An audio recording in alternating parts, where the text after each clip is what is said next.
deep breath, as if you're about to blow up a huge balloon. Exhale all your sleepiness into it, and then, poof! It's now flying away.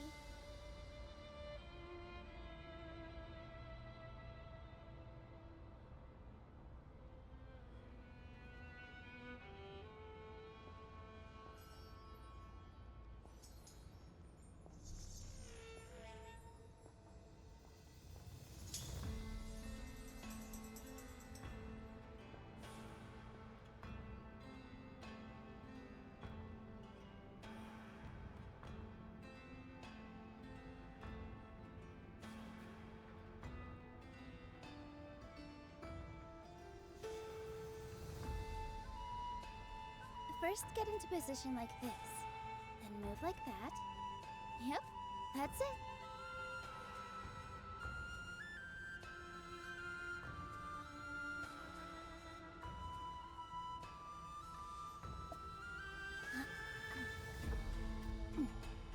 Hello.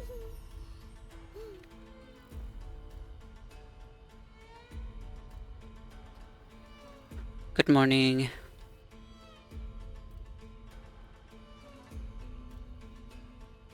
Okay.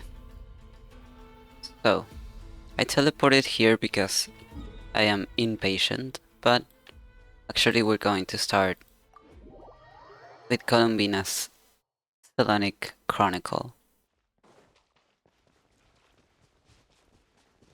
So let's do this first. Oh, I'm actually still collecting. I think at least it's not showing up like I have to collect them anymore. Let me check. Oh, I already have enough. Okay.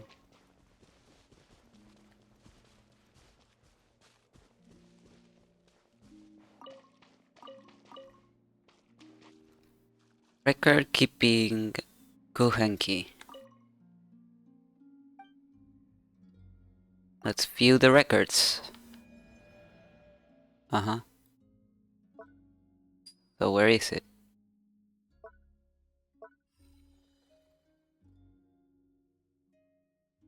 Shouldn't it have unlocked already? Maybe it will unlock later today. Because I mean, I finished Act 2 on Sunday last week. So, as I understand it, it was 6 days to unlock it. Oh well, we're going to check this later. Or maybe you get a notification. Yesterday I was chatting with a friend and they told me that they had unlocked the Hellenic Chronicle, so maybe the game lets you know. Okay, so then we're going to start with the anecdotes. At least I want to do this Skirk one.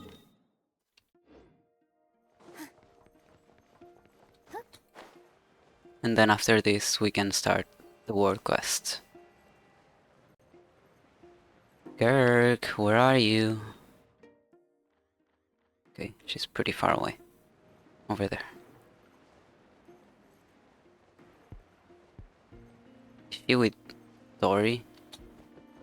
Visiting old friend. Yep. Huh? Oh. Isn't it Skirk? Are Paimon's eyes deceiving her? What's Skirk doing here in Nod-Krai? Why is my stream having a rough time? Okay, are you okay now? Seems so. Doesn't look so laggy anymore. Where? Anyways, says Kirk, It certainly is a surprise. She's not the sort of person you'd expect to be out taking long walks. Exactly. And Dory's here too. We should go over and say hi. Well, my. Such an exquisite radiant exoskeleton. Come, let me take a closer look. so I can make sure to offer you a fair price. Oh, wait, I Please, just take a seat and rest a while. If you haven't... remembered.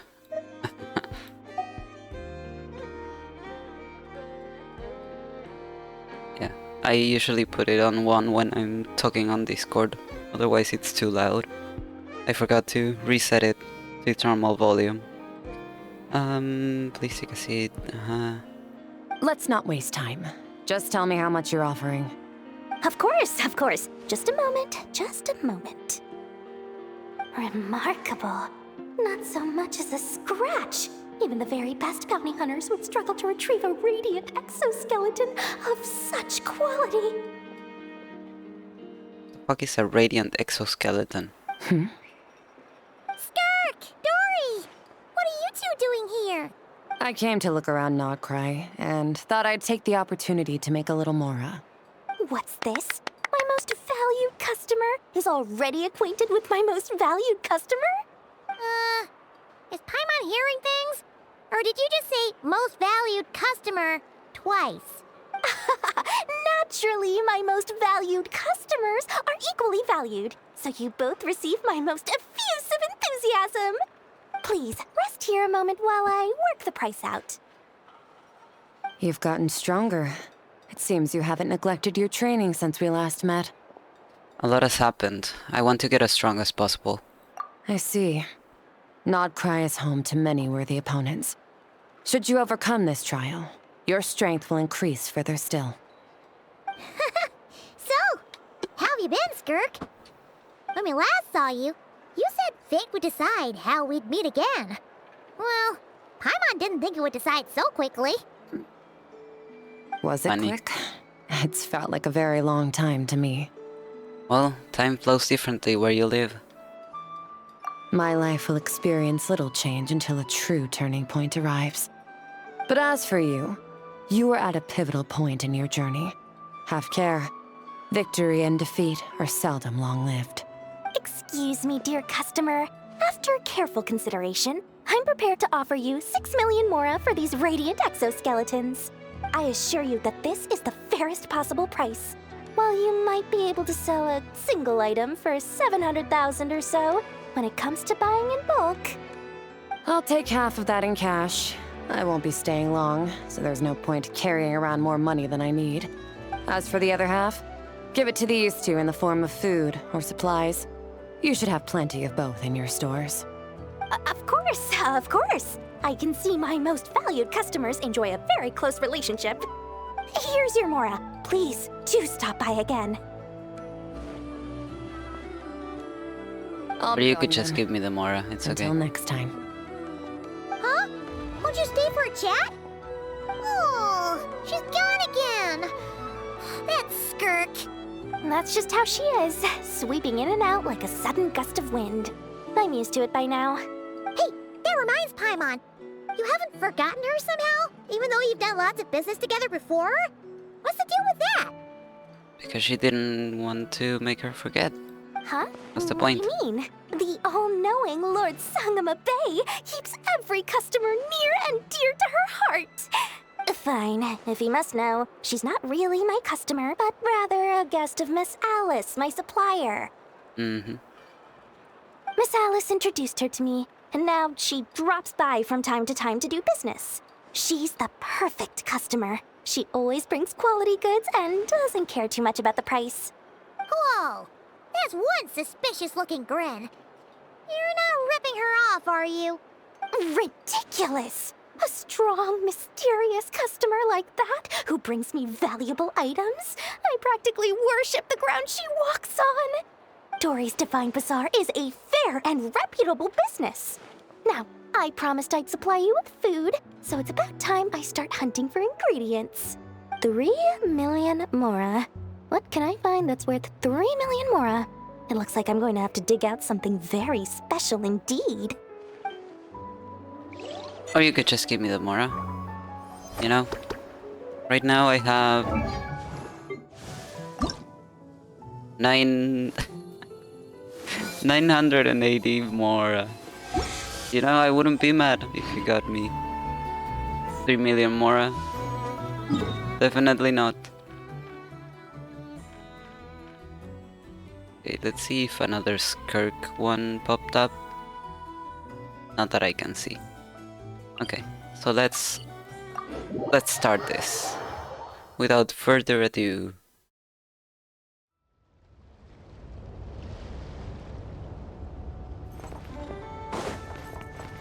Okay, where is it? Is it down here or is it up there? Apparently it's up there.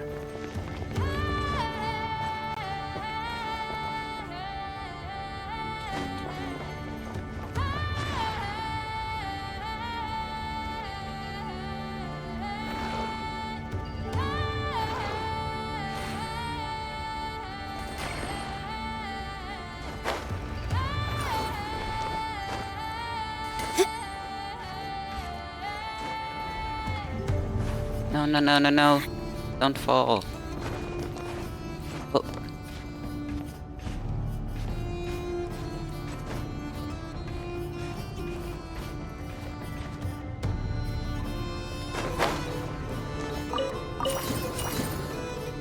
Thank you for the Mora.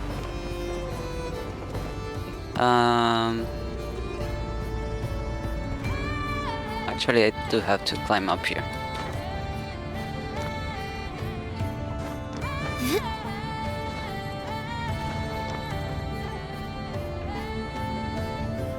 More than up here. Okay. It's okay, we'll find our way. Let's see. What would be the best place? Probably those curved things.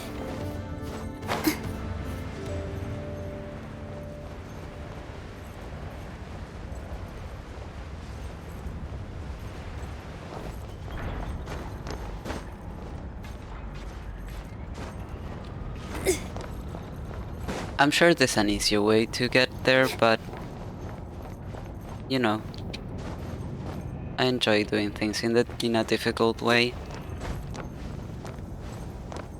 See, we made it. No worries. I say, let's end the verification of this batch of supplies here. I mean, there haven't been any major issues anyway. That won't do. It is our duty to follow the regulations. Confirmed. No issues. Okay, I read that too quick. I knew there wouldn't be any. Can we go now? Let's go.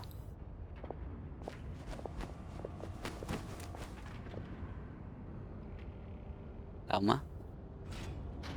Oh no!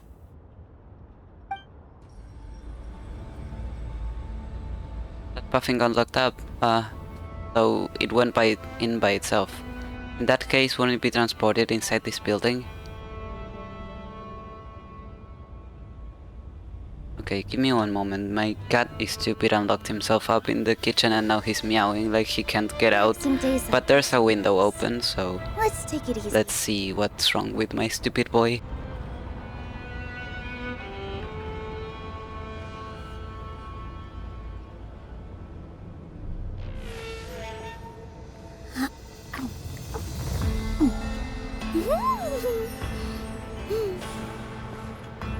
Okay. Let's see.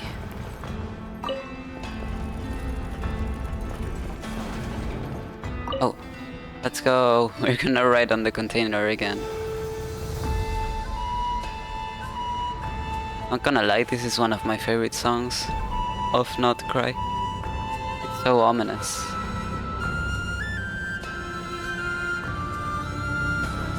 So mysterious.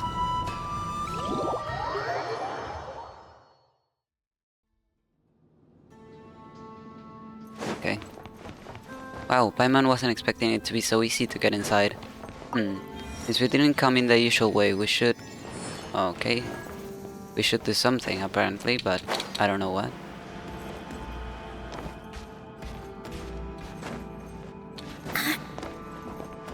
Gimme. Oh, there are tunnels. Oh. Hey, the old Boru chick collecting the proof of the cognoscenti. Think that counts as an abuse of power for personal gain? I mean, we're here on a mission. The heck are we doing? Digging holes for him like moles. What happens up there is none of our business. Do you think reporting it to the higher-ups will do anything? Because it seems to me that they don't like Poruchik Raskolnikov. Poruchik Raskolnikov. Okay. Because it seems to me that they don't like Poruchik Raskolnikov up there either. Maybe my report's just the opportunity they'll need. You should keep these words to yourself. Huh? What? What? Are you trying to get ahead of me? That's low of you. Real low. Alright, it's been 2 days. Let's head to the workshop and see if Yehoda found any new clues. No, Paimon. I will not. Actually, I didn't know that that was the right way to go, so... Okay, let's navigate this, so I know where I should go. I thought maybe I should have to drop down here. But no.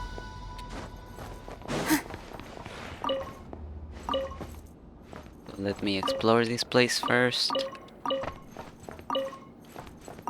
Oh, I didn't mean to. Let me get out. I was just picking stuff up. Okay, now I can operate the cleaning bot. Let's see.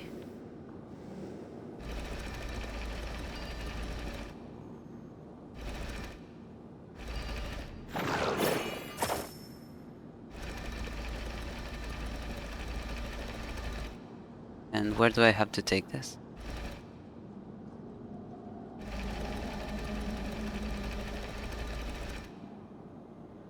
Like...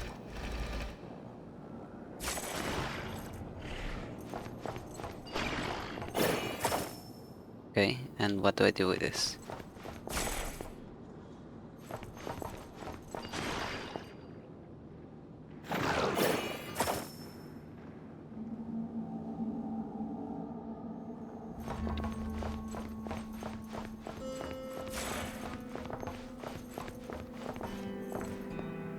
Okay, well, I don't know what I'm supposed to do. I'm gonna just move on and come back here some other time.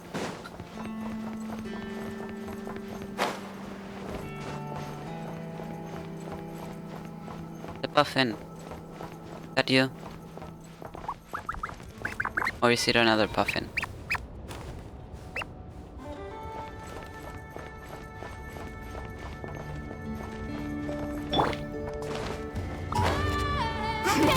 Change of plan. Grow, grow, grow! With one heart, we pray. Okay, I don't know if this team is made to do this quickly. Oh, okay. That was easier than I thought. Wow, what a lovely surprise.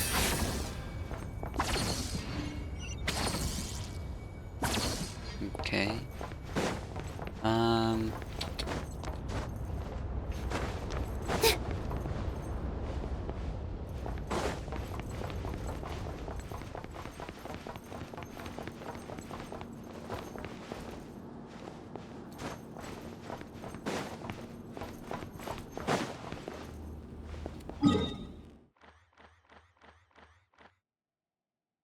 Oh wait, I was going in the right direction.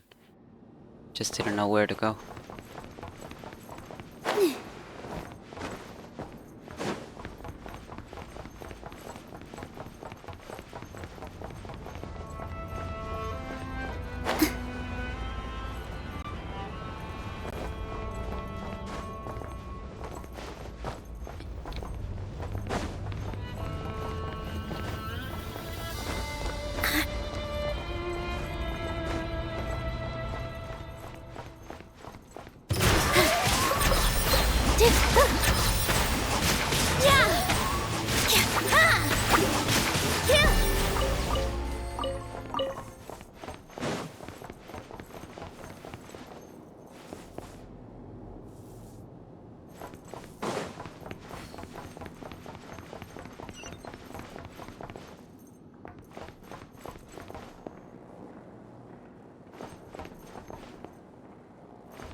Where is that teleporter? Give it to me.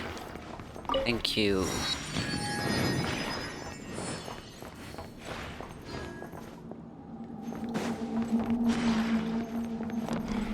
Oh. Oh, no. It's already here. Okay, where do I go? Do I go down or do I go up? That compared to this, it's up. Okay.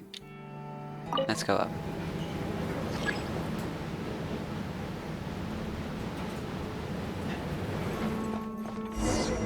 So many chests, traveler. Let's check if there's anything good inside.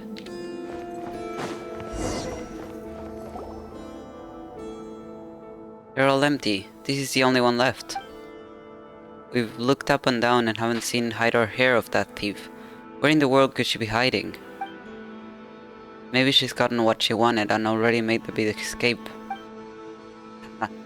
That's not gonna look good on our monthly reports, let me tell you. Or Poruchik Raskolnikov's. Why do I get stuck on this name every time? Poruchik Raskolnikov. Someone's approaching. Let's hide. That container looks like a good spot.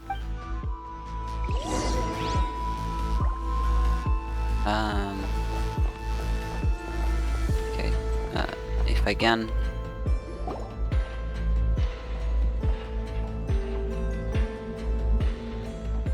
Quick, traveler, scooch over a little bit and make some room for Paimon.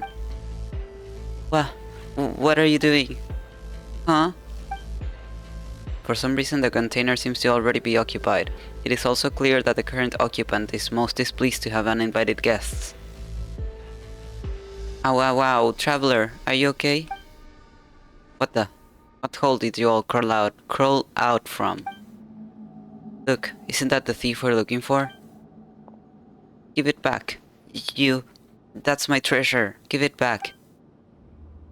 What treasure? We didn't touch anything. We haven't even opened the last chest. Do you take us for fools? Putting on this uneven spoil split act in front of us? We'll take them all in. Both her and her accomplices. Huh? Wait, we don't even know her. I was passing by and saw the chests. That still makes you a trespasser. And we arrest those too. I'm not gonna say I'm under orders of a harbinger. This way, turn a little. I'm not. Yourselves a hoover. Stay your hand. Looking for a fight? Positions. Ha!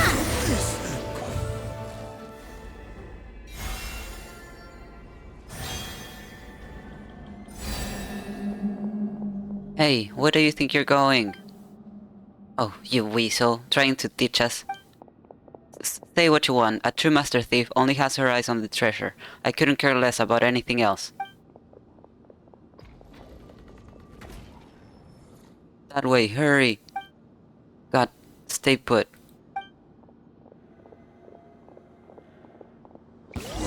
I'll make short work of this. Committed to memory.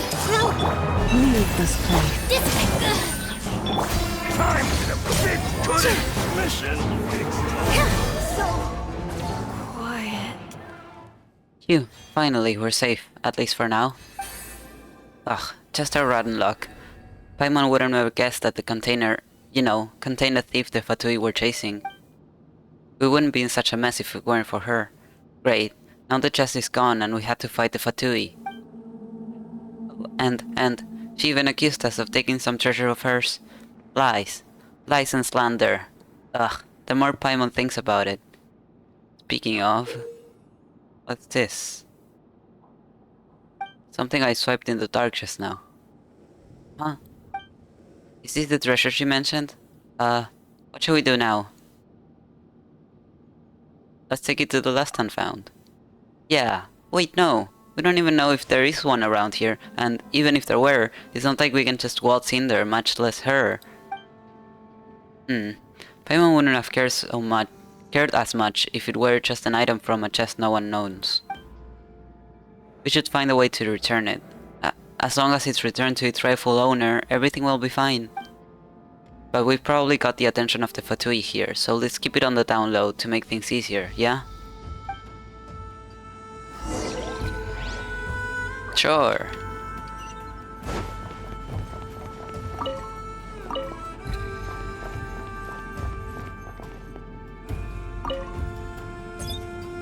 What's going on next door? Those treasure hunters, that lot have already something. Oh. Never... Don't mind me.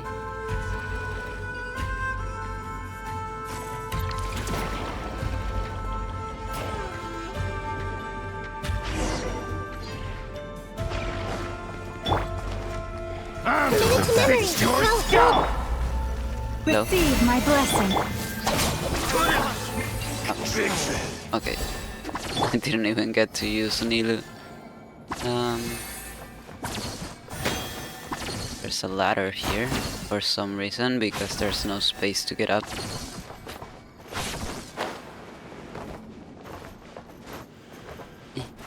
Eh.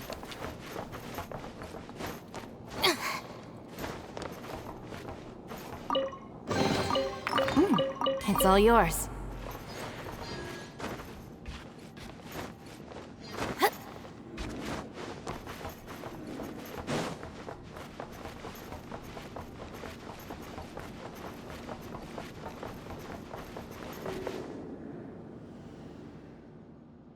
Just lock her up here? Is that what we're doing? Yep. Poruchik Raskolnikov's order. Did you say Raskolnikov? That's Poruchik Raskolnikov to you, thief. Show some respect. Forget about her. Where's the chest? Have you delivered it to the archives? Oh, Bakunin's on leave today. I bet he's down in another cup at the flagship right now. You sure knows how to enjoy life. Let's leave the chest in the dormitory for now and worry about it tomorrow.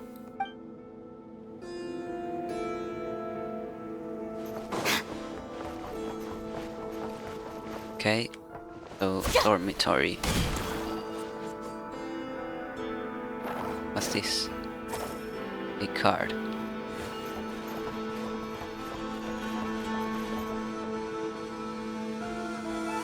After some effort, you convince the Fatui guard to take a break elsewhere.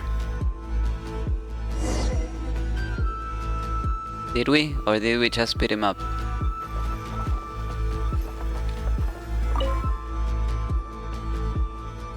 You two. If it hadn't been you, I'd have snagged the proof of the cognoscenti and gotten away by now. And you also stole my... Whoa, calm down. Things were chaotic back then and we didn't mean to take anything from you. And see, we're here to return it to its rightful owner. Anyway, we'll return it to you right now. How should we do that? Could you open the door? She probably can't. Maybe we should just leave it here. You can't be serious. What is this cold indifference you're showing to a fair damsel in distress? If it were Reed Miller, he would have rescued me in a heartbeat. My name is not Reed Miller. Of course you're not. No one in our time is his equal. You're also here for the proof of the cognoscenti, right? How about this? You help me get out of here and I'll consider sharing some clues with you. I think we'll do just fine without your clues. That's right, we can find our own way. We're very experienced in that department. Huh? Wait, don't go. Then how about information on Raskolnikov? Poruchik Raskolnikov? They say he's quite somebody here. Though wreaking havoc here wouldn't be a bad play. It'll be just like how Reed Miller ransacked the governor's palace, took back the Sampo mill, and stole the heart of the governor's daughter. Anyway, I mean, it would be in your best interest to claim your treasure with grace, no? The information I have will definitely help. Please, I beg of you, please help me. If Raskolnikov learns that I'm here, What do you say, traveler? Should we help her? We're already here, might as well. Splendid. Today really is my lucky day. Now, I've already swiped an ID card of the cards earlier, so I just need the other one, and we'll be set. You mean the one that's floating behind me as we speak? This one? Do I have to do something with this?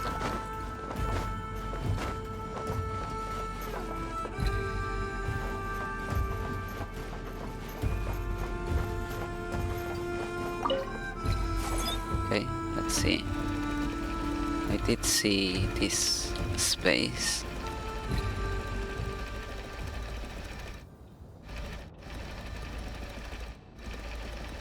Oh. Hello. Look at me. Dragon, look at me.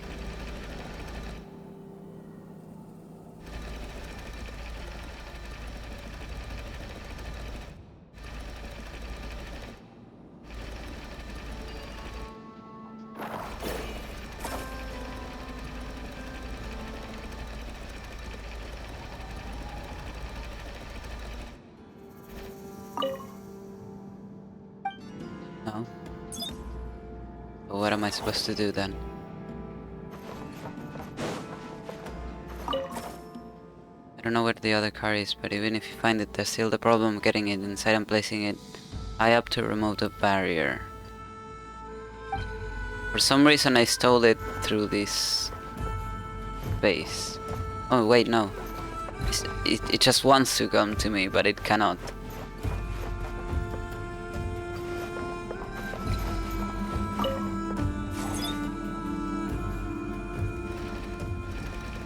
Okay, let's try that again, because apparently I had to put it somewhere high.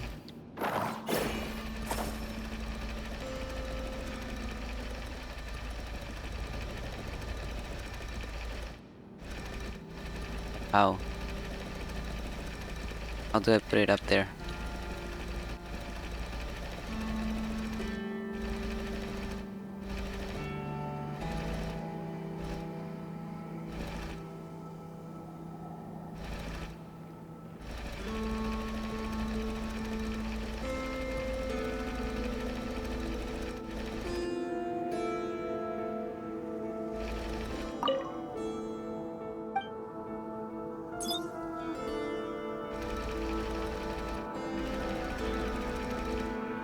I don't get it. What am I supposed to do?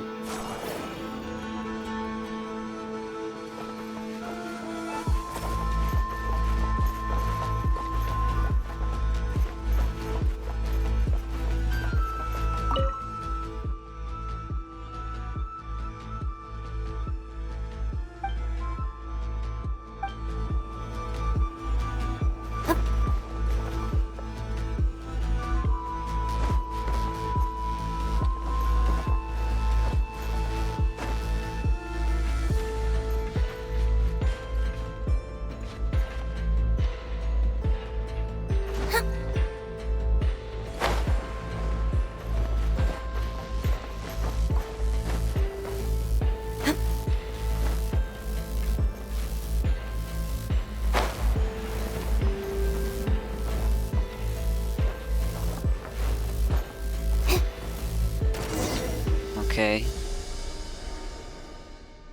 Nice. Now we can return the stuff we took from you by mistake earlier. I didn't expect it to go so smoothly. I even got something as powerful as the Moonstriders. I'm sure they'll come in handy later. Speaking of, you aren't bad at all. Maybe just a bit shy of Reed Miller's level, even though we look the same age. And is that a chatty Fade next to you? Paimon's not Faye, Paimon's Paimon, Traveler's Companion and Guide. Also, why do you keep comparing us to some thief? We're properly registered adventurers. Eh? Were you commissioned by the Adventurers Guild to come here then? So you weren't. Makes sense. She did say she only told me. Well, this isn't exactly a commission from the Adventurers Guild. Also, why are you getting so nosy? You haven't even told us your name. That's not fair at all. Name? Call me Netochka. Soon enough, though, I'll be known as the reincarnation of the legendary thief Reed Miller, heir to the great treasure, Netochka, the thief extraordinaire. Hehe. My title would leave you quaking in your boots. Oh, I get it. You're just trying to act tough. It's fine to be a nobody, as long as you make something of yourself later, like me. Fuck you. Anyway, you're not from here. You're not here from a commission, and you don't like Reed Miller. So why are you interested in the proof of cognoscenti? Ah, this is about the great treasure? No romance or destiny involved, just here for the loot? My destiny does not lie here. What about you then? Aren't you here for the treasure? Well, I must say, I kindly ask you to return the sample mill and all other ill-gotten gains stolen from the Frostmourne Scions right this instant. Remember, Nod-Krai is our Elysium, and we need neither gods nor pompous lords here. Wow, what are you doing? Haven't you read the legends of Reed Miller, thief extraordinaire? Ha, never mind, of course you haven't. I mean, who wouldn't fall for him after reading that? I came across this book when I was still in Novokiteshgrad.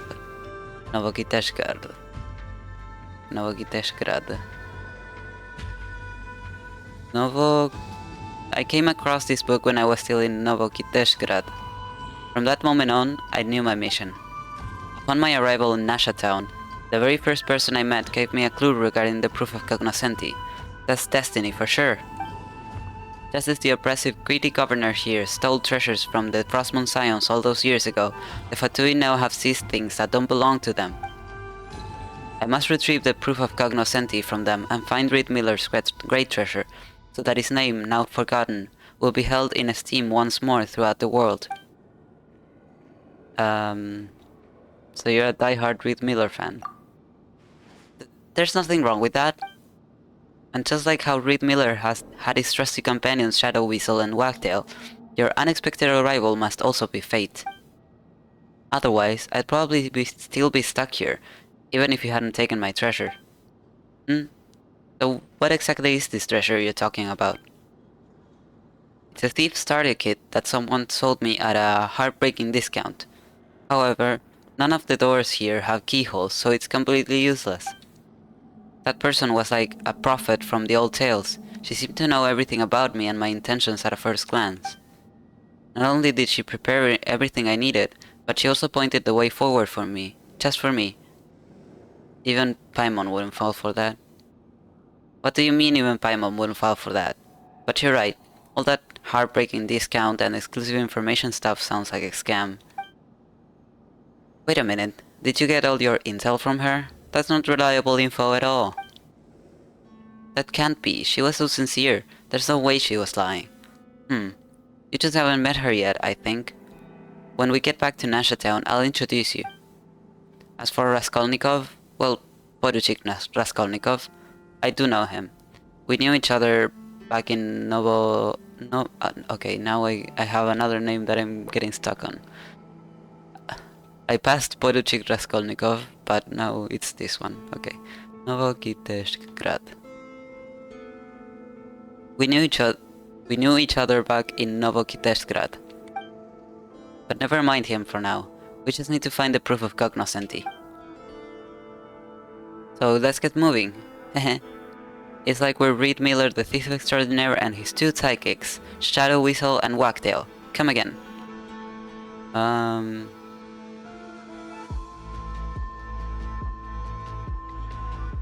I called dibs on Shadow Weasel.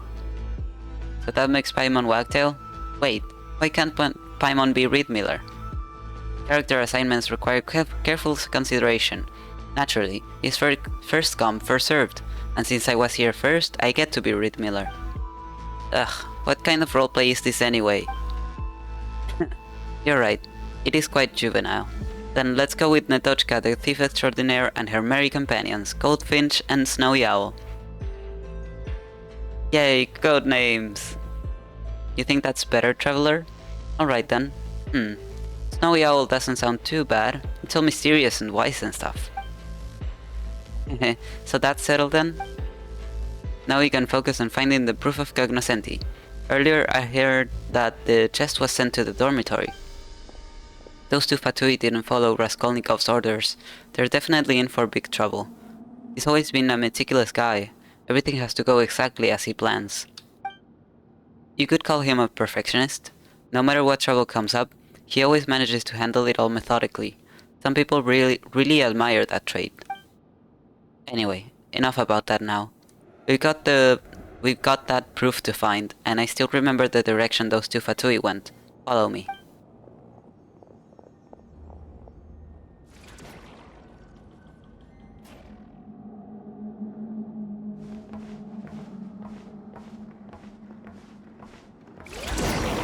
Looks like we're in. Oh god, I thought we would have Our bond is strong. at least a little bit of being able to walk around. Let's make her a little. Grow. Chant. Follow my strength. Okay, again, didn't get to use needed. For sure. Okay, anyway.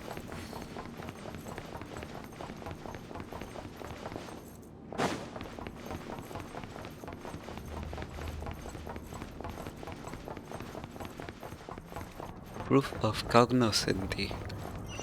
I don't even know what that means.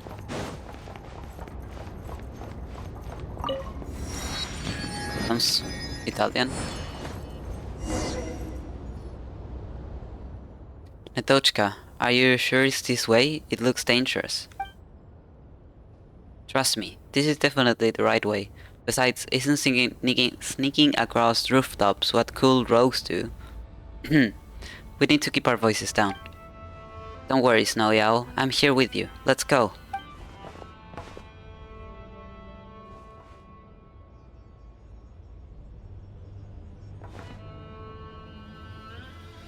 I'll leave the one on the right to you, Goldfinch.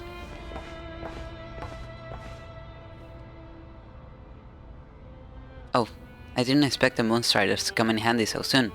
I'll take care of the top. Watch this. Piece of cake. Are you all okay? Paimon didn't expect you to be this good, Netochka. Of course. How else would I live up to the title of the Great Reed Miller returned to Teyvat at last? You can count on me from now on.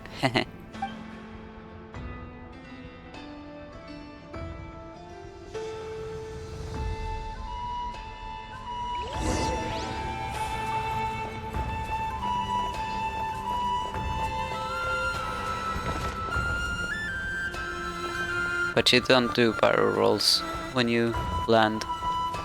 That means I'm cooler. Oh god. I thought we were going down.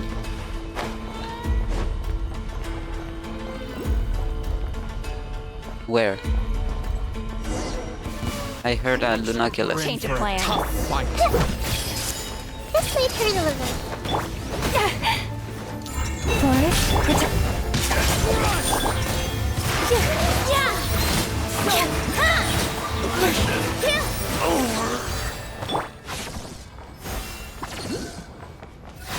There it is. I see it on the map. But where exactly is it?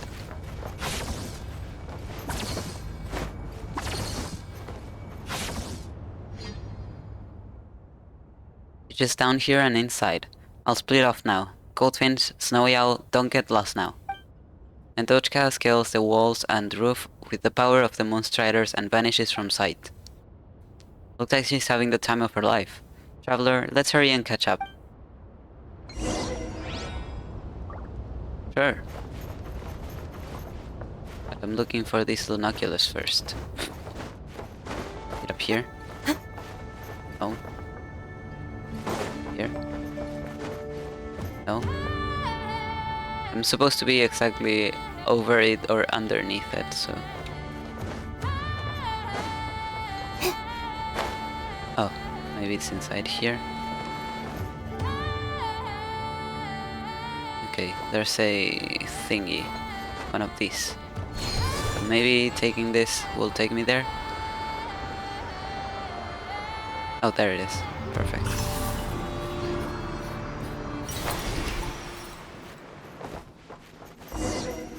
Right here, come on, follow me.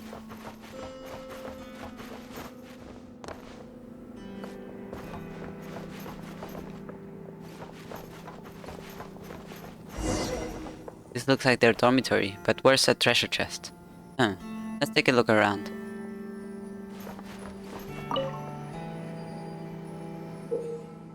Whoa, a floor plan. Did we really just get our hands on some top secret info this easily?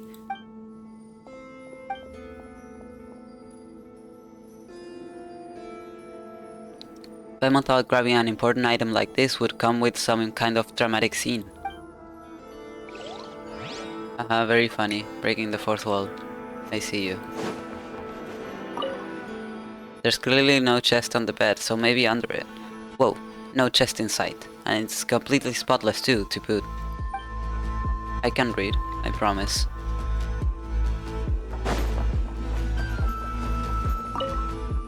A container that is just here for some reason. Reminds me of the time Nod-Krai read us a beat, pushing us out during our previous attempt at hiding inside one.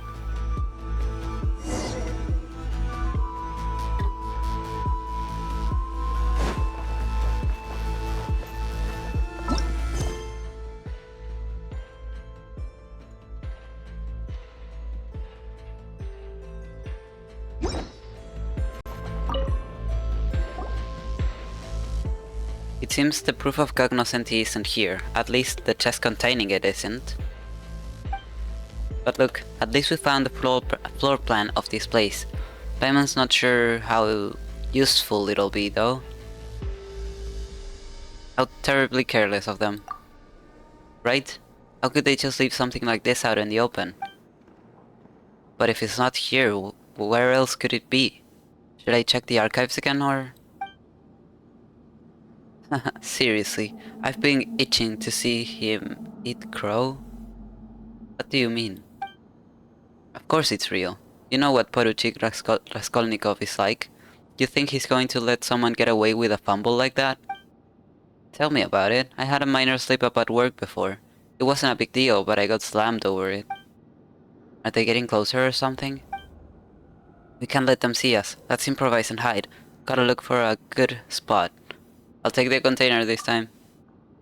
The voices and footsteps get closer and closer. No time to hesitate. You pick your spots and hold your breath. Huh? Where's the floor plan? I thought I left it right here. You don't see it? Did you lose it somewhere in the archives when we were moving the chest earlier? I don't think so. Maybe I lost it back at the mess hall. Man, fine. I'll go back and look. Wouldn't want to get in trouble again. Thought you said the thief and her lackeys were gone. For all you know, we'll soon have David's little crooks peddling copies of the floor plan up and down Nasha Town. Don't scare me like that. That's it. Let's split up and look for it. The voices and footsteps fade away. You carefully exit your hiding spots. Finally out. Who would have thought it'd be so dusty inside? What on earth was it used for anyway? Looks like my lucky streak continues. It's dust-free under the bed. Should have squeezed in with you. It would have been a bit tight, but we would have managed. Huh? That's a bit too close, Goldfinch. Are you an idiot? Nod-Krai, only idiots call other people an idiot out of nowhere. Wait, what does that have to do with anything? In any case, keeping a polite distance is only proper. It's about etiquette, I'll have you know. Aren't we intimate companions? Intimate? Paimon doesn't think we're intimate. Paimon doesn't think we're intimate yet, but we can be considered companions, can't we? We're role-playing companions, if nothing else. That we are. Well, Goldfinch and Snowy Owl are already here. What about you, great Nod-Krai? Are you ready to keep looking for the proof of cognoscenti? You, give me a moment. They ended up moving the chest to the archives. We should be able to find it there. We've been all over the shop looking for this thing. Paimon would rather take a commission from the Adventurers Guild. This is the key to the secret of the great treasure. You can't simply compare it to commissions from Guild. Besides, we have the floor plan now. That's our treasure map, no? Come, Goldfinch, Snowy Owl, let's be on our way. It's just up there. I'll go on ahead. Okay. Whoa. Where am I? I fell down. Okay, let's go. Okay, I really want to know what this proof of cognoscenti is. Okay. Change of In plans. its memory, this may turn a little. The Temple of Wisdom. By the Frostmourne of old. Dissipate! Out of my way! Here! This dance is for you!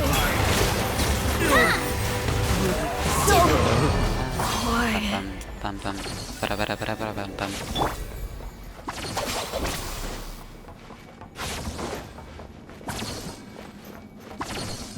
You're pretty slow, Natochka. I almost got a bad feeling about this. We're not gonna come... I don't know. Okay. A pineapple! Let's freaking go, gamers! Okay. What am I supposed to look for? There aren't many things that I can interact with. I would say just this. Oh, wait. No usable information can be discerned. Okay. Perfect. That's just what I needed.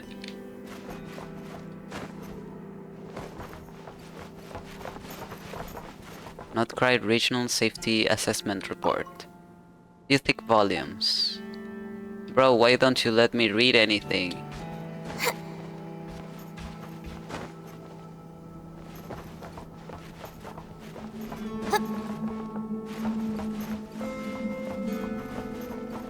Staff casualty, rewards and punishment records. The section about the Nothing Passage seems quite intriguing. I wish I could read it then.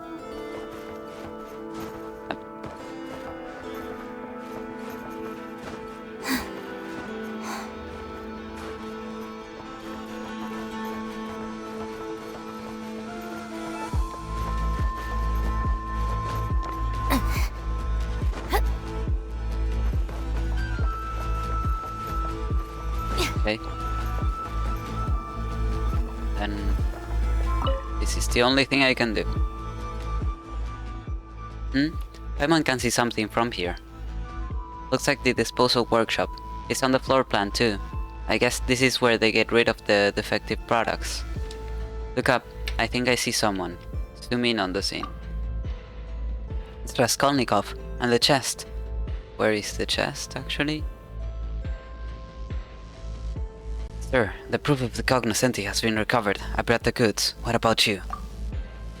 What's the rush? Are you telling me how to do my job? This is indeed what we agreed upon. As for what we brought, if you want to expect them, come right this way. Wait, why did Paimon get so caught up in the acting? Looks like you're both masters of disguise and infiltration. Goldfinch and Snowy Owl, you sure are reliable partners. However, it would be better if you both were more committed to playing the characters in terms of speech and mannerisms. Huh? What are you, a film director? That's asking way too much. Huh? This is nothing compared to what's required of ballet performers. So you watch ballet? Paimon thought you only watched... Wait, that's not the point here. Anyway, let's put the roleplay aside for now. You can pretty much confirm that the guy called Ras whatever has retrieved the proof of cognoscenti, right? By the way, why are the Fatui collecting the proof? Are they also interested in the great treasure? Could they be in the middle of a financial crisis? That's what happens when they spend money recklessly. It's hard to imagine that the Fatui would take interest in the great treasure because they're out of funds. Yeah, of course, that's not the reason, Paimon. So, Is this that Ras guy's personal interest then? Wow, asking his subordinates to find treasure for him, that's... living the dream. Ugh, yeah, reaping the fruits of other people's labor while lounging on a comfy chair. If it's the Raskolnikov I know, he wouldn't do this out of personal interest. In fact, he doesn't have anything that could even be considered a personal interest. There must be some motive. The only thing he's interested in is getting ahead of the game, so maybe he plans to bribe his superior using the great treasure. Bribe his superior? Is his superior Pantalone? Come to think of it, Paimon never asked. What exactly is your relationship with that guy, Netochka? It's unusual for a thief to know so much about a Fatui officer. We just knew each other from before. We're both from Novokiteshgrad. So it's not that strange that we know each other, right? Besides, think about it. No one ever questioned why the fake governor in the story wanted to seize the sample mill, right? The point is, the mill didn't belong to him, just like how the proof of cognoscenti doesn't belong to the Fatui. So naturally, we, the ones on the side of justice, must take it back. Goldfinch, Snowy Owl, this is where we carve our names in fame and glory as Reed Miller's successors. For the great treasure. Well, if Goldfinch says so. But that guy's also an officer here, right? How are we supposed to get the proof from him without exposing ourselves? Based on the floor plan, we can quickly get to the second floor of the disposal workshop from the archives and get it done before he leaves. He thinks everything's under his control, including the chest, which ended up in his hands just as he wanted. But he can't control us. So that'll be so Reed Miller, appearing at unexpected times and places, making a dashing entrance, then gracefully departing. A perfect performance.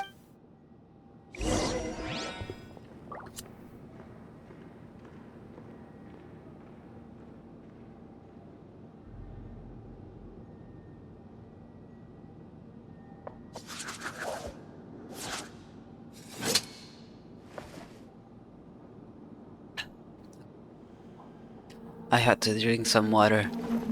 It's already so much reading. Okay. Find a way to open the gate.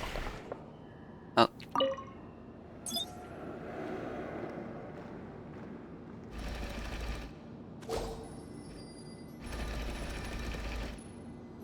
Don't look at me.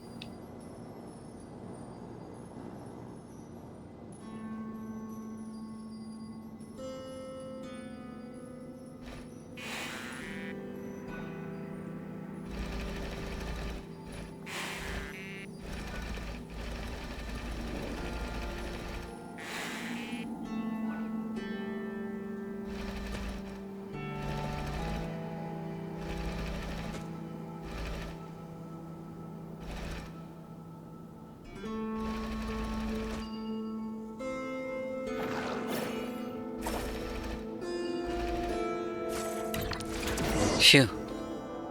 I was worried for a bit. Hello, bitches. Hold back this time. You pull. Stand with me! Fire! Yeah! Couldn't!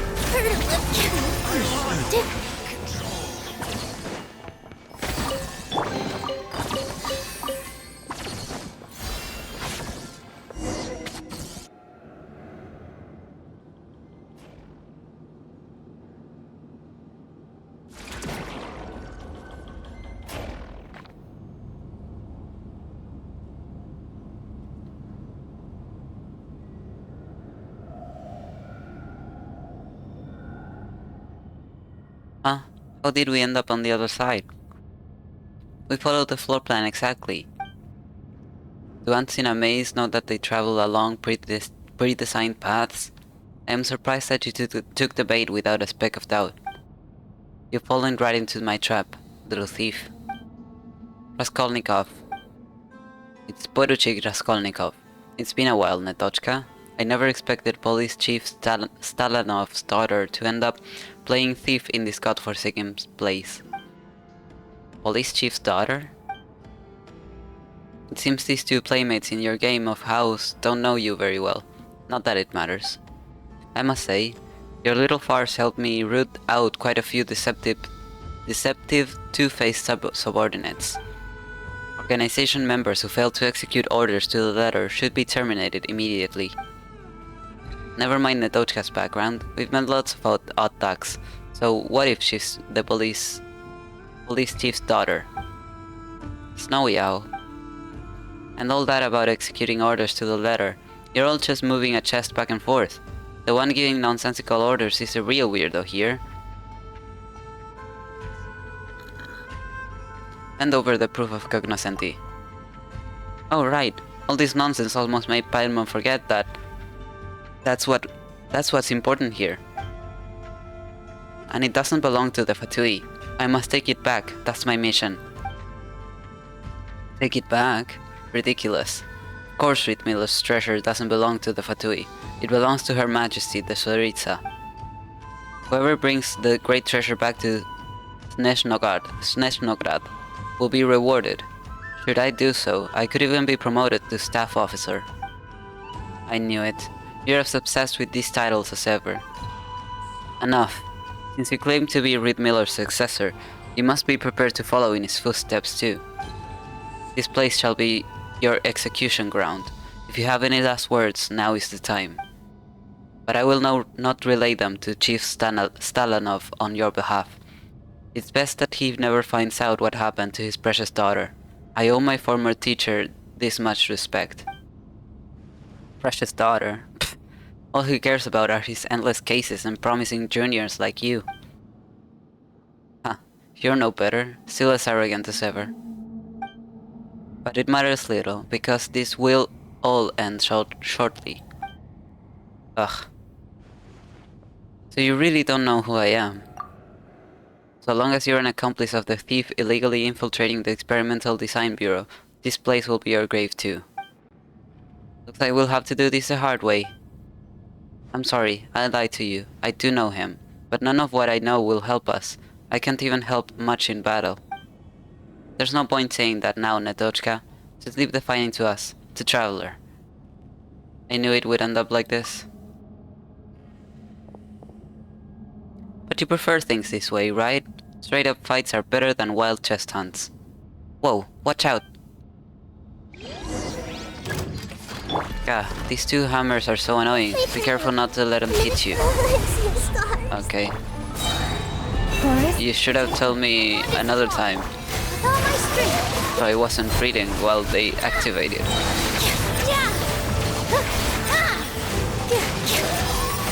All eyes on me! This way, turn a little. Commit it to memory. Make yourselves at home. With one heart, we pray. Stand with me! Here!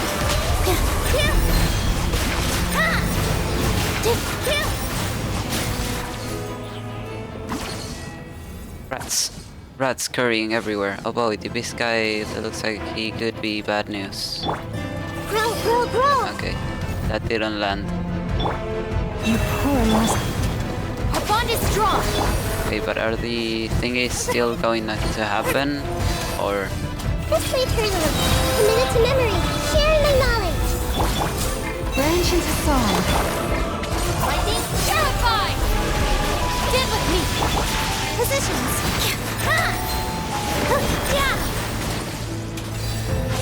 Looks like they're powered by Kubaki.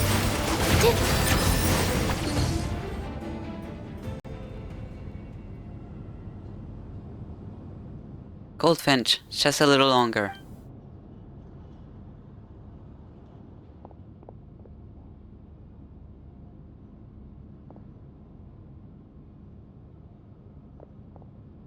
There we go. Goldfinch, the hammer is yours. Smash that big guy into pieces.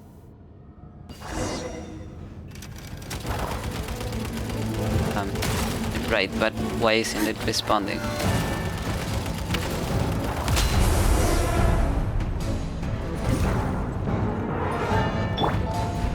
This may hurt a little. Our bond is strong. Here. This dance is for you. Yeah. Yeah.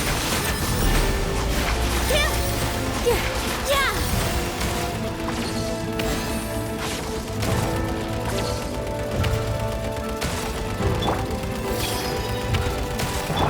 Leave this place. The event flow Ah, okay. is over.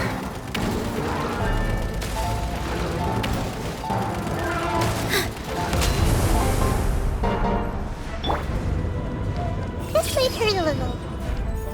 Right, I don't have revival items. Positions.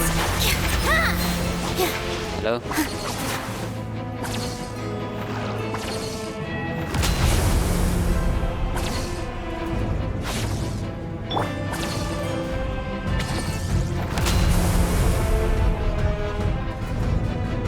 Our bond is strong.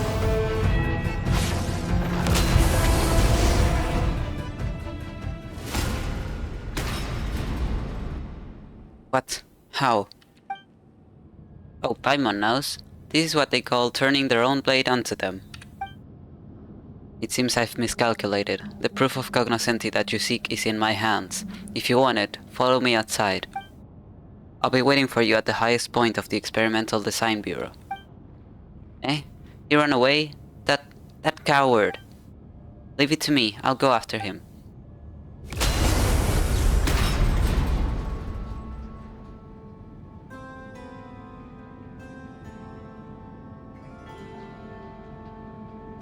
Okay. Can I not climb? Okay, I can.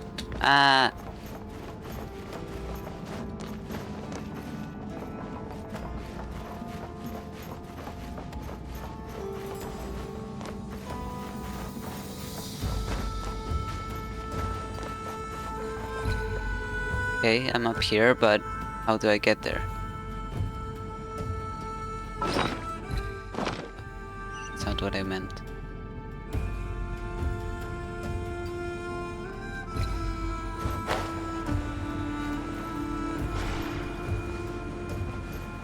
Oh, I see.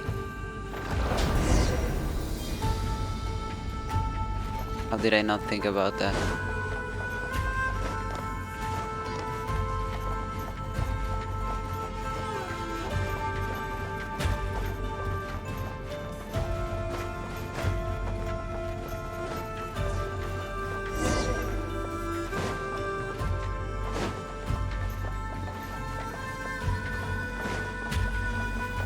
Actually, now that I unlocked that one, I can go revive my Lauma.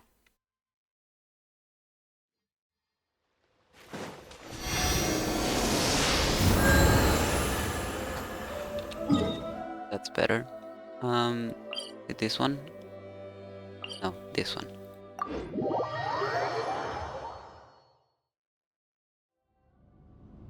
Okay, let me go to the bathroom real quick and then we'll continue.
Just let me know if you ever find yourself in a pinch.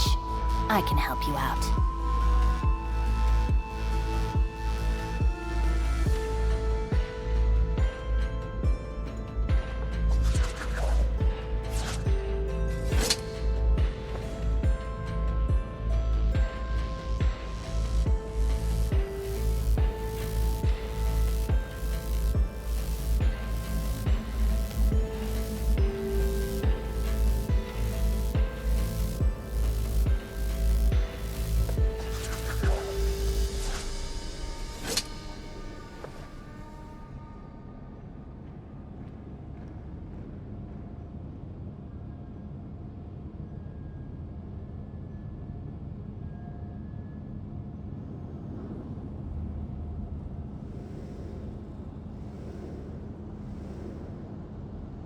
The criteria for certificate exams are straightforward enough. What it really comes down to is whether you are willing to put in the time.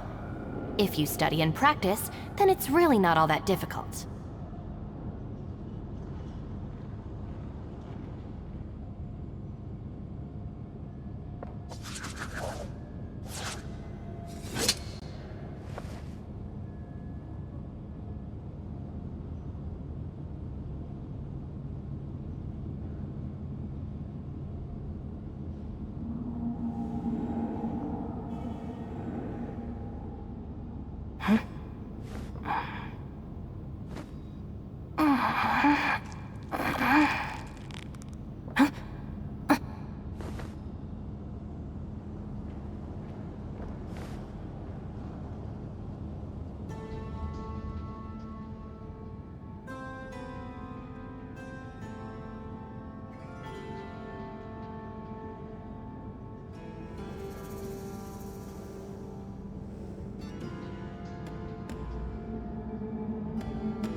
If the Arataki gang stirs up any trouble, I'll drag every last one of them back to apologize.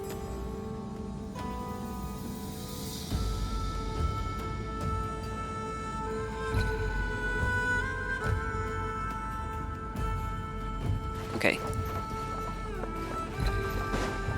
Let's continue.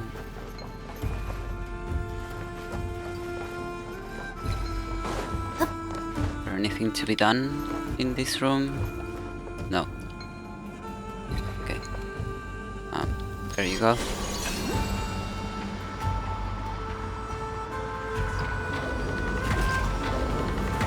Bruh, that's so scary.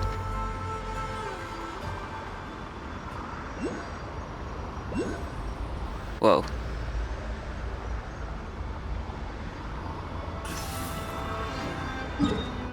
Okay.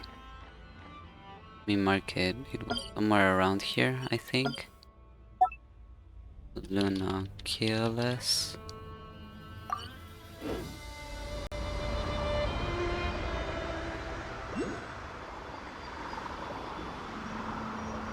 I was quite close. I'll make short work of you. Ouchie, ouchie. Committed to memory. Bro. The Temple of Wisdom. You poor lost. Dissipate. Fire rate back to them! Yeah. Yeah. Mission over. Mission over.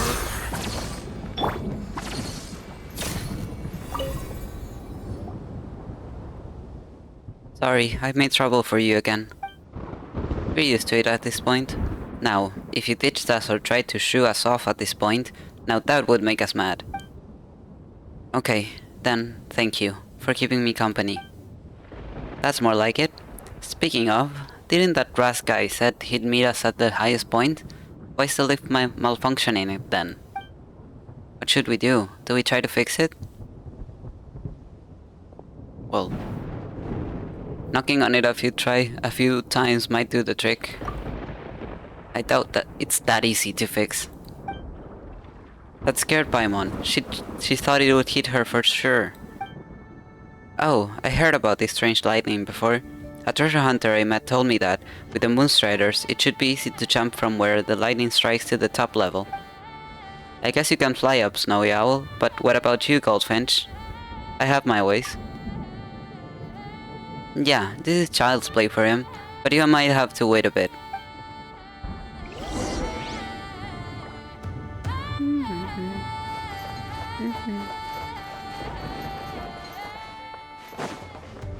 Okay.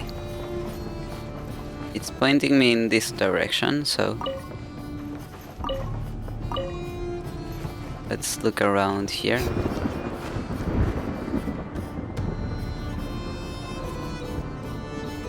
I'm not seeing anything over here. Not gonna lie. Oh, I see.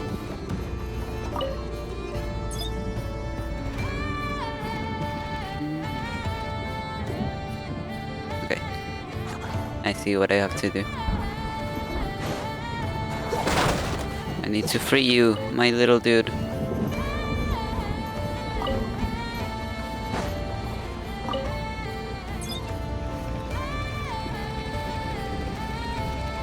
Okay. Get over here.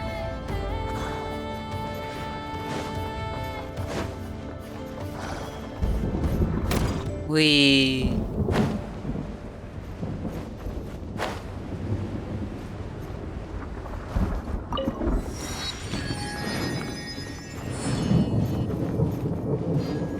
Okay. Didn't I do it? What do you want me to do?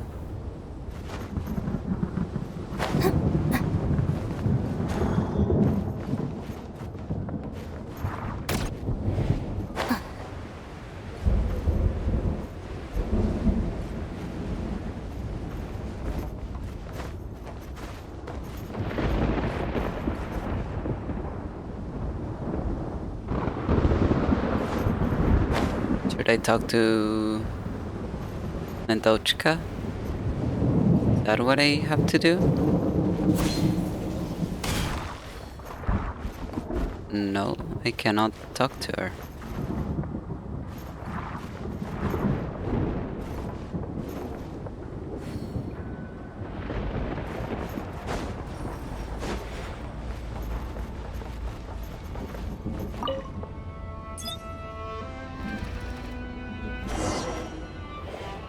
Okay, for some reason it wanted to be a little bit to the right.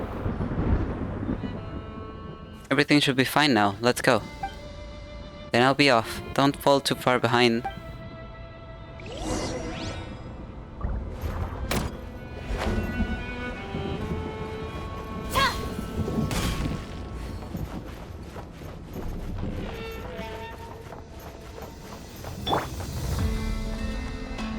Bam, bam, badam, bam.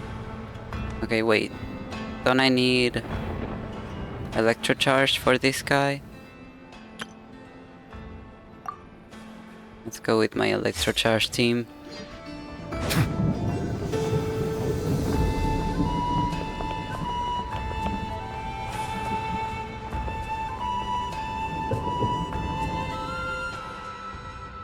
Finally made it up here. He's alone. Paimon thought he ran so fast because he was going to call for reinforcements. An ambush, perhaps. How despicable. I'll fight with you. If you want the proof of cognoscenti, you must defeat me first. That is, if you can.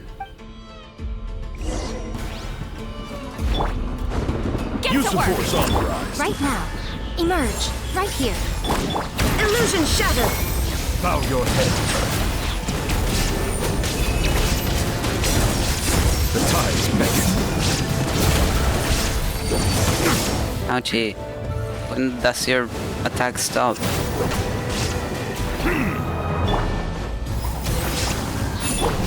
Emerge. Right now. Emerge. I'm always watching. Right now. Right here. There is no escape. Suffer the wrath of Easley! Torn to oblivion. Ha!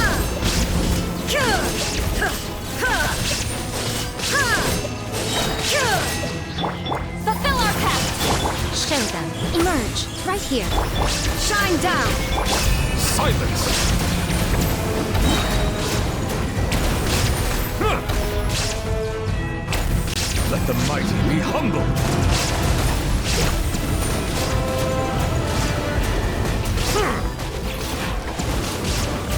Words won't persuade you. Then settle down. Okay. I'm gonna make you Show no mercy! Emerge. Right now. Illusion shattered. You two!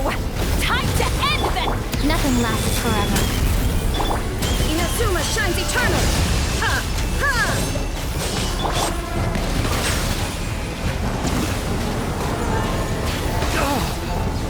Get to work! Right here. Emerge. Right now. There is no escape. bow your head. You don't know what's good for you! Be sanctified.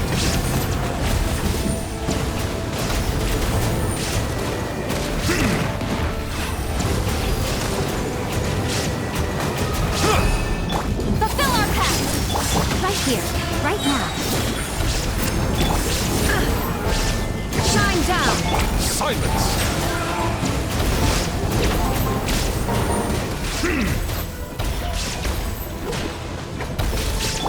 Get to work!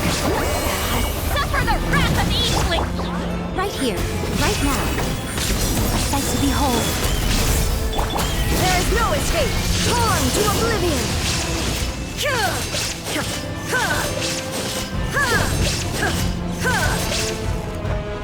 Hello? Show no mercy! Emerge! Right now, right here. Bow your head. Intel! Hey.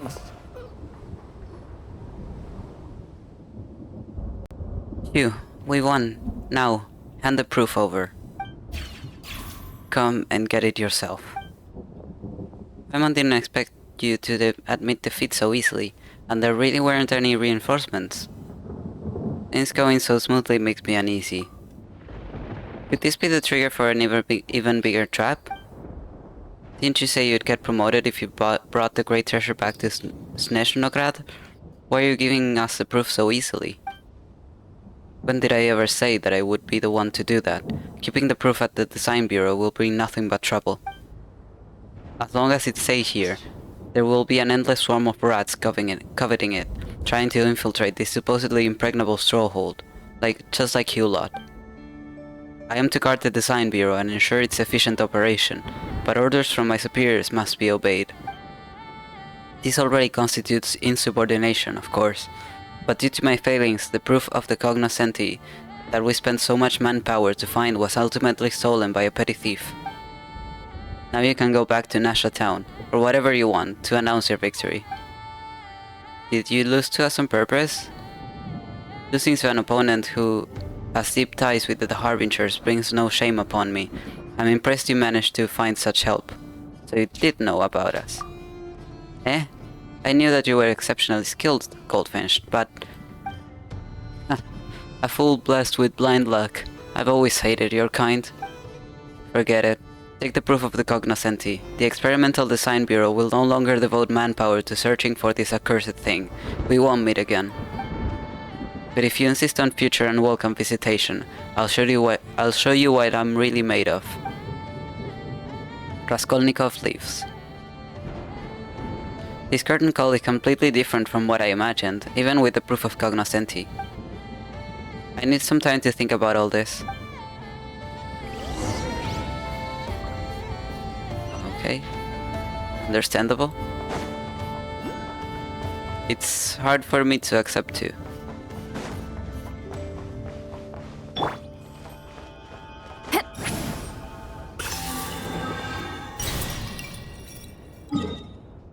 Felt too easy.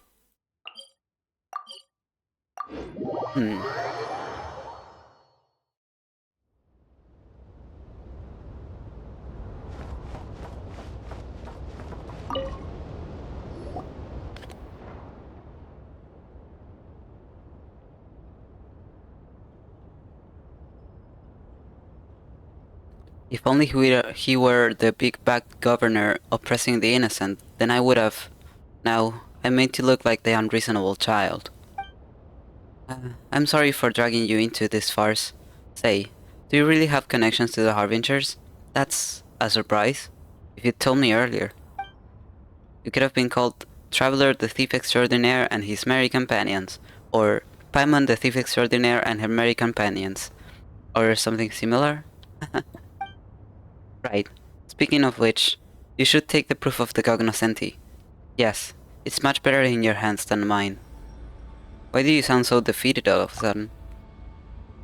Yeah, why are you giving up already? And didn't something like this happen just a moment ago?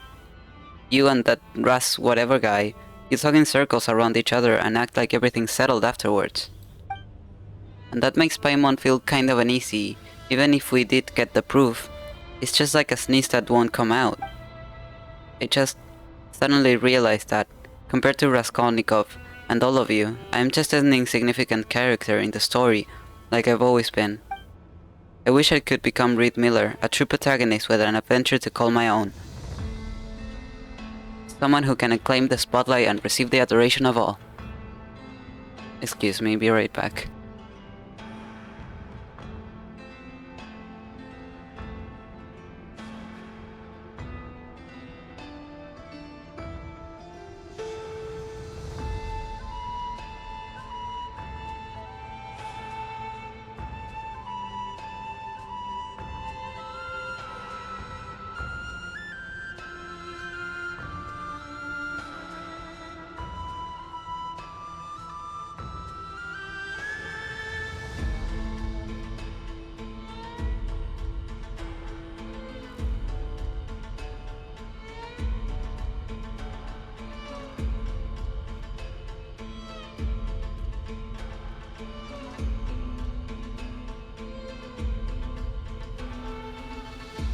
Okay, sorry, one of my cats was making trouble.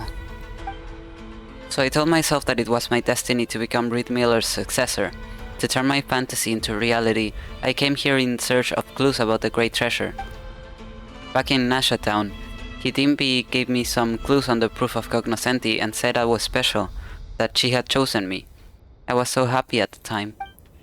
But now that I think about it, how could I possibly have been the only one? She must have had other motives. All that talk about being Reed Miller's successor, about destiny and mission, they were never meant for me. I'm still just a pebble by the roadside, worthless and unnoticed. You write your own story. Yeah. How does that saying go? Everyone's the protagonist of their own story? So what's wrong with us being Nod-Krai the thief extraordinaire and her merry companions in your story? Ah, but like we agreed, Snowy Owl is the character who embodies wisdom and beauty, and who's just the slightest bit mysterious. It's a role made for Paimon, hehe. As for the Traveler, sorry Goldfinch, he can be the handsome and cool character. I envy you, Paimon. I wish I could think that way. Do you have any tips on finding happiness? Well, Paimon's just happy being with the Traveler. Whether it's eating chicken mushroom skewers in the wild or feasting in a fancy restaurant, it's all good as long as it's done with the Traveler. So if I want to be happy like you, Paimon, I'd need a companion like the Traveler. That doesn't sound right. Why do you always have to imitate others, Nod-Krai? You just have to be yourself. Everyone has a chance of becoming Reed Miller's successor, but only you can be you. But if I'm just being myself, would I actually deserve it? To be a brilliant character in people's eyes or a special someone? Hey, why are you still going on about this? It doesn't matter what others think. Paimon doesn't get why you keep worrying over it. Even if you're not someone special someone or a big name, you can still be happy. So you think none of that matters? That's really broad-minded, Paimon. Broad-minded? Yeah, that's right. That's the secret to happiness. Hehe. Paimon can drop insightful lines too. Well, since you think none of that matters, then, Traveler, would you become my best companion? I don't expect to be your special someone, but... Wait a minute, best companion? That won't do. That title belongs to Paimon. Right, Traveler? You talk the talk but can't walk the walk, Paimon. Nod-Krai, are you making fun of Paimon? Since you're already feeling well enough to joke around, and here Paimon was just a tiny bit worried about you. Quick, say thank you to Paimon. Thank you, Paimon, and thank you too, Traveler. Snowy Owl, Goldfinch, you're both my dear companions. By the way, what are your plans after this, and the proof of the cognoscenti? I'll let you take the proof this time, you've earned it. But if we cross paths elsewhere in the future, don't expect any mercy from me, alright? Oh. Oh? So we'll be rivals next time we meet? Heh. The two of us are formidable rivals to have, you know? It's a shame we can't become best companions, but I'll work hard to become your greatest rival instead. Just you wait and see. Oh. Recovered Raskolnikov.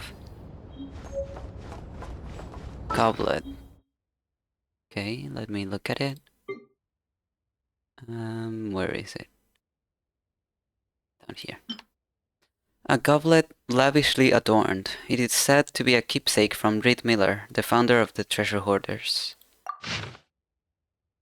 Vive nexa, cognoscentis intoxication. Okay. Legend has it that once upon a time, the Master Thief's wine glass held the world's best wine. It is also said that it once also contained the filthiest, most bitter rotgut, as well as tears that one might glean from the alleys. That was a time when the black bloody rain was slowly becoming a terrifying legend, when the torch forger had pleaded with Snezhnaya's new mistress for amnesty for the borderlands. Why are we talking about the torch forger here?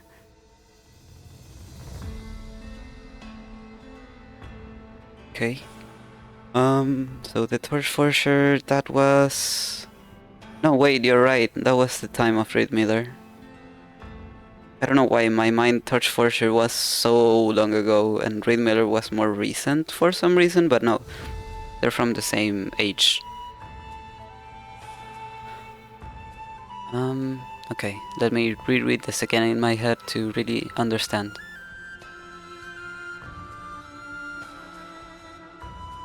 Okay. Perhaps out of gratitude for the Tsaritsa's mercy, the Master Thief no longer chased the wealth of nobles who had fallen from grace. Instead, he assumed countless identities, seeking to soothe the people's sorrows with song and wine. Legend has it that the Master Thief who took off his silver mask had a face as beautiful as any Snowland Fae, and thus he moved through the banquets of the nobles with effortless grace, yet could lounge amidst plebeian revelry with easy abandon. Spinning the same electrifying legend for the two equally hollow and unremarkable sorts of people he encountered. Sing for this time of free-flowing wine, my beloved Fae. Sing for the crown destined to rot, and for the name of the immortal thieves. Make off with all the tears of sorrow in the world, and kiss the gods with a mocking smile. Not for pleasure, not for authority, but for a lover's radiant joy. From lovers' whispered pillow talk to drunkards' agitated shouts, the tales of the thief extraordinaire enchanted all who heard them. So the legend grew, until the singer and the subject of the ode blurred into a single riddle, passed from poet to poet across the wearisome nights. Interesting. Oh, right. I also picked that up at some point. Okay.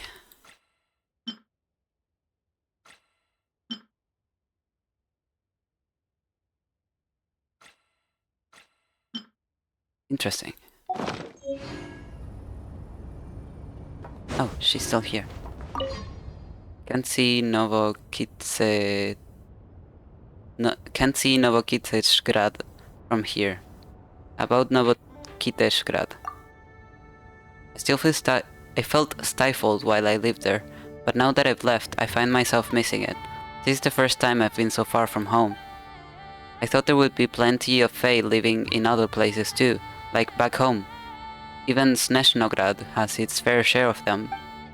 But then I ended up in Nod-Krai and haven't even seen a single one of them. Paimon also said she isn't a Fae. It's got nothing to do with the climate here, right? There's no snowstorms here, and you won't be left without options if you're caught without a stove in the wild. Oh, and I even saw someone drinking liquor from Novokiteshgrad in Nod-Krai. We're known... She disappeared. We're known for our liquor industry as much as our mining industry, but still, seeing stuff from home makes me sentimental. No, she disappeared. Mid-conversation.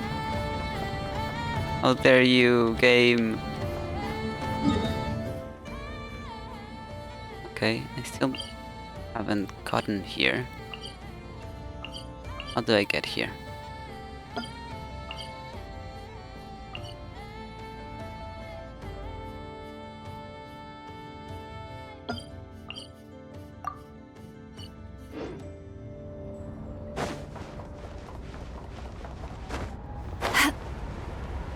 Okay. Well.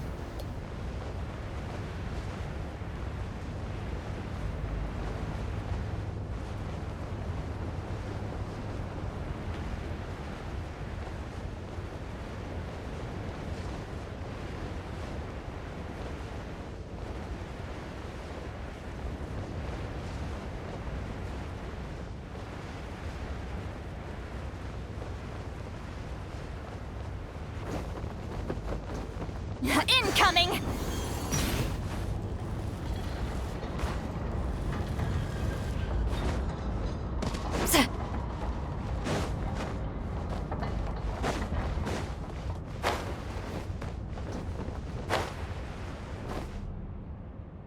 Huh. Well, I have no clue how to get down there.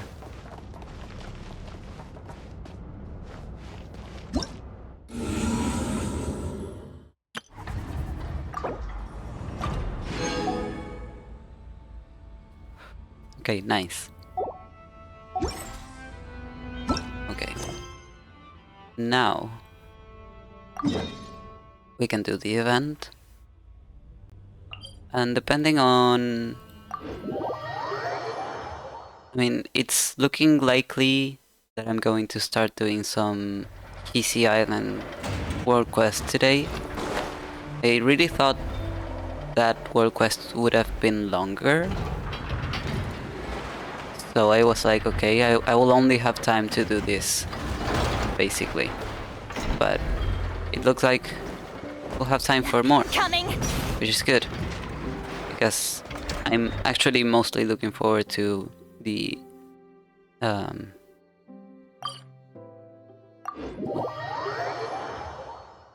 since I have that, I'm going to do this. Okay. But yeah, I thought I wouldn't have time to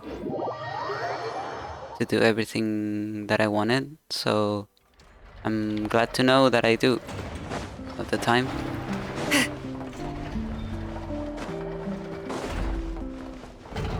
Bam, bam, bam, bam.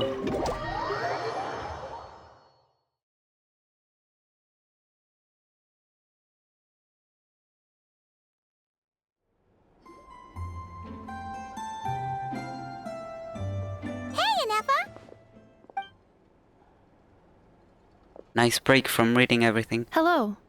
I appreciate you looking after Aino these past few days. Oh, it was nothing. A promise is a promise, right? Anyway, is Yehoda here? She probably has a bunch of new clues for us. Let me explain. After I got back from the Frost Moon Scions, I started doing some digging into that merchant, Asako. The fact that he outright tried to buy Aino's bot definitely makes him suspicious, but even after asking around my boss's circle, I couldn't find any evidence that connects him to this mess. Out of all the merchants we met, he has the cleanest record. I checked all the other merchants too, but the trail came up cold each time. Most of them didn't even know about our trip to the Frost Moon Scions. Whoever's behind this thing is extremely clever. Covered their tracks perfectly. Tracking down a person like that is gonna take a lot more than 2 days. So, you're saying... Summarizing intel. Condensing main points. Conclusion. Over the past 2 days, Yehoda has found no useful information. Did you have to make it sound so pathetic? Oh, how am I gonna explain this to the kid? So, there's really nothing we can do? I mean, short of rounding up those merchants, interrogating them, and searching their private warehouses for ourselves? Nope. Sounds like a good idea to me. Yeah, I thought she might listen to that. Suggestion. These aren't the type of people you mess with on a whim. Oh, I'd turn all of Nod-Krai upside down searching before I went after a man like Asako. Turning all of Nod-Krai upside down. That is indeed Aino's backup plan. Yep. Okay, well, I wasn't serious about that suggestion either. If that is what Aino decides to do in the end, then I will support her. I've been thinking things over a lot since I got back. And the truth is, I can see why Crumclank's technology is being targeted by those chumps. But that means any of my bots could be next, including Inefa. If we don't get Crumclank back, if we don't show them we're not an easy target, then there's nothing stopping them from coming after the rest of my robo friends. So, even if I really do have to turn all of Nod-Krai upside down, I will save Crumclank, no matter what it takes. Oh, I know. You said Asako was the biggest suspect, right? Let's start with him then.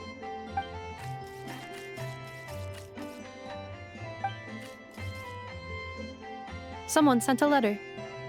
It appears to be for you, traveler. Really? Let's take a look. Long time no see, traveler. Not long ago, I happened to hear about the troubles you're facing. Seeing as you've always been a top-notch customer of mine, it's only natural that I find some way to help you. As such, I've prepared an exceptional service plan, guaranteed to relieve your woes. Just drop by my shop for further negotiations. Of course, considering we're old acquaintances by now, I'll give you a 20% discount. Don't miss out now. Okay, Dory. Huh. Paimon would recognize that tone anywhere. It's her, isn't it? Yep, it's Dory. Seems like she has a way to help us. Dory's services are usually a bit more complicated than that. Ah, I've heard of her. She's got quite a unique reputation around Nod-Krai. Well, let's at least talk to her. It's better than going on a wild goose chase around Nod-Krai. Alright, I'm down with that. You're in charge of the workshop, Inefa. This time, we'll get Crumclank back for sure. Very well. Please continue to look out for Aino in my stead. Oh, you're coming too, Yehoda? Huh. You care too much about Aino to let this go, huh? More like you're not the only one who's got a stupid robot asking you for favors. Cute.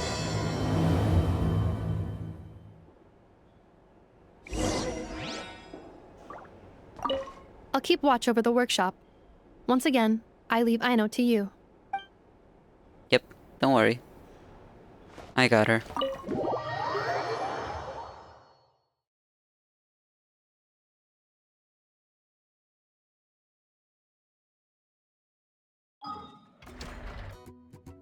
Okay. What would be the best?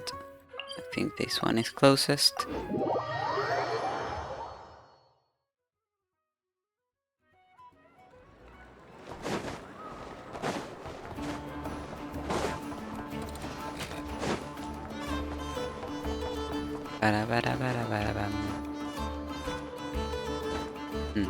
Bad idea.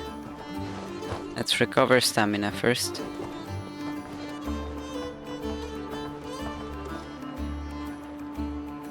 Take me up!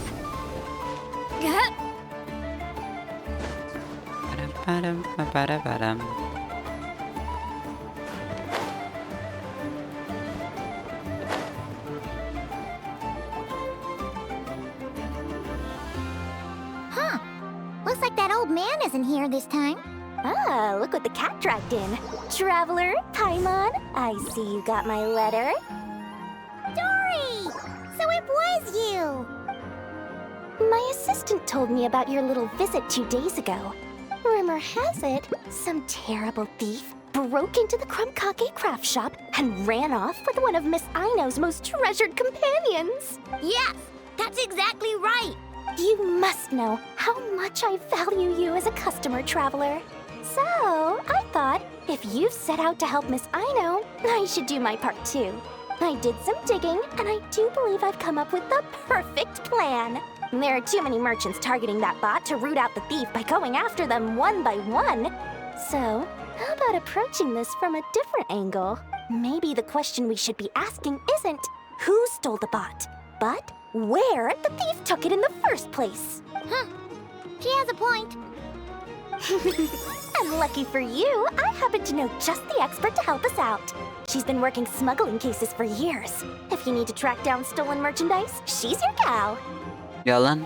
Of course, a professional of her caliber demands quite a high retainer. But not to worry, I can offer you a 20% discount.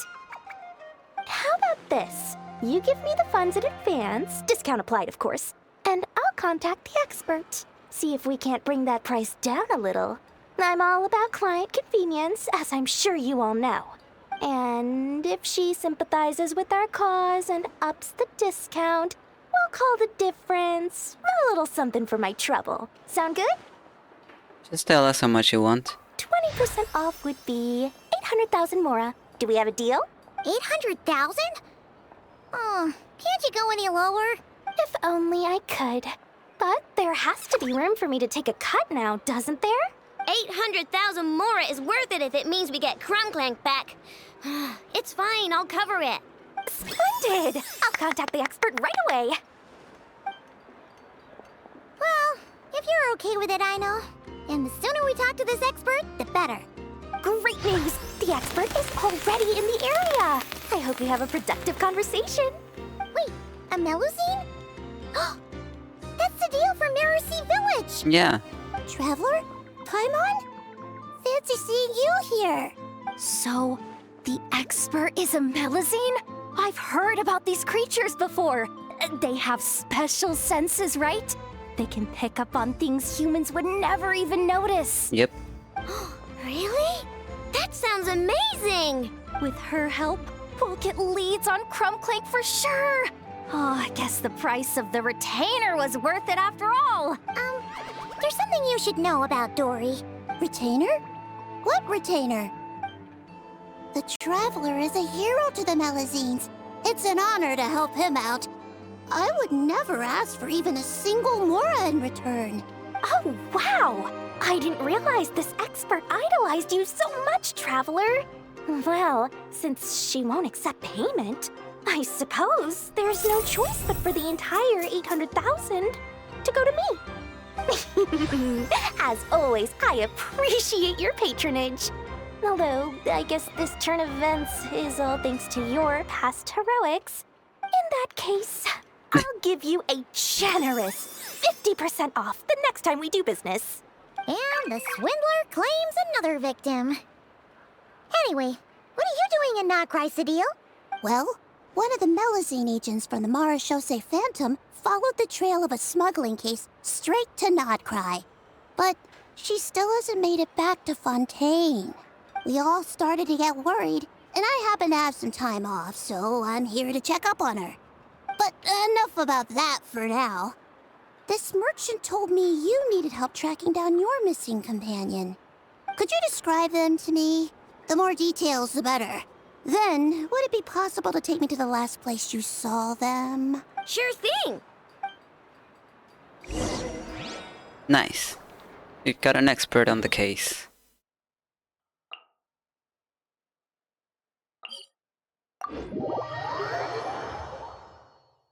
I'm getting hungry, but I A perfect day to stay home and read. don't have anything quickly that I can make. Actually, I do. Okay. Whoa. I didn't mean to.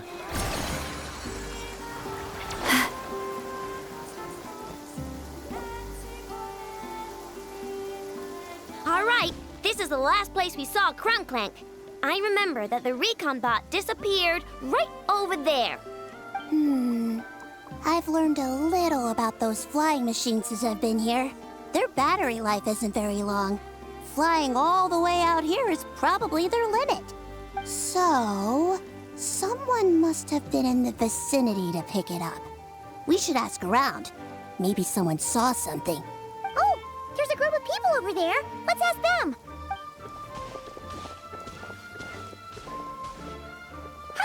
we wanted to ask something. Looking for trouble, kid? No? Then scram. We're more than you. Not a good start. What's the matter? Legally speaking, even suspects have the right to remain silent. We can't force them to answer our questions. That's what you're worried about? Well, it's your lucky day. There's no law in Nod-Krai. Clink Clank Legion, attack! Move out. Under Aino's interrogation, the man finally agrees to talk. Fine, fine. If you want to talk, then let's talk. Ask me anything you want to know.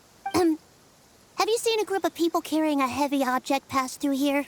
If so, which direction did they go in? I see that pretty much on the daily. And multiple times at that. If we think about when they started the lookout versus when they managed to get away, it would have been 2 days ago, between 4 and 10 p.m. We're looking for anyone in the vicinity who left with a heavy object in tow. When you put it that way, I did see a group like that. Real shifty looking. Came in the afternoon, left at night. I'm pretty sure they were heading in that direction. That direction, If they knew that their cargo was being targeted by other merchants, they were probably trying to get out of here without being seen. That limits their options. Not to mention how cumbersome it would have been. I think I know where they were heading. Let's freaking go. You're the best.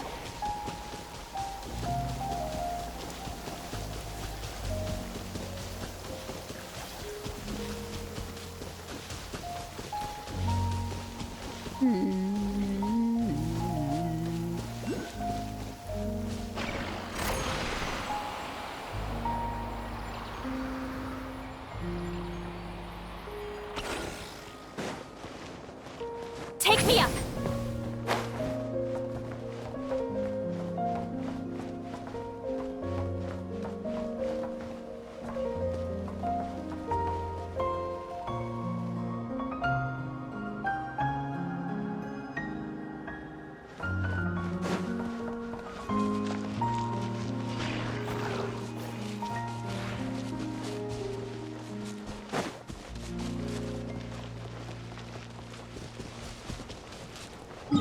Okay, I'm running, but actually, where is it? Okay. That's too far away. Thought it would be closer. Considering we're following a trail.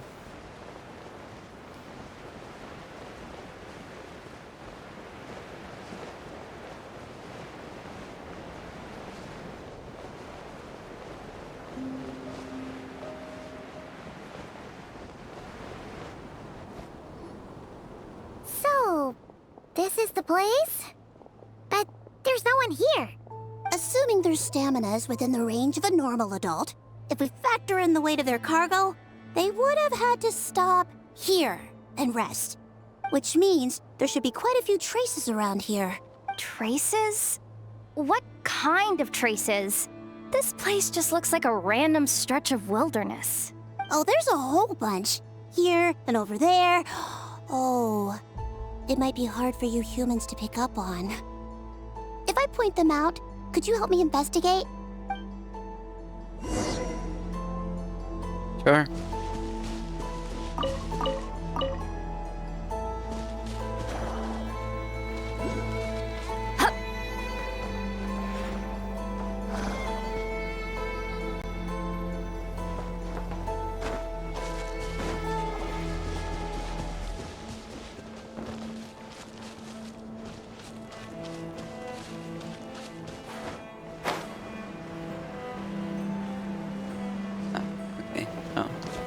That's way too much out of the way.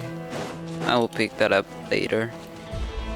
But that one, I do want to pick up right now. Let me wait to get my stamina back.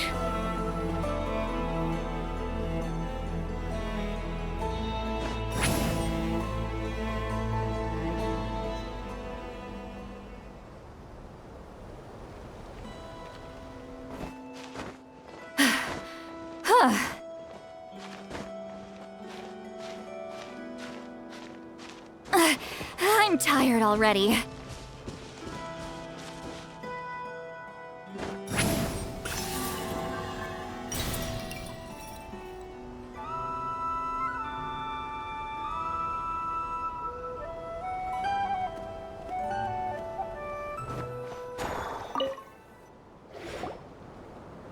This is the recon bot from that day! But Krumklank isn't here. Yup, pretty much what I expected. When they made their initial escape, they took the recon bot with them to cover their tracks. But it's exhausting to travel with that kind of cargo. So, once they made it far enough, they dropped the recon bot and ran off with Krumklank. I doubt they expected anyone to search this area. I bet these footprints are from when they fled this location. Is that enough to tell where they went? Enough to give us some clues at least. I see a special kind of sand in the footprints. It clearly isn't from any of the areas we passed through so far. If I'm right, they probably tracked the sand in from somewhere else. Somewhere they go a lot. Like their hideout. A special kind of sand. Oh, wait! Near the Kuvaki Experimental Design Bureau on Paha Isle, there's a place called Maroon Basin. Oh, there's a huge beach there. Then that's where we should head next. Wow! Melusines are awesome! I want one! What do you mean you want one? Melusines are people, not pets, I know. Well, that's the last clue we needed, right? Let's get going.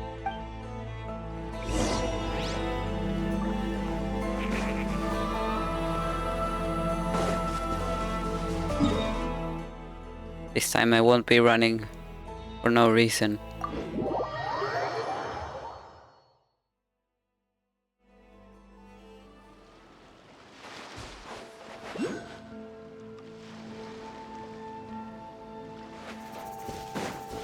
Fuck it. Take me up! I will go pick this up.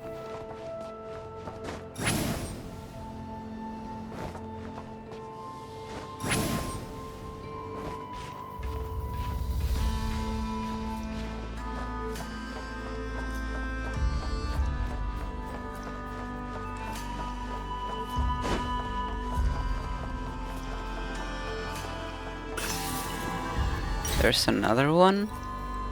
Where? Is it up there? Or is it in one of these things? Incoming! Yeah, here. Perfect.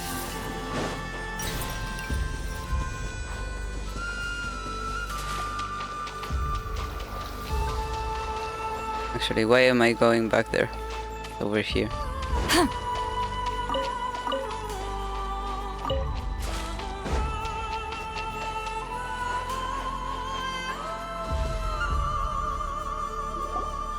We were right! There's a camp here! But I don't see Krumklank anywhere. Maybe he's inside. With this many people standing guard, breaking in seems out of the question. I'm sorry, everyone, but I think this is as far as I can go. Don't be sorry, Oh. Sadil. You've been such a big help. I wouldn't even mind sharing some of my secret dessert stash with you. And anyway, you probably shouldn't be here for this part because I'm about to do something bad. And you're too good for that. Oh my gosh. Okay. I know. Like I said before, I'm the boss of the Krumkake Craft Shop, and I'm gonna save my friend no matter what it takes. Whoa! Is that Zip-Zap Spybot number 1? It's Zip-Zap Warbot number 1 now. Whoa, whoa, whoa. Warbot? I knew the kid was making dangerous stuff. With Zip-Zap Warbot on our side, there's no stopping us. Come on, charge!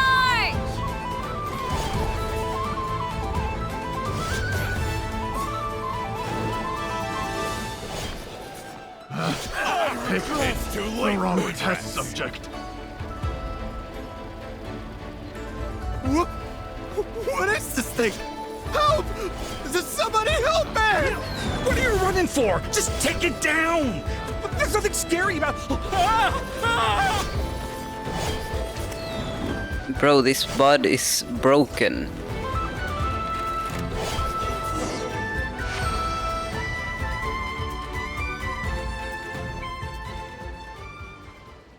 casually one-shotting. Phew! We're in! Wait! What's that?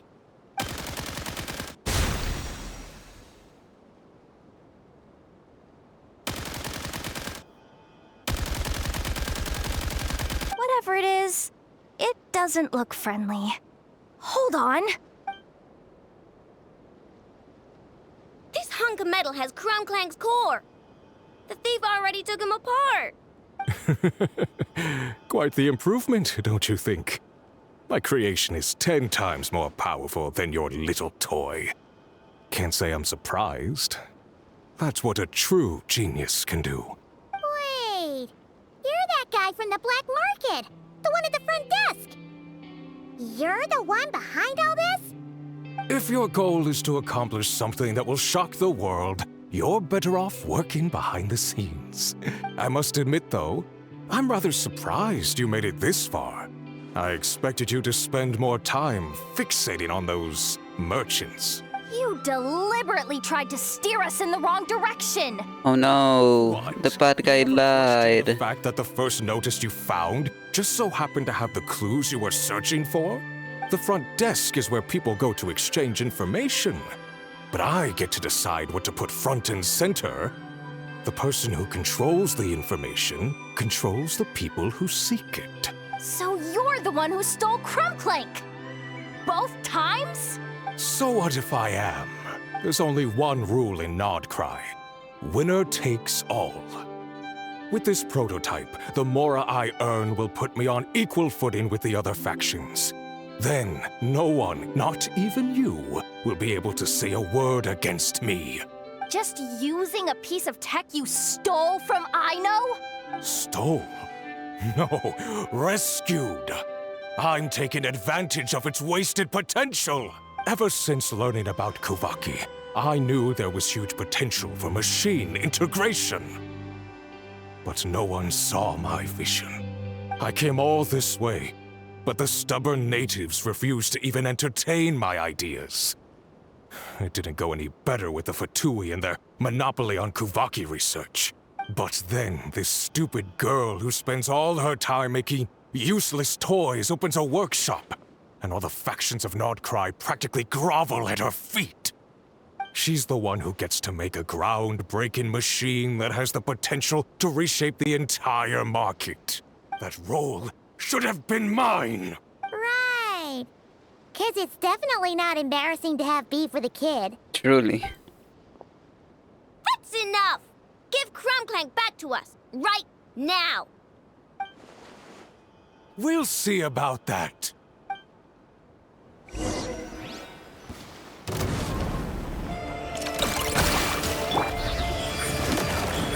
Right now.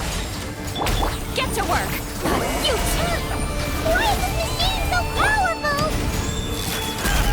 I can't even hit the thing! No, you guys! Don't attack him! We just have to wait it out! I'm not letting Crumclank become a war machine! Emerge, right now. Silence!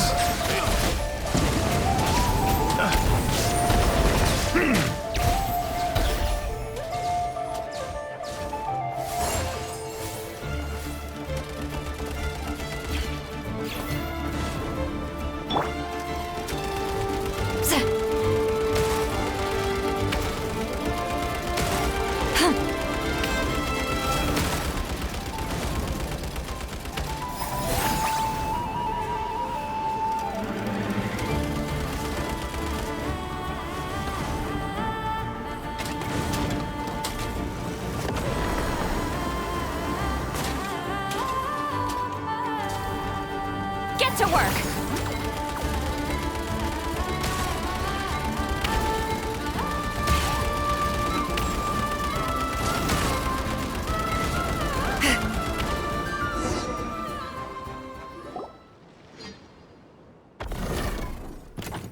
What's happening? I need an engineer over here. Quick, fix it! Wow, you can't even fix it? You herald yourself as a genius? The core stopped working. It's supposed to concentrate Kuvaki, but it looks like it needs a specific transmission medium to operate. What kind of medium? Judging by the smell, I'd say some kind of dessert? What? Don't sound so surprised. Crumbclank is a dessert baking robot. But I always thought it would be too sad if he had to watch other people eat all the time without joining in. So when I designed Crumbclank, I gave him the ability to eat desserts too, not just bake them. I think I understand now. The consumption of a cake-like dessert is required to keep the core's Kuvaki concentration function operating.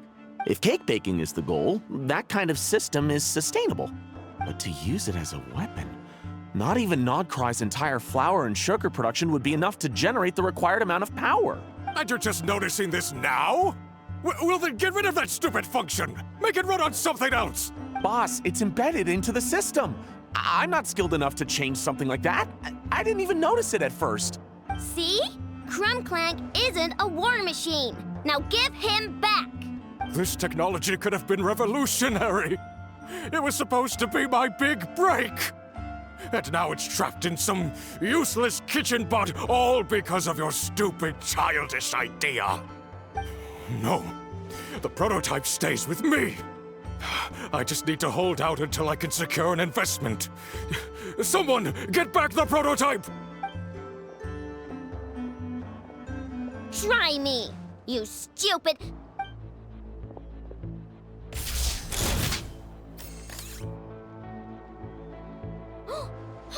Enough! Whoa! What are you all doing here? Protecting the Crumbkake craft shop is a job for all who call it home. Activating Annihilation Mode. Another too late for regret. Right here. Emerge. Show no mercy! There is no escape! Bow your head. Test subject.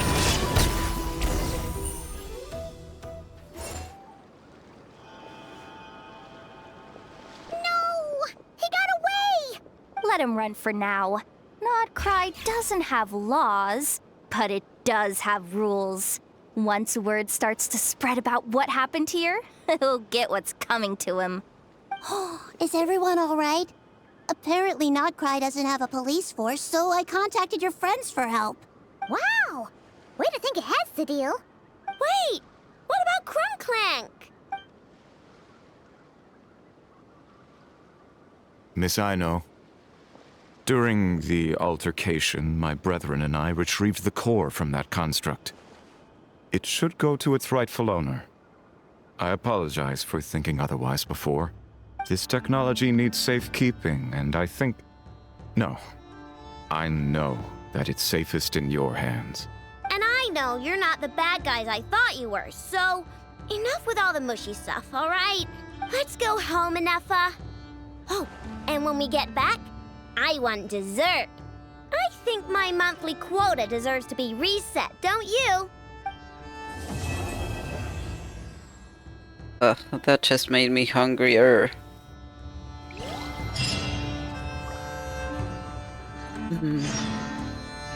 Okay.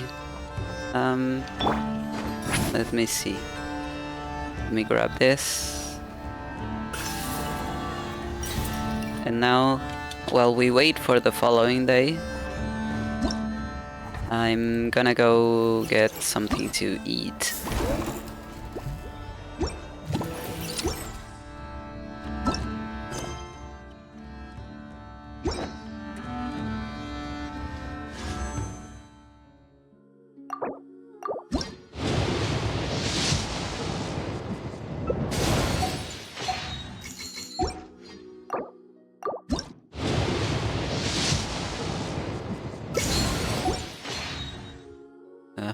Come on, Sino.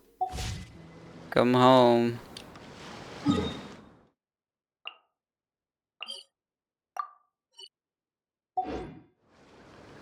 Okay. I will be right back.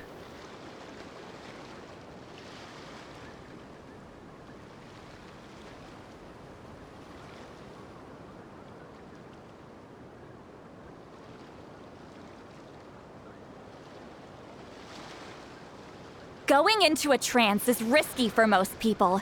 so don't get any ideas.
I've read almost every novel from Yae Publishing House. Pretty normal, right?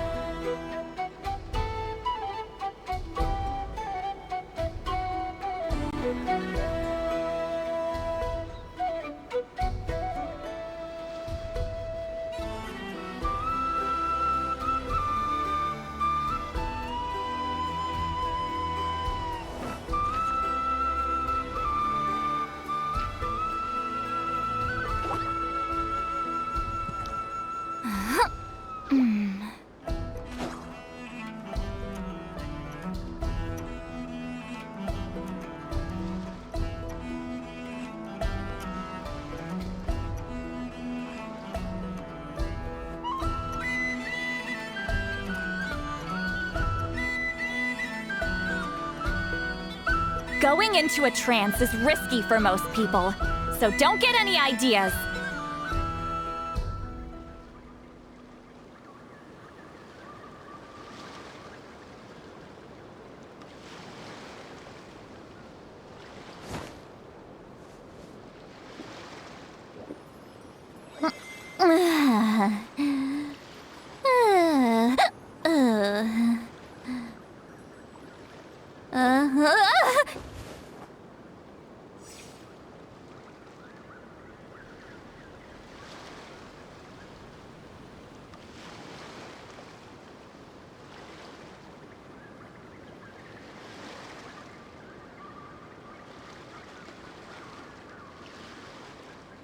I've read almost every novel from Yae Publishing House.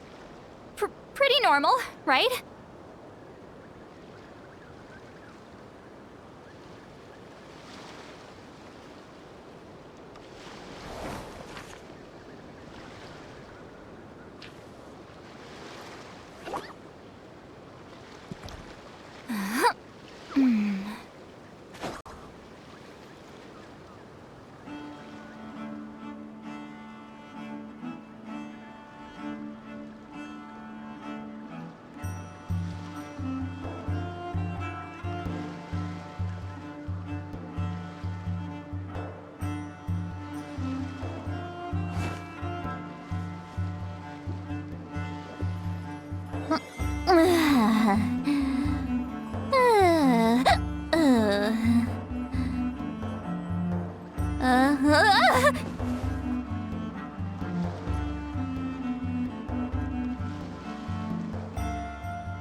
Going into a trance is risky for most people, so don't get any ideas.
I've read almost every novel from Yae Publishing House.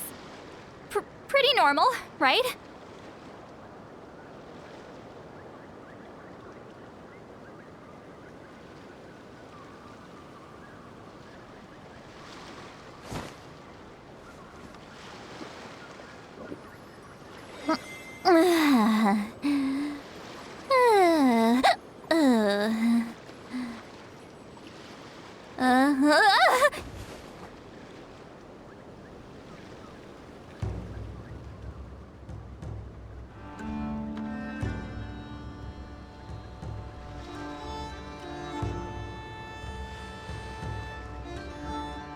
Going into a trance is risky for most people, so don't get any ideas.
I've read almost every novel from Yae Publishing House. Pretty normal, right?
Going into a trance is risky for most people, so don't get any ideas.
I've read almost every novel from Yae Publishing House. Pretty normal, right?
Going into a trance is risky for most people, so don't get any ideas.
Hey, it's been a while.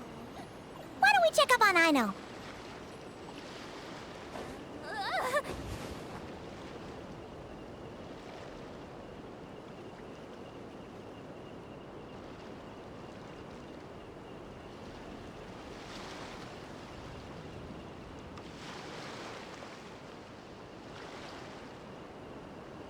I've read almost every novel from Yae Publishing House.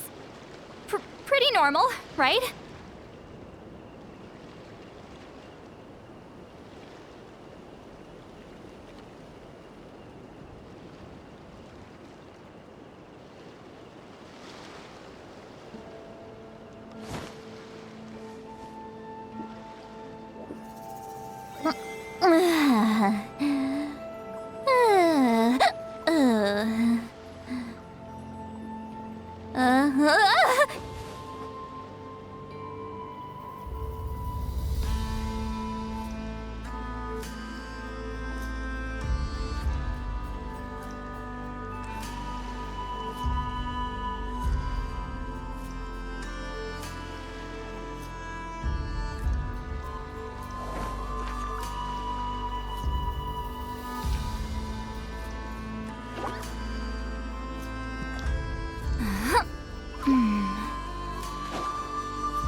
Going into a trance is risky for most people, so don't get any ideas.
Here's to a life where the drinks keep flowing and the Mora keeps rolling.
Going into a trance is risky for most people, so don't get any ideas.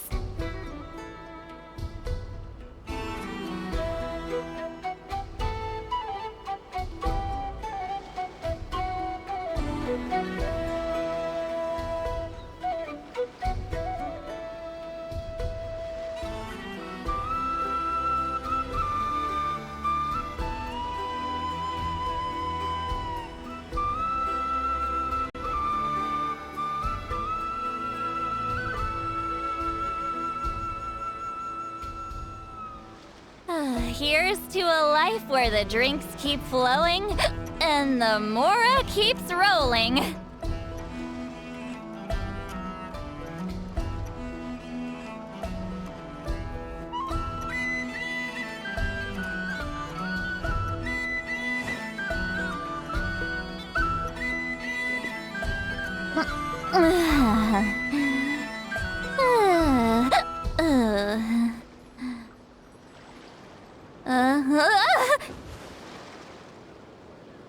Okay, I'm back. Got my food.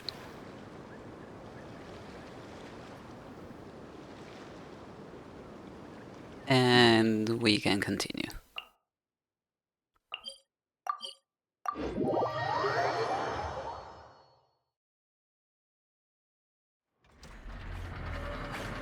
Over here. What do you mean? Where?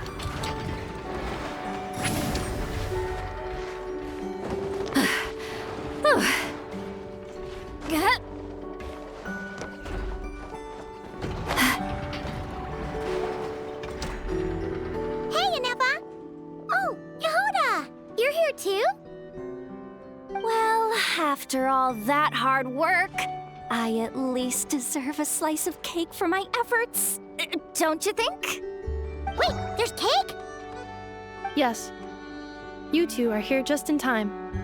Aino wanted to thank you for your help, so now that Crumbclink is back safe and sound, she thought it would be nice for everyone to try out his baking.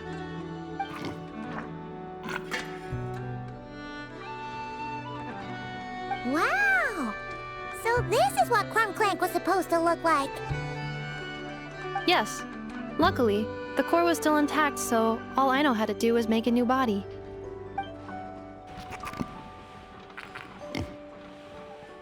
Woohoo! Is it ready?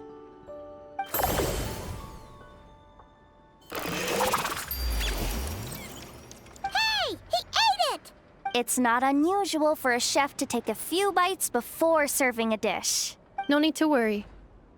Once he's had his fill, he can get started on the desserts for everyone else. It'll just... All right. Wait, speaking of desserts, where's Aino? She thought of a new idea for a robot and shut herself in the workshop to get started.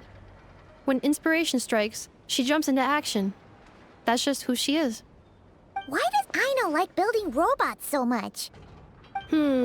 Retrieving historical records from databank. At first, I believe Aino was just shocked to find something that fascinated her more than desserts.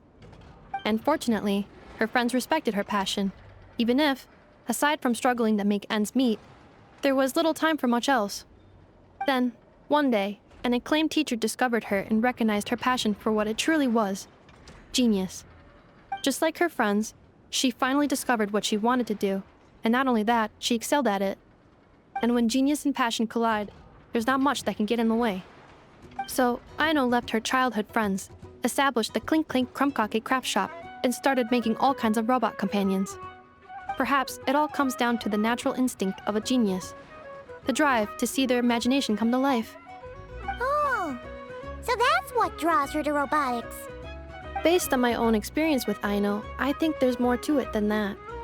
Long before she took me in, she was already pushing her skills to the limit in an effort to give each robot a distinct personality, and she already treated them like companions. What I mean is, it's not something that started with me just because I have a unique background.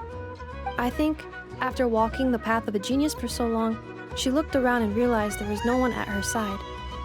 And it made her feel lonely. So me, Crumbclink, and all the other robots Aino has added to the workshop, we're not just proof of her genius. We're her family. We give her the companionship she longs for. As I see it, that's the true relationship between Aino and her robots. Oh, wow! So, you really mean a lot to her. Yes, and for that reason, it did not matter to Aino how powerful Crumbclink could become, nor how feared or coveted his technology might be among the factions. And she decided that he would join his family, and that meant she would spare no effort to save him. Yeah, that makes sense. But it makes Paimon wonder why someone like Aino would choose to stay in Nod-Krai. I'm afraid my logic unit cannot make sense of that question. Well, the way Paimon sees it, Nod-Krai is a dog-eat-dog place full of scheming and scamming. The people that thrive here seem to be built for that kind of thing. Anyone else would use the kind of tech Aino has to make weapons and threaten people. But Aino, she takes something that could be a weapon and turns it into a robot that makes cakes. It just doesn't seem like she fits in. No, my view is the exact opposite. I've encountered the full spectrum of people that live here in Nod-Krai. But in my experience, very few of them can be said to represent this place. You say Aino doesn't fit in here, but I believe the opposite. If I were to attempt to define what a person from Nod-Krai should be, no one is a better match than Aino. Ooh, the dessert should be done! Yes, one moment. Allow me to serve them. I want the one with the most frosting! All right, everyone. Dig in.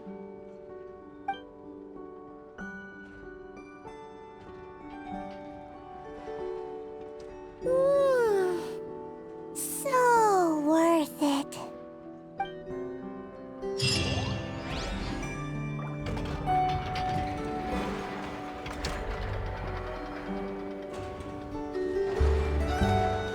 Excuse me. I'm Going into a eating. trance is risky for most people, so don't get any ideas. Okay, that was incredibly adorable. I love that. Save me. Excuse me?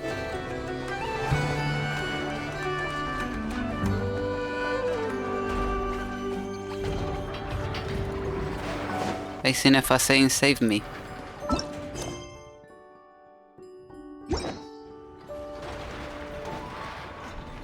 Save me. Where?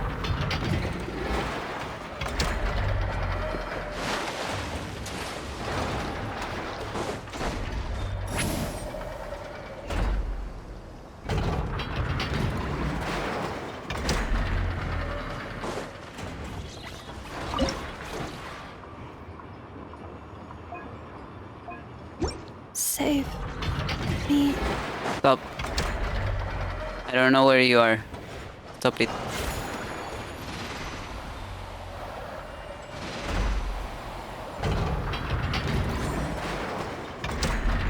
Okay. Anyways, I'll see about that later.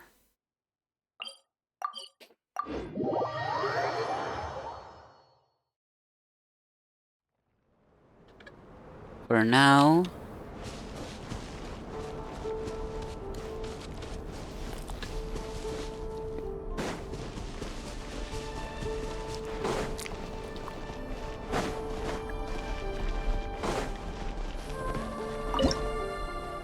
let's see.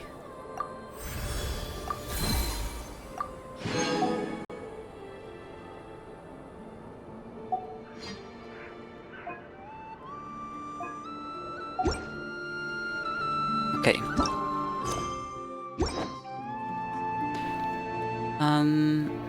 Let me look at one thing real quick so I can choose what work quest we're going to start, and also in the meantime finish my food because I can't be reading and eating at the same time, so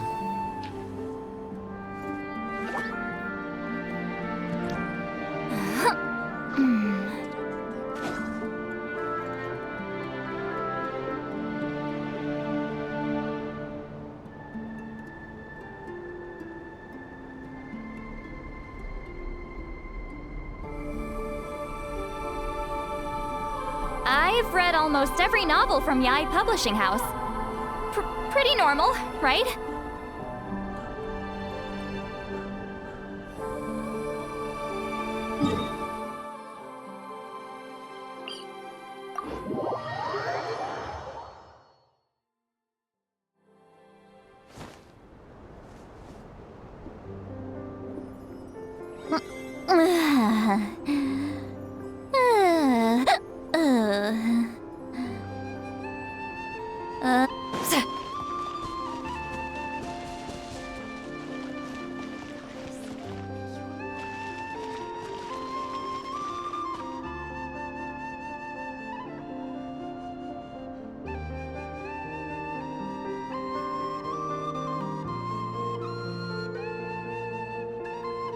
we're going to start with this one then. To a life where the drinks keep flowing and the mora keeps rolling.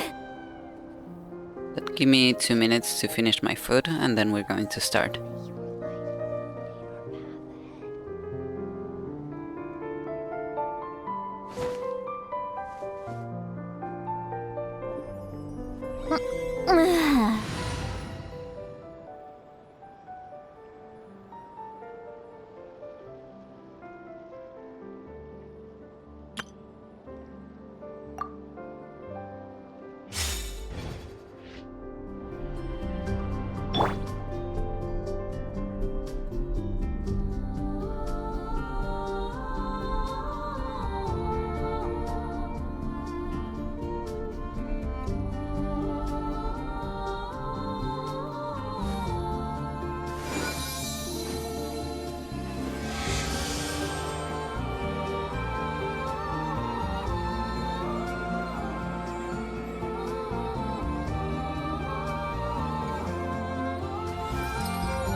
If ever you find that the animals in Nod-Krai behave in ways you do not understand, just ask me and I will explain.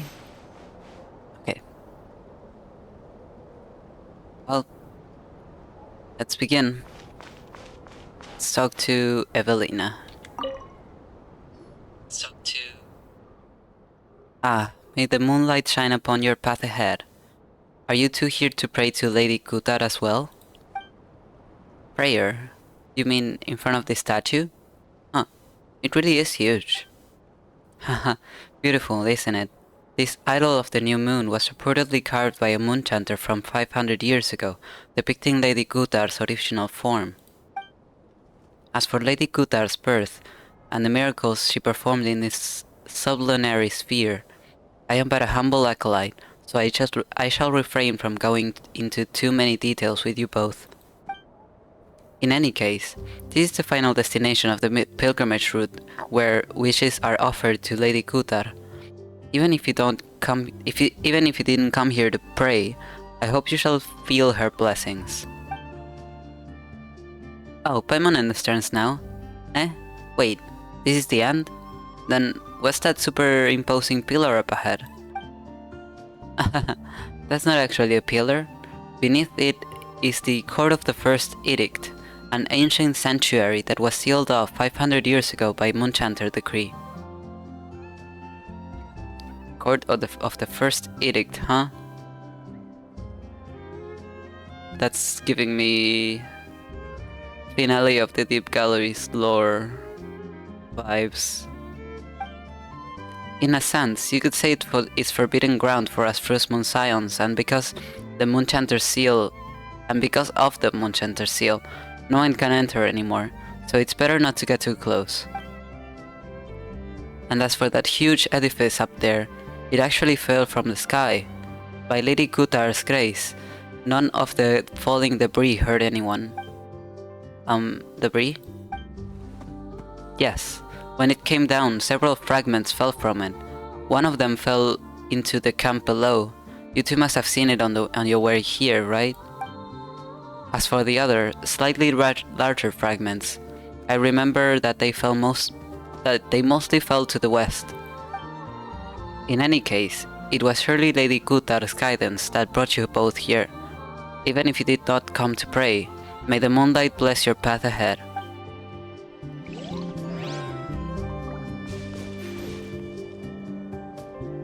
Okay.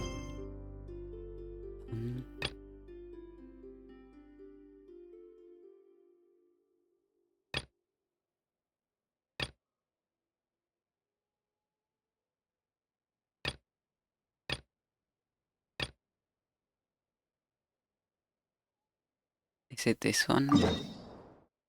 No.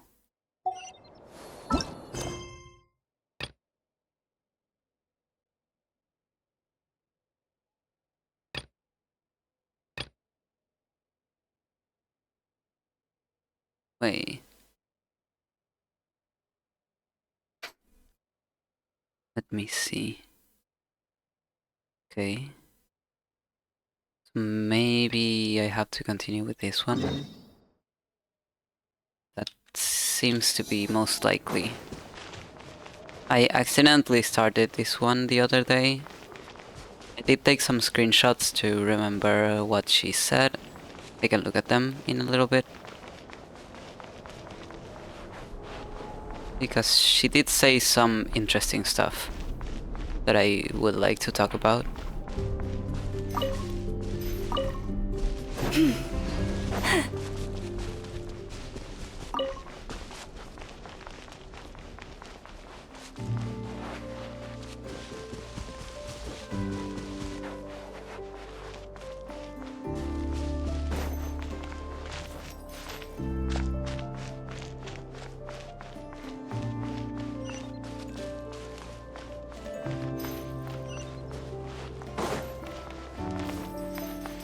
Okay, let me look at it. 1 second, let's see. They should be here.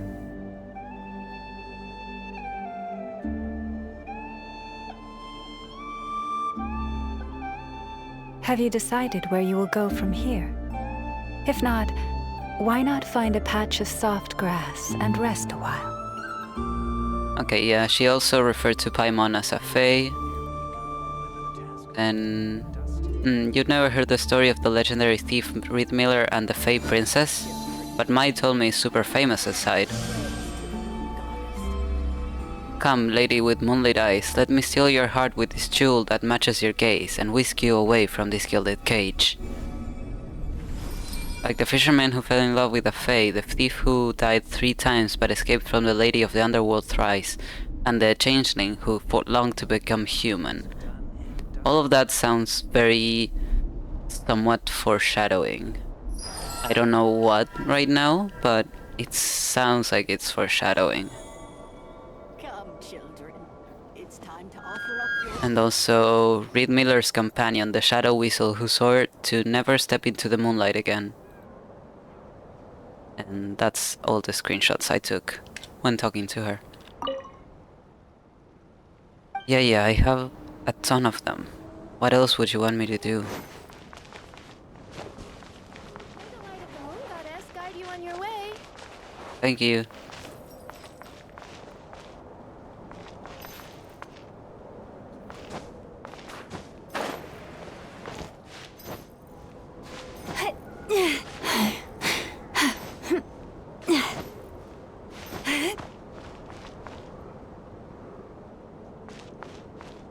What do you want from me?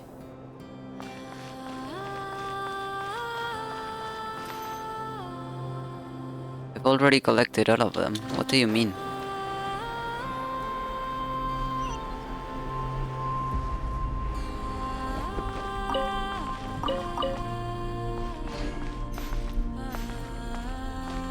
Why this cat hiding under the table?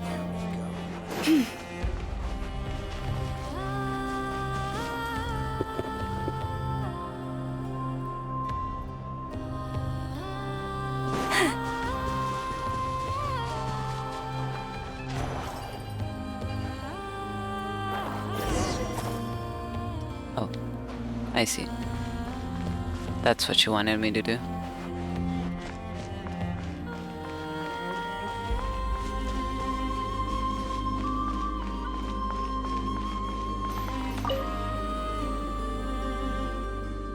We're back. Kasha, would you consider this a pretty stone? Wow, that was fast. You really are professional adventurers. You're amazing. Hehe, most stuff's easy peasy for us. Short of exploring some crazy deep underground labyrinth, or taking photos at spots thousands of miles apart, maybe. What's wrong? It's a beautiful stone, but I feel like it seems to be attracted to this big stone. Really? Paimon doesn't feel anything at all. I'm not really sure either, it's just a vague hunch, I guess. It's like how Mai mentioned that Reed Miller encountered the Fey Princess through the guidance of the Moon's goddess. I guess this premonition of mine must be something similar. Wow, is that what they call foresight? But wait, Paimon's pretty sure that the Moon Goddess wouldn't bother with something like that. She's probably way too busy for that kind of thing. So, what does your premonition tell you to do? For example, that we should put this stone back there? I know I'm not a kid anymore, but I still need to grow a bit to reach that high. Could you give me a hand, traveler? Oh damn. I didn't realize this stone is that... Oh, I didn't even realize that it was broken.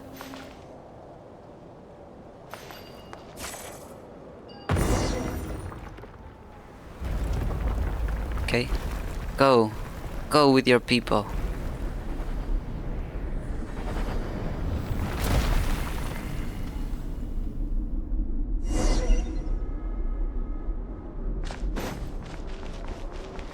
Yo, there was a common chest. Take heart. You toil not in vain. Kasha, we did it. Did you see that? Wow, I was right. As soon as we put the two stones together, something really awesome happened. But now the stone we found is gone. Oh, it's okay. I was only trying to find fragments like that so I could bribe Mai in the first place. Now that we've got this whole new story about a flying stone, the stone itself doesn't really matter anymore. Since Mai loves telling stories, I'm sure she'll be way more excited about this tale than just some old rocks. Thank you so much, Traveler and Paimon. Things didn't go exactly as imagined, but I'm really happy with how it all turned out. Oh, and here's a pretty stone I found earlier. I think it's really beautiful, so I want you to have it as a thank you gift. Okay. Oh. A Shivada Shade Silver. Oh, thank you. Okay. Now... let's see. It should be down here.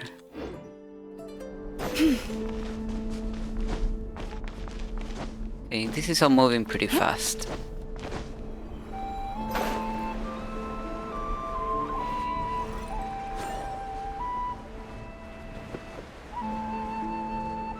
Alright, I did start this one accidentally as well. I was coming here to get a Lunaculus and didn't know it would automatically start the quest, so unfortunately.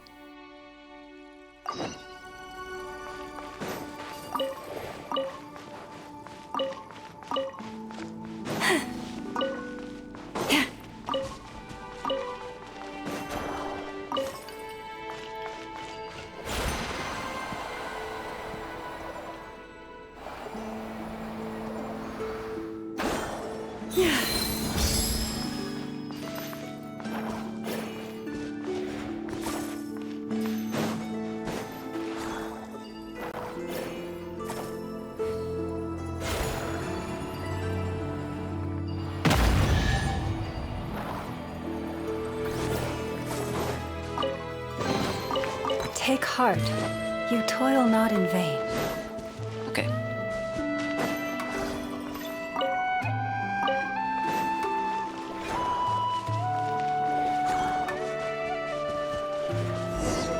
Oh no, it's a terrifying crab, Sar. We've been spotted.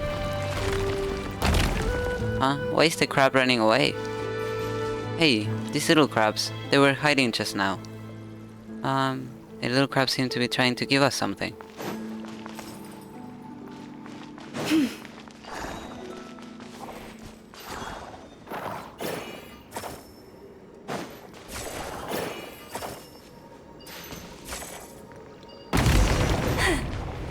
Whoa, that huge I can read.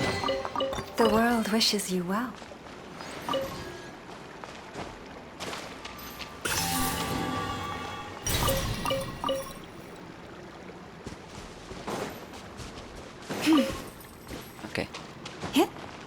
Unfortunately, I have to try and read it in my head as quickly as possible, because otherwise I'll never get to the end of the phrase. Destroy the obstacles. Oh. Hello? Why is it not giving me power?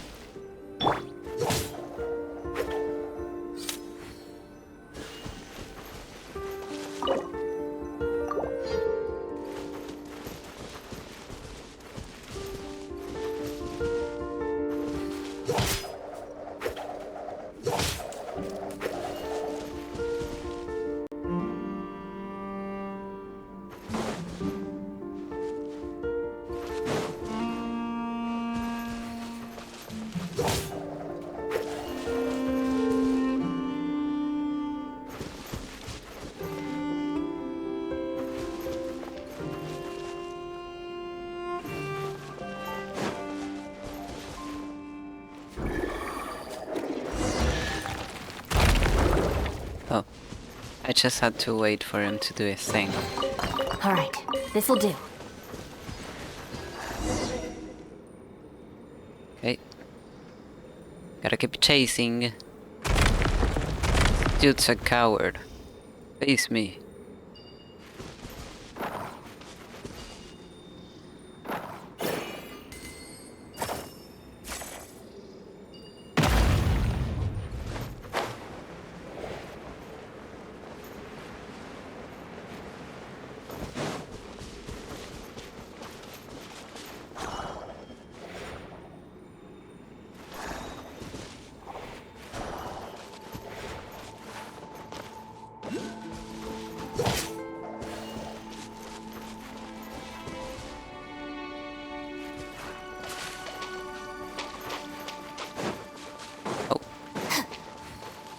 Treasure chest. It's all yours.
Place is so dark. Come on, buddy. You have to get over there.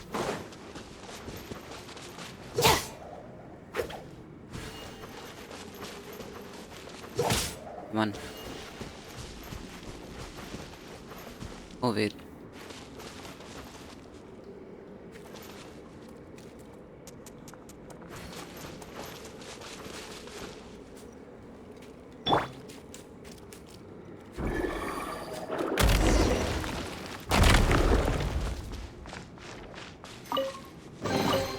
Take heart.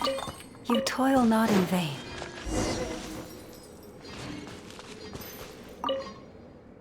Looks like this way is blocked. Yeah, no shit. This way is blocked too, buddy. Only we had the ability like those Frost Moon weirdos do. What ability? Forest, protect us. Not doing anything. This doesn't do anything either.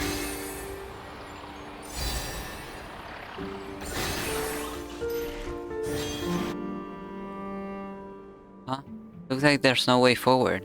Where did that big crab escape to? Ah, this is a problem. These mirrors were left behind by those Frostmoon's weirdos. Only they and the crab star can travel through them. So that big crab actually went inside the mirrors? It's just a crab, so where did it learn how to do that? Well, it probably has something to do with that cursed Stone of Desire. Duardoska Stone. Let me write that down. Duardoska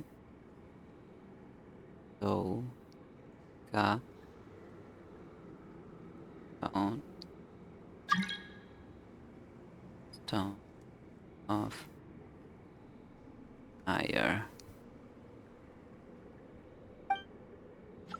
Better find that wall first, buddy, in case you fall over from what I'm about to tell you. I, Maite Veliu, Maite Veliu. I'm actually a member of the Conch Gang, here to gather intel.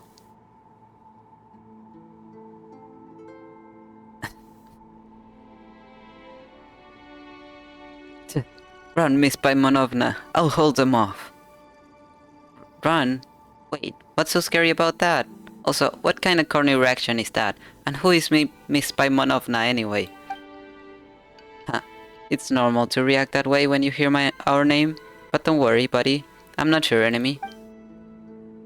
Anyway, forget about that just now. Just so you know, I've been observing this place for quite some time already. Truth is, His Majesty the Crab Tsar used to be quite docile, and didn't know how to travel through these mirrors until 6 months ago. That was when it picked up a strange stone from somewhere and started carrying it on his back. Its temper has taken a deadly turn ever since. Evil, cruel, easily agitated. Sometimes it even uses its pincers to crush other little crabs, turning this place upside down. Wait, so the treasure you're looking for is actually the stone on its back? No wonder you say we'll have to defeat it first. That's right, buddy. Just like how Reed Miller took the Frostmoon treasure back from the greedy governor, bringing her back to her senses. The duty of a master thief has always been to side with the oppressed, so that they don't have to kneel before any crab. So for all the little crabs. I see. Is this what you wished for, ruler of Elysium? What the fuck? Her eyes look so fucked up.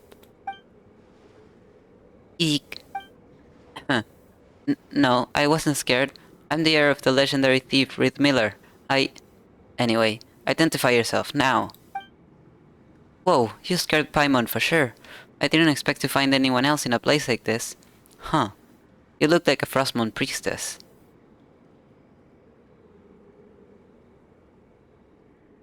Ruler of Elysium? Are you talking about Paimon? Paimon? Is Paimon Then Paimon, your lady, commands you to go to Nashatown and buy Paimon an endless supply of crumb cakes. Just kidding. So, what are you doing in a place like this, buddy? Eyes up, you're all alone. Well, there's 3 of us. We are a fellowship of free people, and if you wish to seize us and take us to the Frostmoon, then you're out of luck. Even back when the Snezhnograd had the legendary Reed Miller. Fear not, I am not your enemy. Still, Reed Miller, is that the name you have chosen to follow in this sublunary sphere? Of course. Anyway, I've got no interest in plots and schemes in the shadows. What exactly do you want? Out with it. No, there's no need for such meaningless words. You're only here for the treasure, I know that. I've known it from the beginning. Cast your gaze that way. Look beneath the mirror. When the mirror shatters, you will find that cursed object that corrupts the heart of man. As for me... Hey, wait, don't go! Whoa, she's gone again. Who in the world is that priestess? Who knows? Those Frostmoon folks have always been kinda loony and cryptic. But I suppose there's no other choice now. Let's follow her advice and go look that way.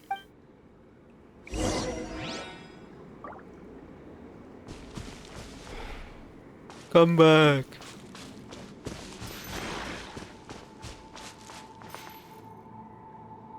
Whoa, look in the mirror. Is that the big crab from just now? Whoa, watch your step, traveler. That looks pretty steep. Phew, good thing that priestess lady warned us the mirror might break. Yeah, She doesn't look like she means any harm. Alright, let's just sit down. Okay. I'm not really a big fan of how everything is red down here.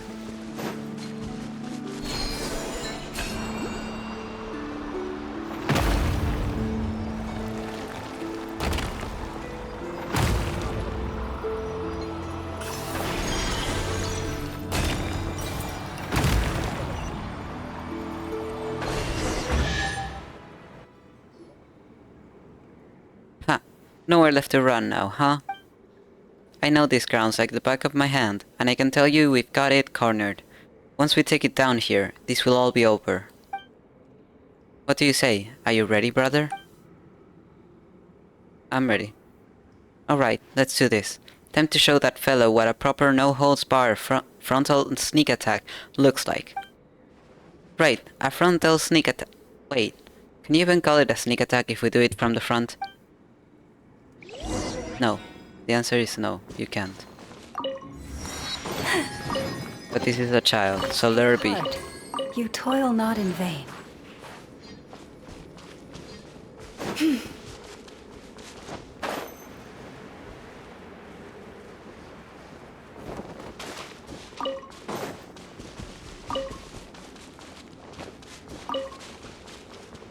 Hi, buddy. Commit to memory. Oh. Why can I not fight you? Okay. Now I can. Or can I?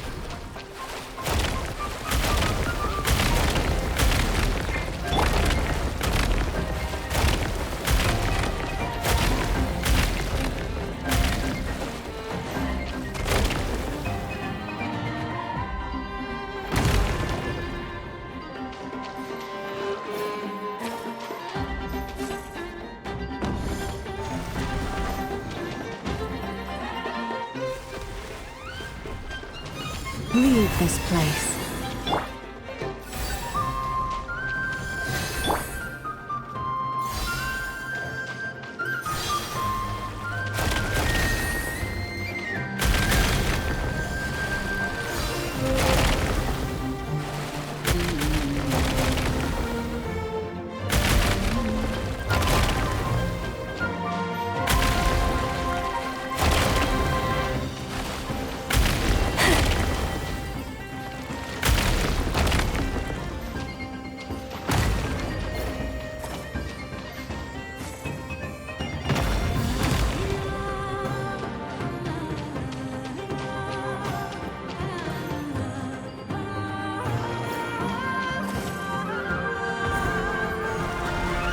You poor lost lamb.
Nice.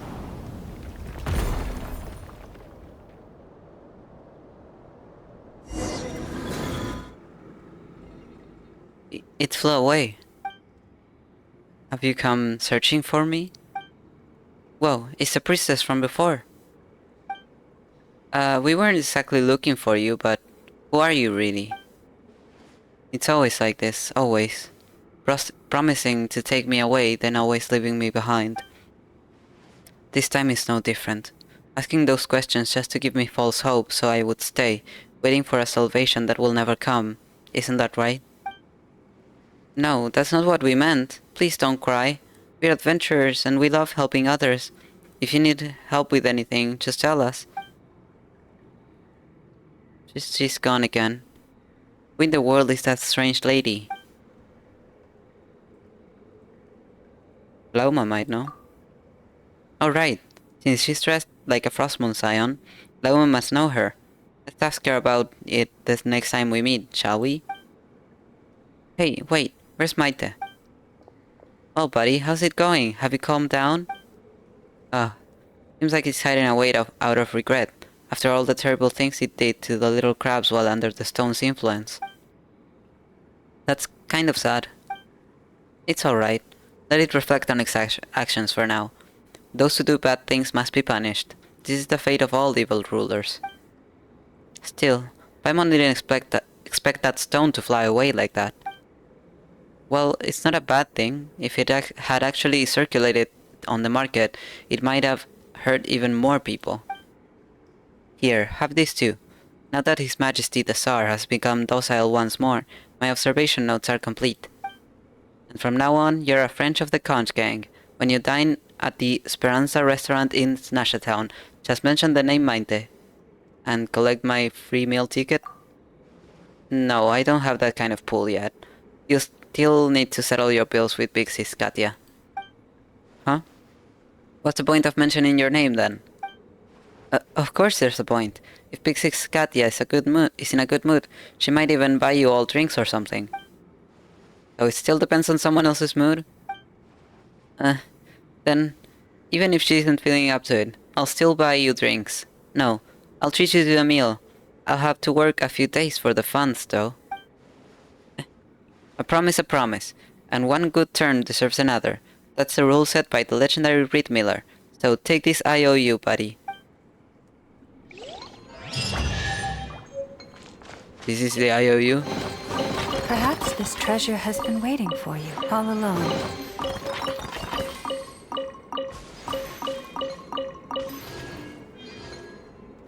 Well, let's take this.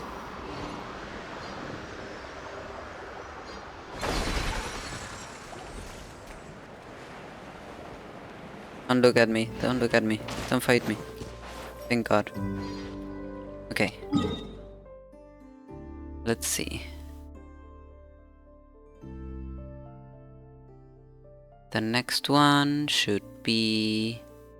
I think it's around where I'm at, but let me check. Okay, it's a little bit down from here. Perfect. If ever you find that the animals in Nod-Krai behave in ways you do not understand, just ask me and I will explain.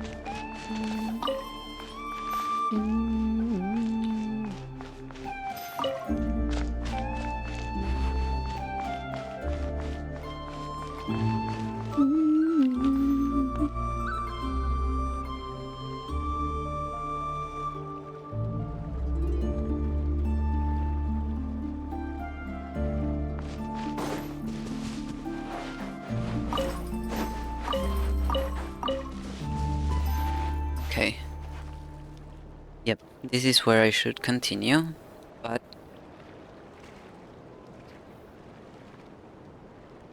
I know I literally just ate, but I don't know why, I'm still so hungry. So... and also it's around the time that I usually make my coffee and snacks, so...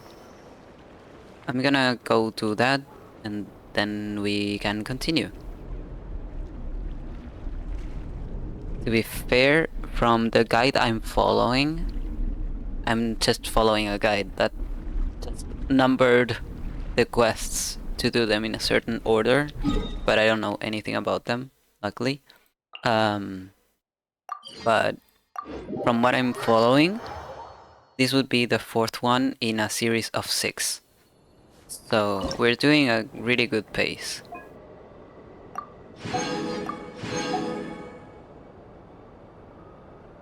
So yeah, 4, 5, 6, or well, whatever order in here. But so yeah.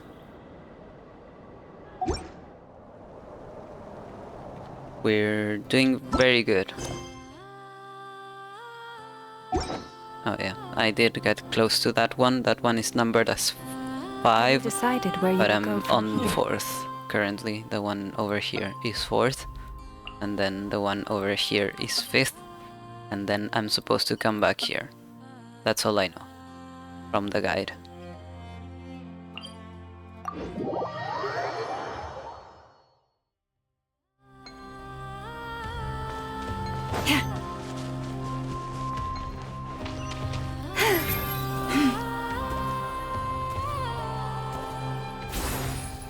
So yeah, actually let me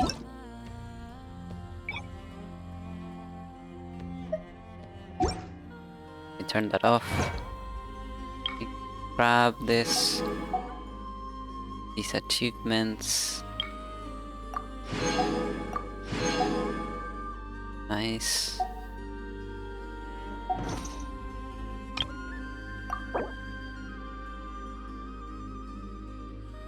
Aww. Tochka. That's cute. Oh, and also, I did get this name card yesterday. I wanted to read it. After 10,000 winters come 10,000 springs anew. After 10,000 partings, 10,000 reunions too. The past has slipped away, yet tomorrow holds the promise of you. I don't know, I find it quite interesting. Like, I know the repetition of 10,000 is for literary points, I suppose. I don't know how else to put it. I'm not trying to be condescending at all, actually. It's just, I don't know how else to say it. It's for style, I suppose. But I don't think we've had 10,000 as a number that's been relevant so far. So I feel like this is starting to slip that number in. And also the line, the past has slipped away, sounds very interesting considering, what was it? That line that Columbina said in that one video, I think it was in God's Limit. Or was it another one? Was it the Nod-Krai teaser? Well, but that line about the water, in the water the future shows the past or something like that. So yeah, I just wanted to read it. Even when the Find it very interesting.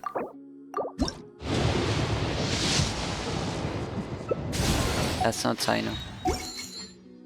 The thing is, I think I pulled 4 times already today. So I should have to add that. Because it doesn't update automatically. But let me see how far I am. Oh, not even at 10. Well, I'm probably at 10 already, yes. So I'm at 50. I need 25 more. night is gone, and even when the sky is hidden from view, well, let me get the my moon coffee and shines snacks, its light upon and we can continue.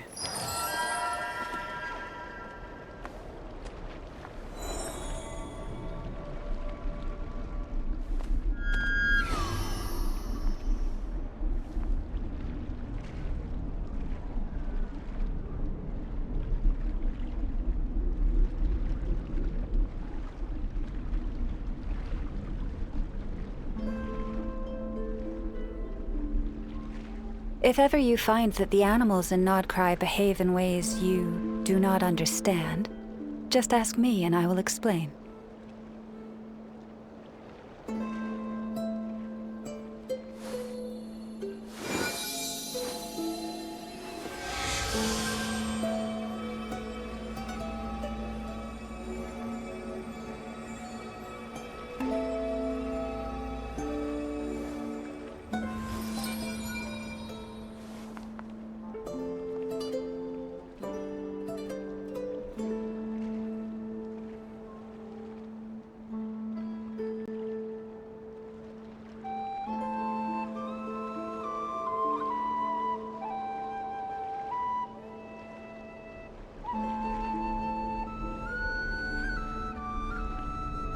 Have you decided where you will go from here? If not, why not find a patch of soft grass and rest a while?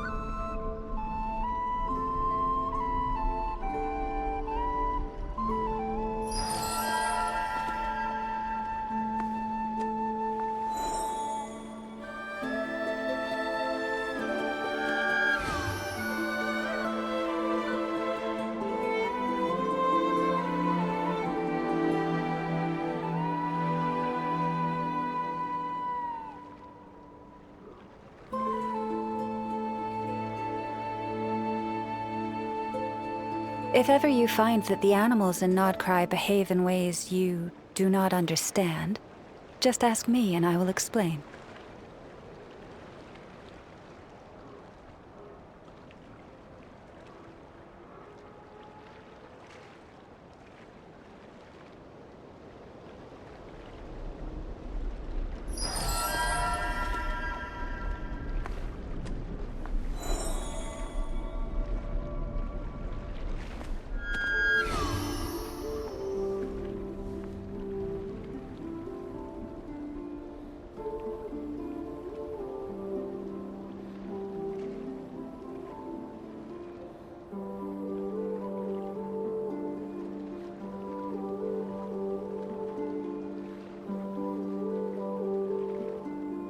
Even when the night is gone, and even when the sky is hidden from view, still the moon shines its light upon you.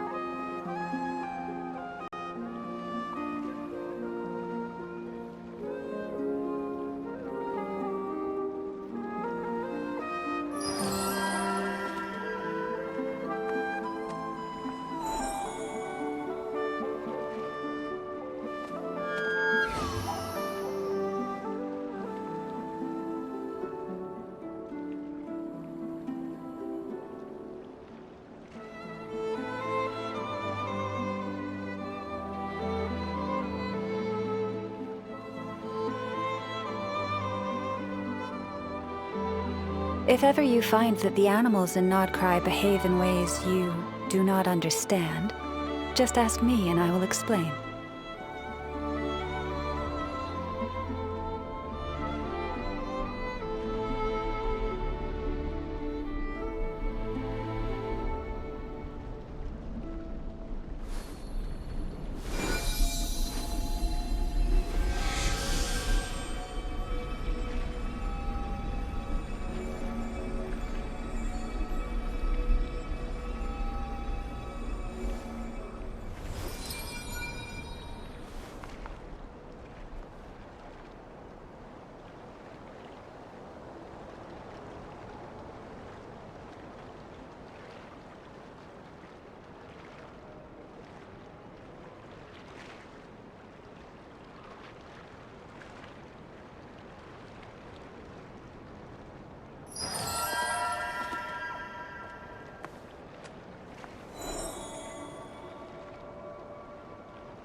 Even when the night is gone, and even when the sky is hidden from view, still the moon shines its light upon you.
If ever you find that the animals in Nod-Krai behave in ways you do not understand, just ask me and I will explain.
Have you decided where you will go from here?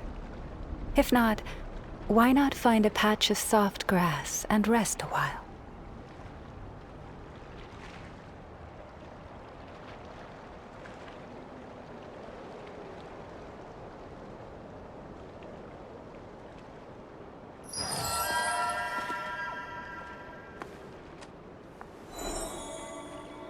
Okay, I'm back.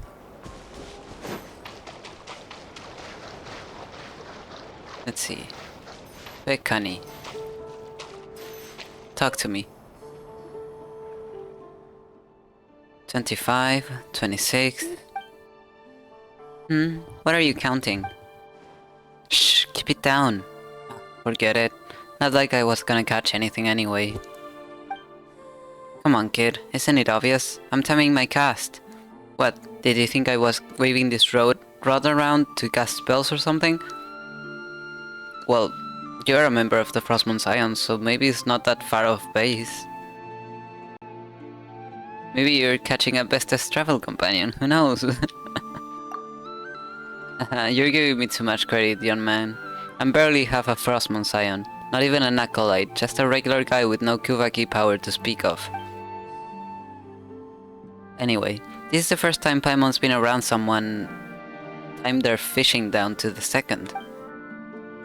Well, what matters is your fishing technique, not how long you can stand on the shore. Old Ilmari never got that. No wonder he never caught anything.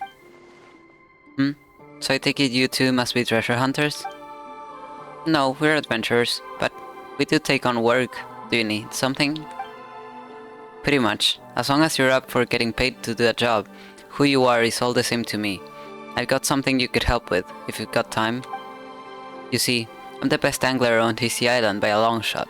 No one, not even successive generations of moonchanters, could surpass me in fishing. Really? That's amazing. Wait, that doesn't mean anything. Fishing isn't even part of a moonchanter's job. Still, even with all this skill, I still haven't caught a single fish lately. Makes no sense, right? So obviously, the problem isn't with me, but with the environment. Just as it is with the cursed Eye of Krati, there must be something underwater affecting the fish. Seems like quite the leap in logic. Anyway, I was hoping you two could check the nearby waters to see what's scaring the fish off. Don't worry, you'll be properly compensated for your efforts. Well, since there's a reward involved, we'll take a look around, but no promises we'll actually find anything weird, okay? Okay.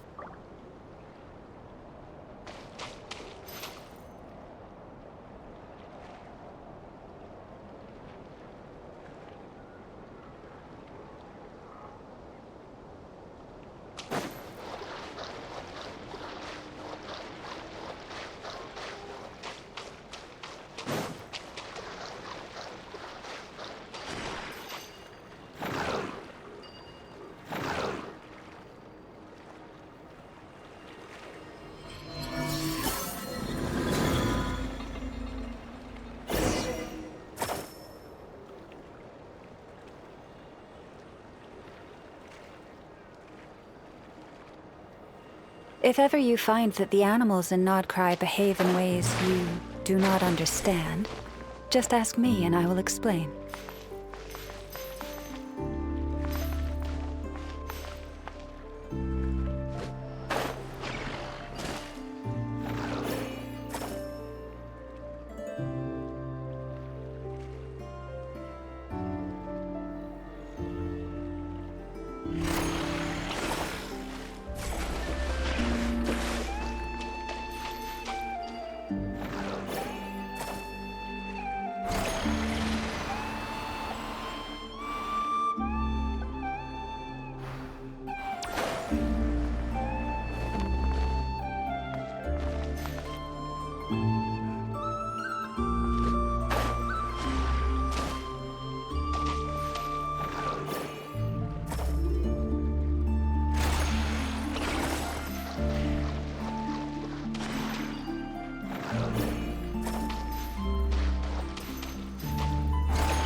Hey, did you see that?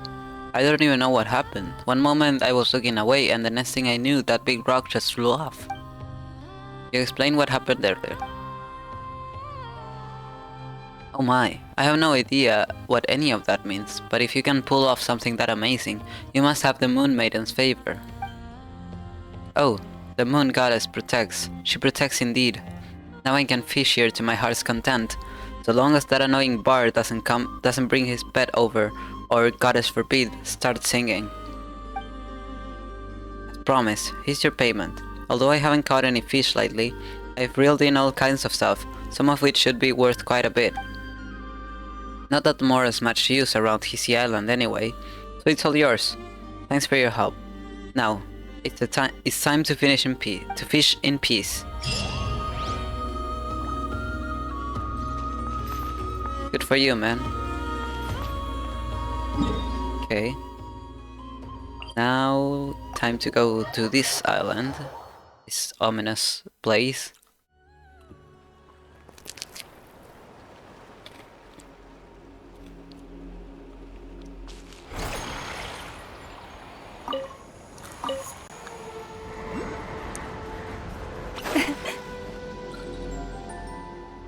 Huh? What's that over there?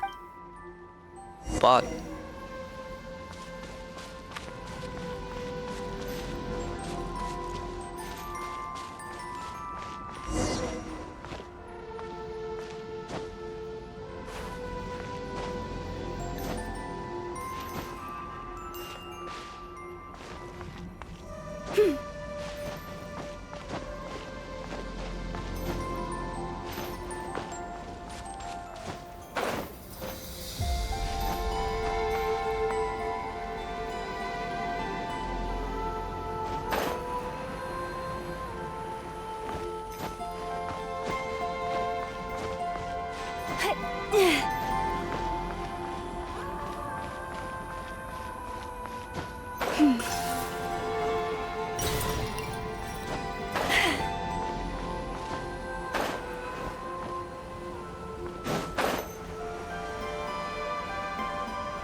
Surely that's not the quantum symbol. Not at all. Why would it be?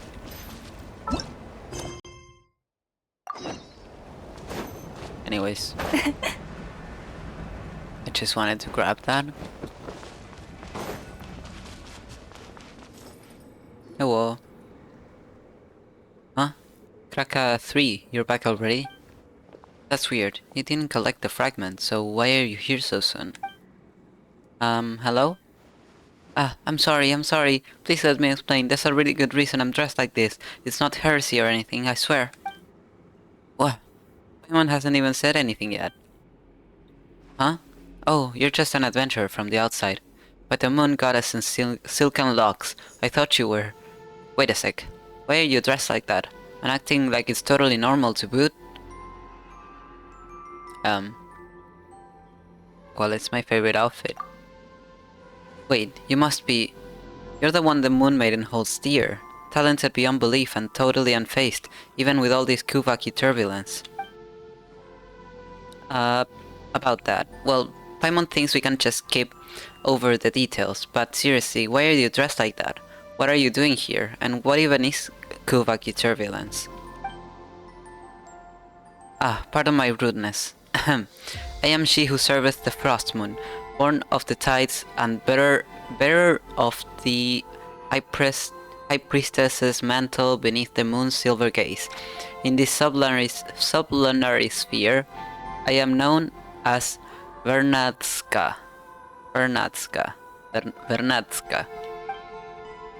But you two can just call me Verna.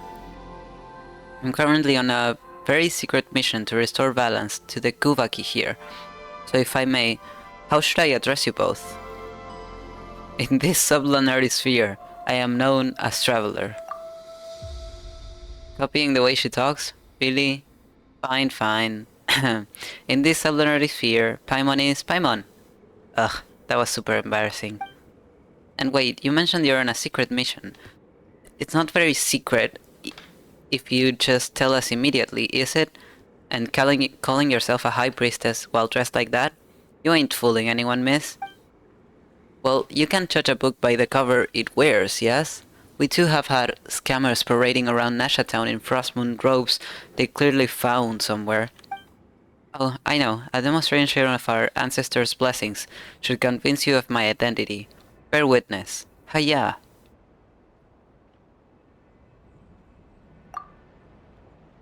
Traveler?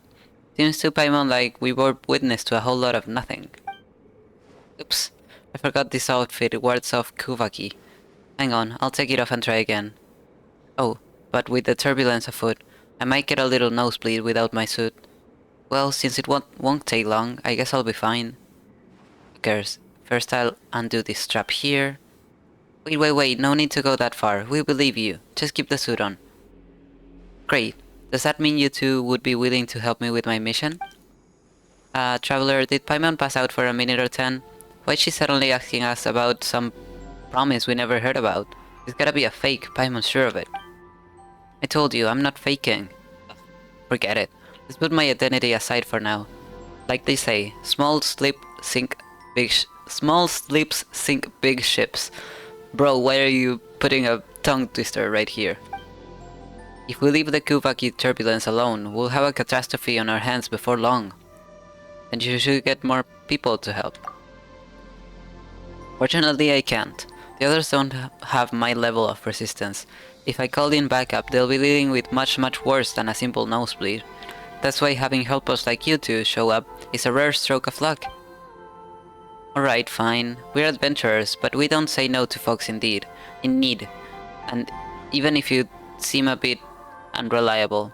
But even Paimon can tell something's definitely off here. Maybe we can help. Excuse me? I'll have you know I'm the most reliable priestess there is. And you two seem even more reliable, so I'll share this super duper reliable foolproof plan with you. Let's cut to the chase. Those two rotating boulders are the cause of this Kuvaki turbulence. Ever since the time of the first Moonchanter, Lady Ayla, the Kuvaki in Thunderclap Reef has always been unstable, but things have gotten worse since those two large rocks fell from the sky. As the scripture says, O Moon Maiden, even the immutable laws set by the dread sovereign of the firmament shall bend to your song, and even the tides of time and heaven's signs will. That's an interesting phrase. I'm going to take a screenshot.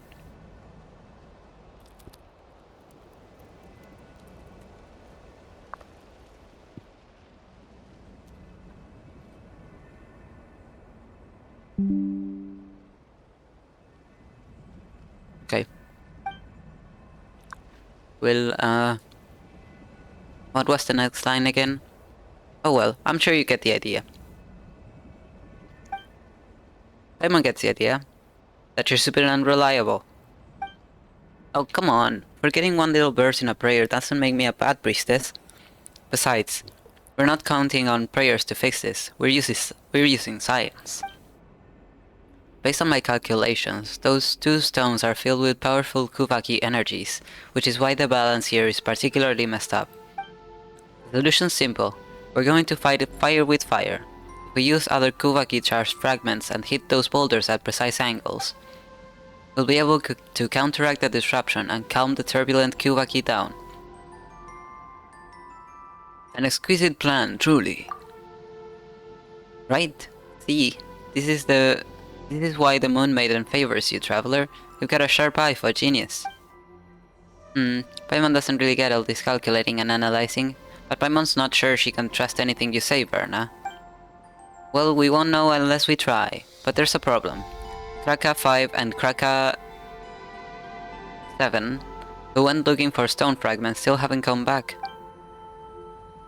5 and 7? Now that you say that, Paimon does remember you mentioning a Kraka 3, was it? That's right, Kraka 5 and 7 are its successor models. These little fellows are amazing helpers. If only the original, Kraka 1, was still around, well, that's a long story for another time. I wish I could go find them myself, but my nose started bleeding like crazy after I took a few steps in. And that's where we need to step in, right? Oh my, Paimon. You're just as warm and kind as you look. Thank you so much for volunteering to help me. Paimon's not doing this just for you. This is for everyone's sake. Wait, why'd Paimon say something like that? In any case, everything will be okay as long as we help find Kraka 5 and 7 and those stone fragments, right? Yes, and once you've collected the stone fragments, just toss them up onto those 2 large stones. That's the beauty of proper scientific solution. It works no matter who tries it. Alright, my ever-reliable traveler and Paimon, I'll be counting on you. Okay, great. Let me eat. Just a little bit.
Have you decided where you will go from here? If not, why not find a patch of soft grass and rest a while?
If ever you find that the animals in Nod-Krai behave in ways you do not understand, just ask me and I will explain.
The world wishes you well.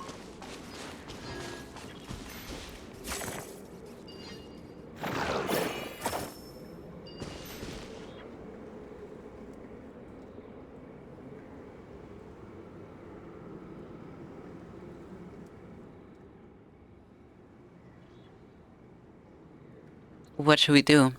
Doesn't look like we can leave through here. Wait, Paimon sees some light over there. Maybe there's another way around?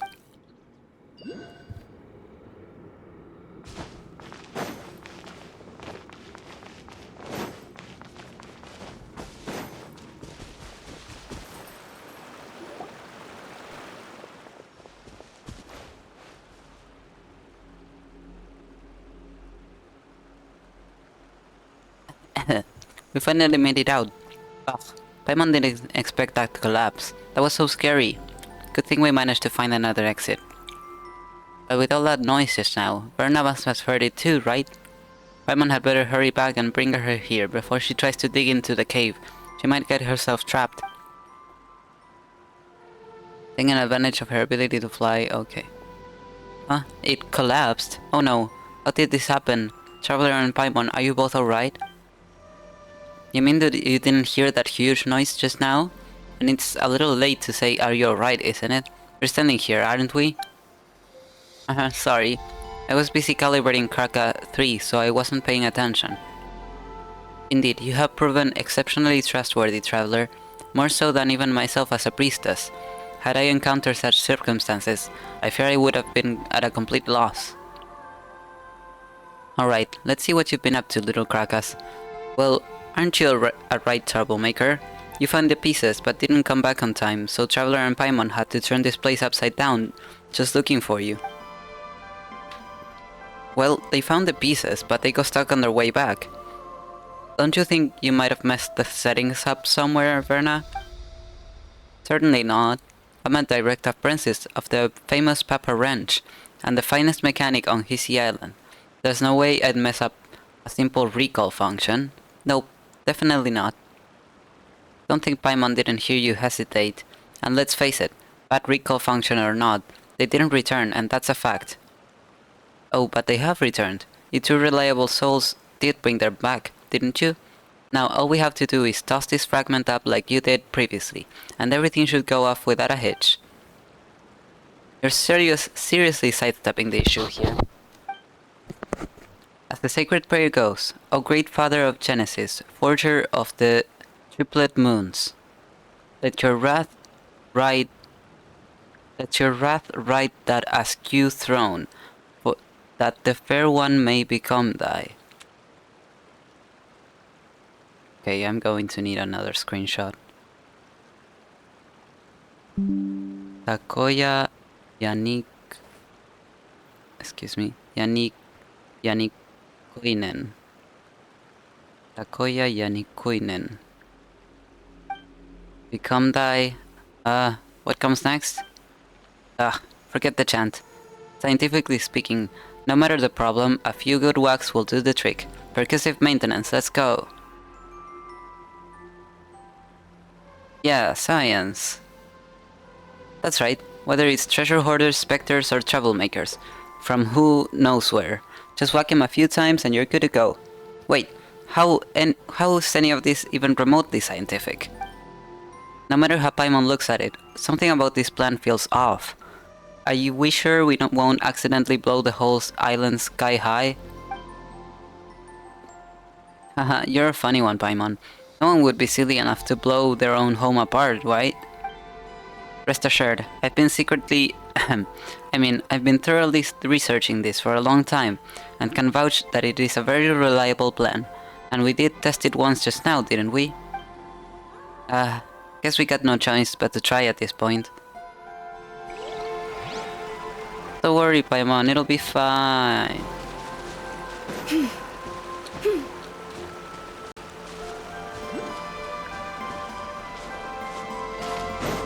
So good.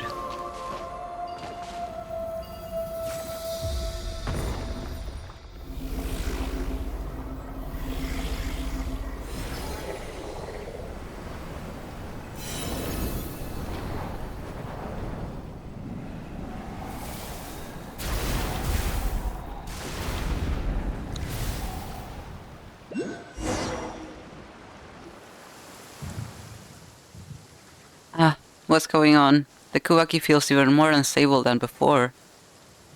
Is this all part of the plan? No need to panic. This is just a minor technical issue. Nothing to worry about. We've successfully adjusted the Kuvaki from a chaotic state to a reversed chaotic state. Now we just need to nudge it back to normal. Think about it this way. If things have already gone from bad to incomprehensible, there's no room left for it to get any worse, right? Your explanation is what's incomprehensible. How can you stay so calm when everything's falling apart? Because panicking won't help. Staying calm lets us think clearly and find a way out of this mess. I'm sorry. I lied. I'm totally freaking out. I'm just trying to look like I'm not. Traveler, Paimon, what in the moon's name are we supposed to do? So you're just going to dump the problem on us now? Hey, if you're really a priestess of the Frostmoon Scions, don't you have some kind of prayer or spell that can stop the storm? You say it like such things exist. Ugh. That's why we place our trust in science. Yes, we've still got science, don't we? Now, let me check. Aha, just as I suspected. Kraka 3's readings suggest a source of faint Kuvaki traces nearby, almost identical to that of the other fragments. If the first two fragments tipped the Kuvaki into a reverse chaotic state, then the third one should be able to bring it to a state of minimized turbulence. Yep, that has to be it. Ha. So it was just a miscalculation after all. I knew the plan itself was absolutely foolproof. Traveler, Paimon, this way. Looks like we don't have any other leads. Might as well follow Verna. Come on, Traveler.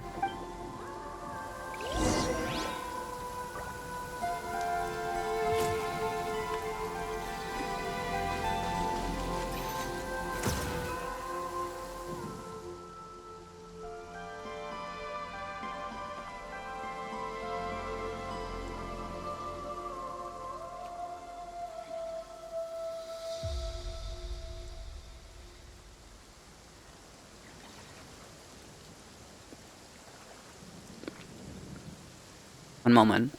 I'm going to finish my snacks because my cat is trying to steal them from me. So, let me finish it real quick.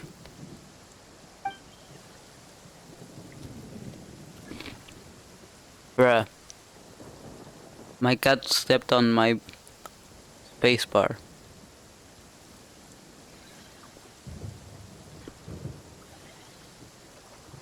You're being annoying. Stop it.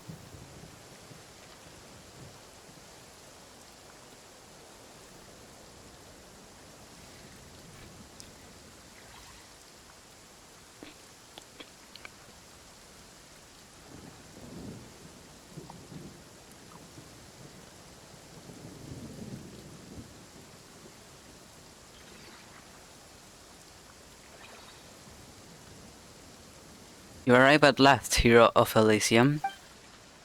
Whoa, there's someone else here too? Hold on, this one seems familiar. If Paimon's memory serves, she gave us directions last time when we ran into that giant crab. But now she's shown up again. Hey, who are you really?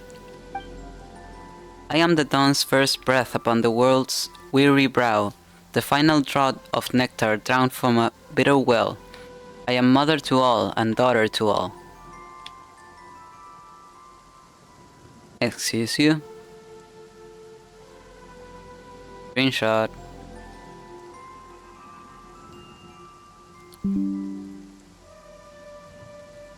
Seems like this place is turning into a gathering spot for priestesses.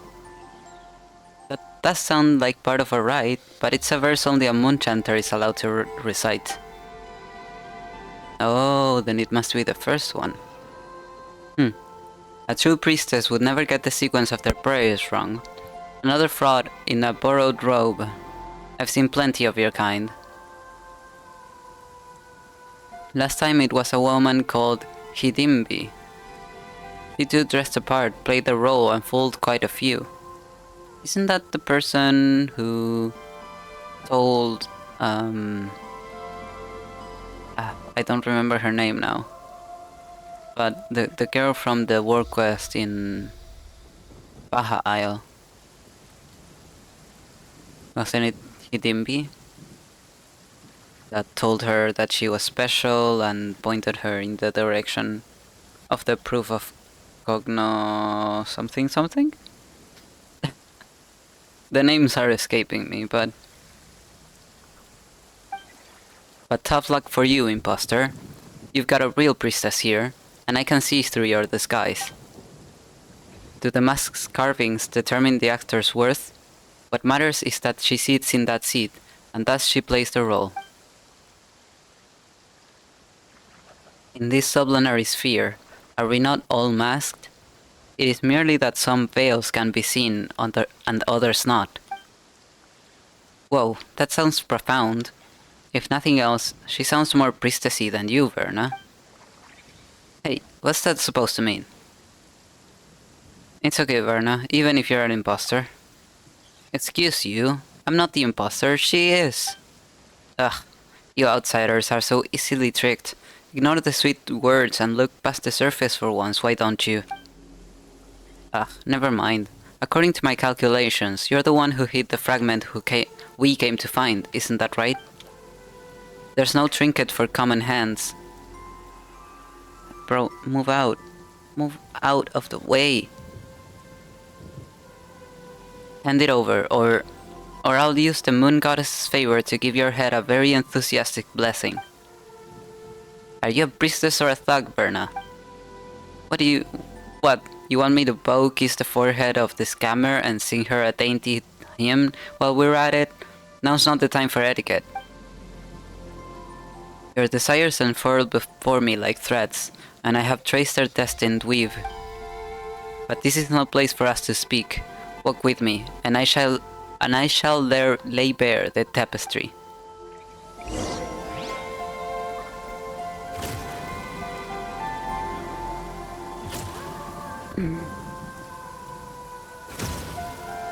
Brother, can you stop being annoying? Hmm? No, stop.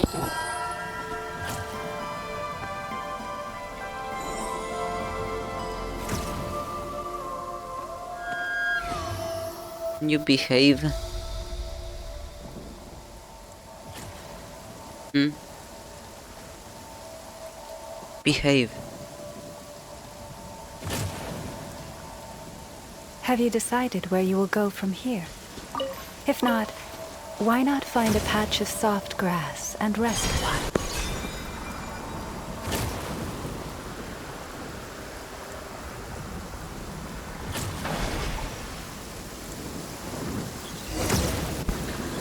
Okay.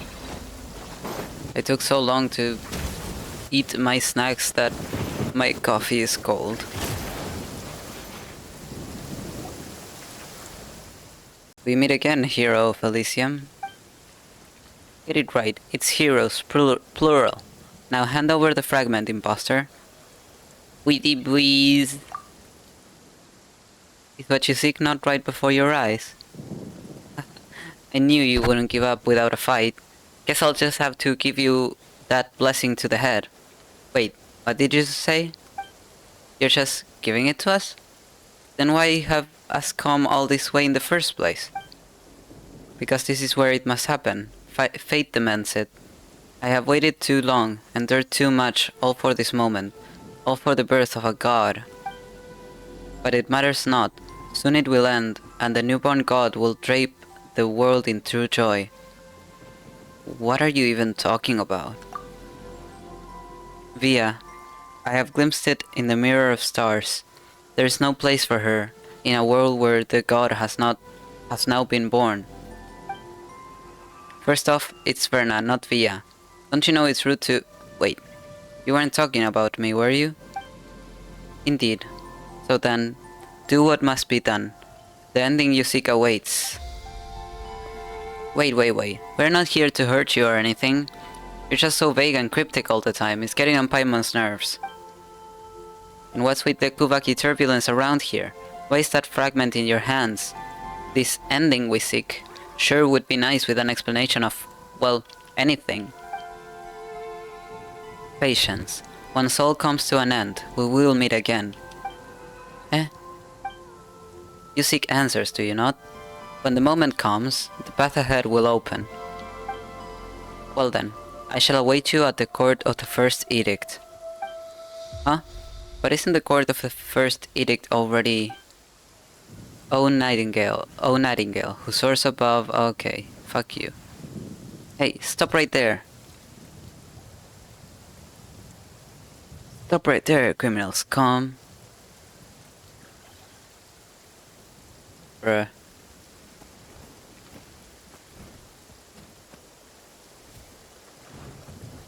Okay, I know exactly why my cat is being so annoying.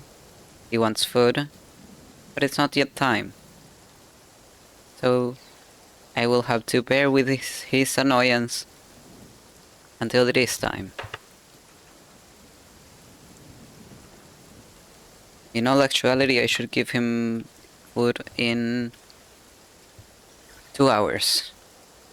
I don't think I will make it 2 hours if he continues to annoy me those 2 full hours, but I will try. I cannot be controlled so easily.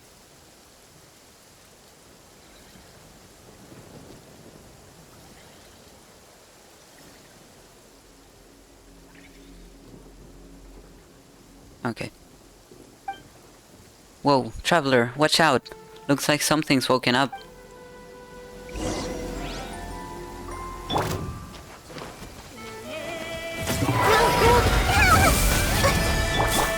Leave this place. Get with me! Here!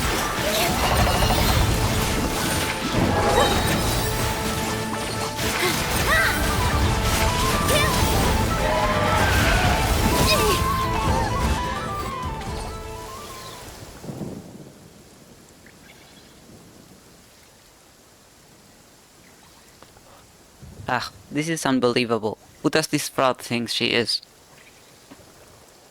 The nerve of her, taking control of a sacred Frost Knight Scion and turning it against us. We'll be giving that head of hers a blessing and a sermon. Anyway, first things first. Let's gather the remaining Kuhenki on the island, extract the last fragment from the moon mirror, and stabilize the disturbance once and for all. Hopefully. Let me help you pack this up. Okay. Actually, there's this nearby. Here's a Kuhenki. Hello. Go forth. Okay. Let me grab this Lunoculus.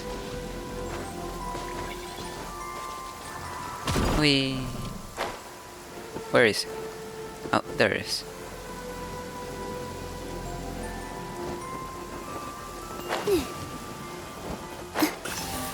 Oh. There's another Frost Knight Scion. Now he has 33 health. Forest, our bond is strong.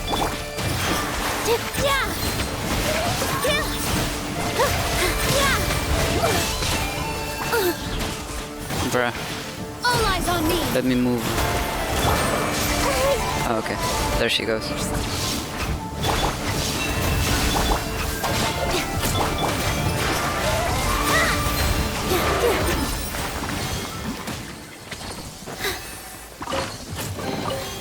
Wow, what a lovely surprise. Stand with me.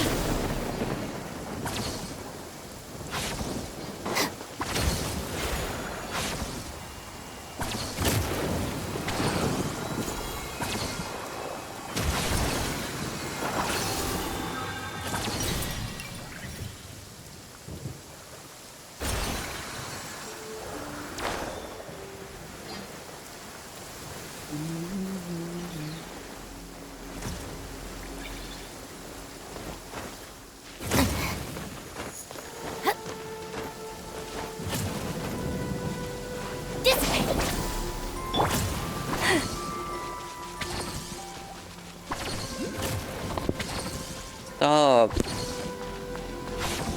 Get out of here. Oh.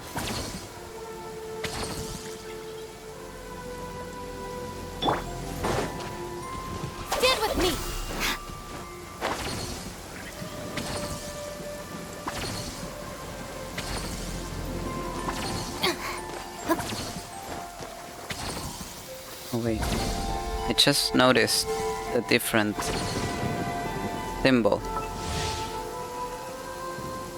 Lightning storm environment. Makes sense?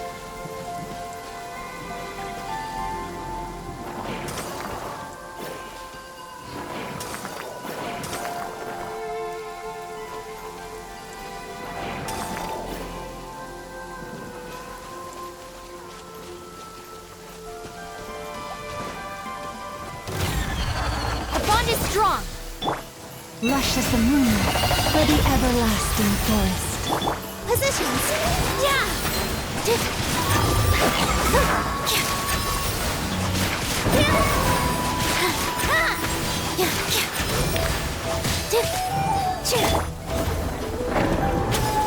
Receive my blessing. Dissipate. I'll settle this.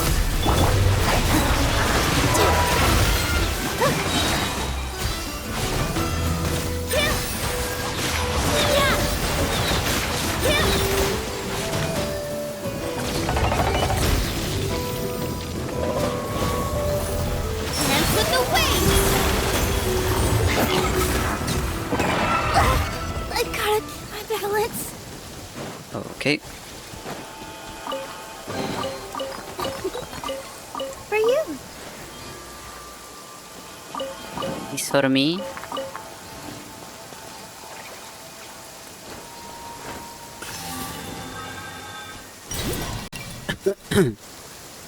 Okay, and how the fuck do I get that?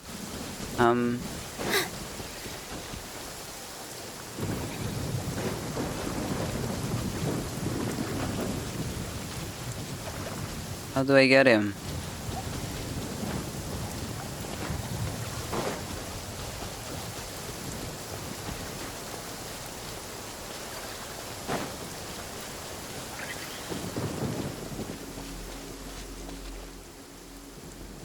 Not even from here can I glide and get it. My dude. The monster's gone, you can come down.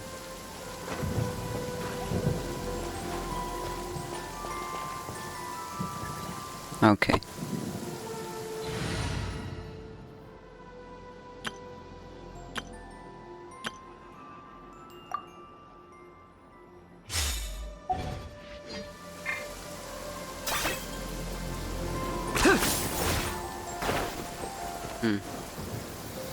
Okay, let me try this.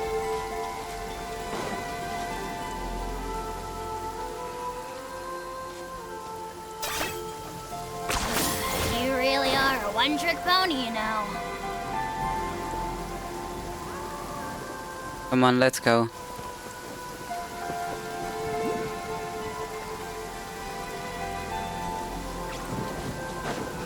You're so annoying.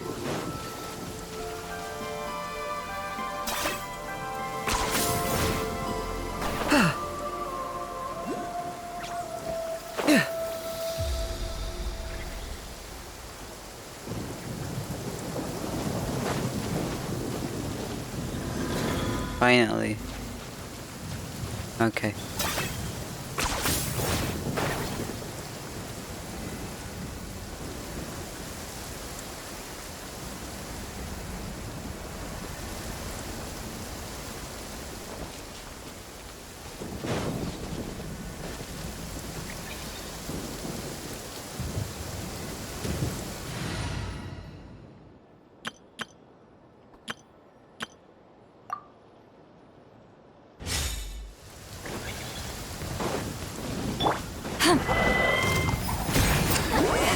Suffer the wrath of Hiisi! Shower me with grit!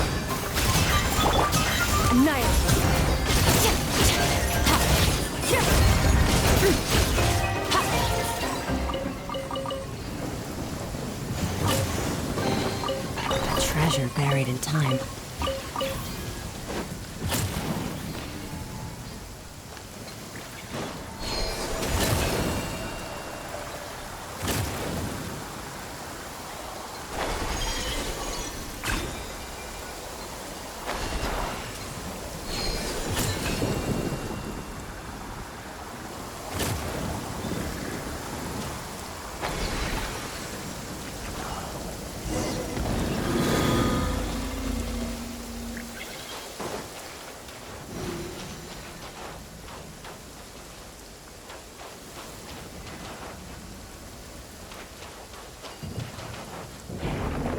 And if we just move the stone statues in the mirror and gather them together...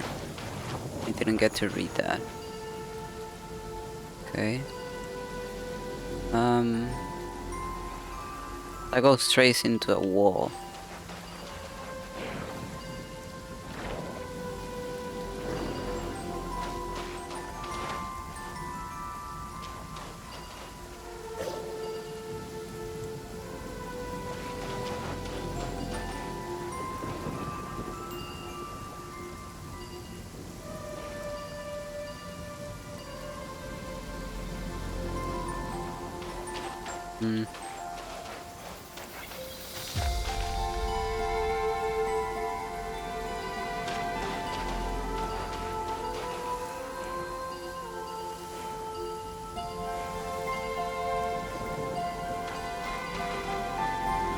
How do I go behind it?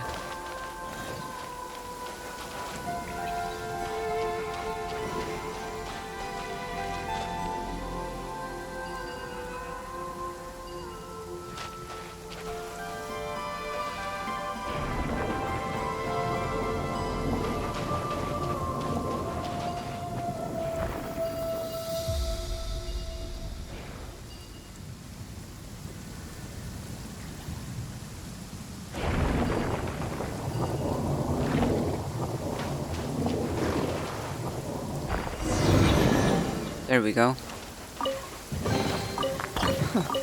You've earned yourself a reward.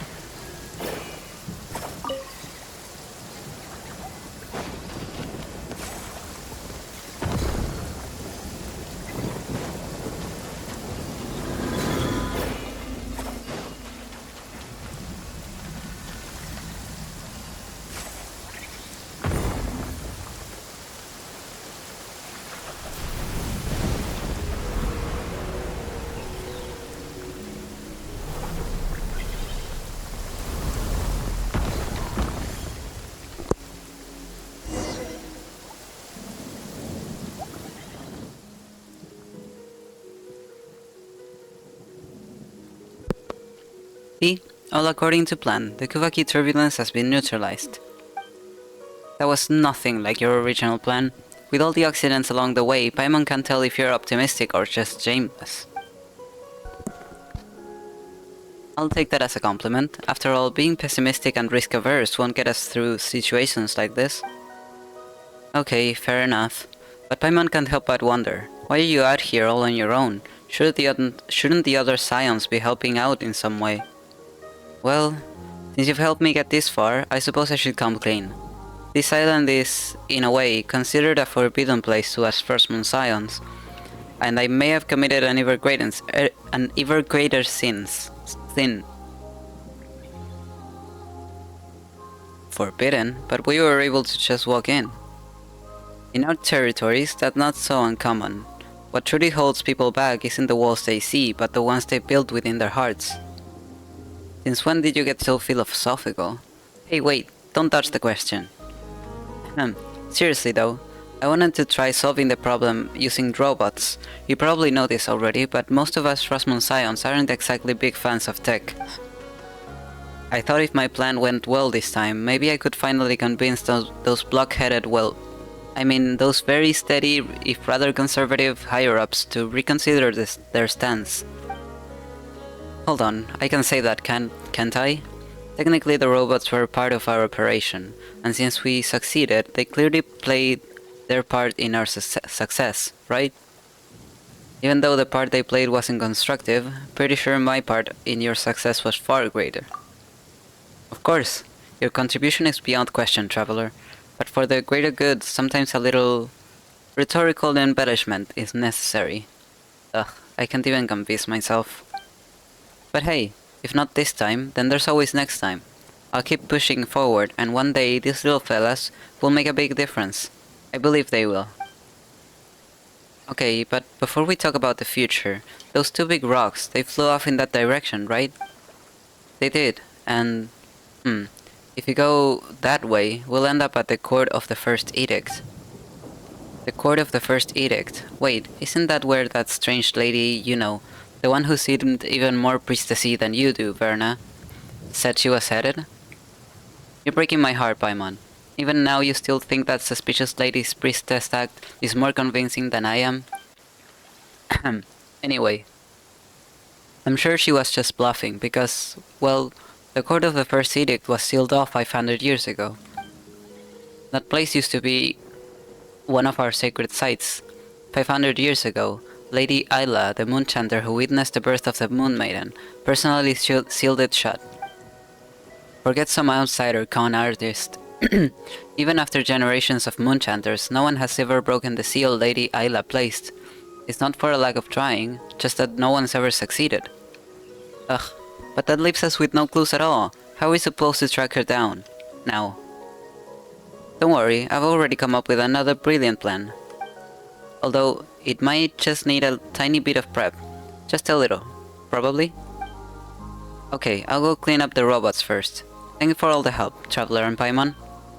O fair Frostmoon, weave for me a gentle hymn, and bless the nightingale-hearted wayfarers, for ye have stolen the fell curse of the north wind, and the silver spire that sought to pierce the firmament shall no longer...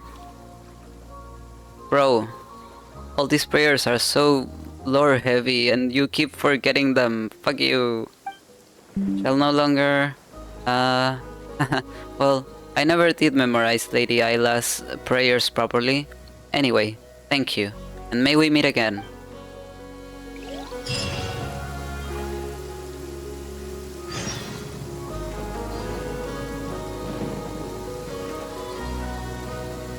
Okay.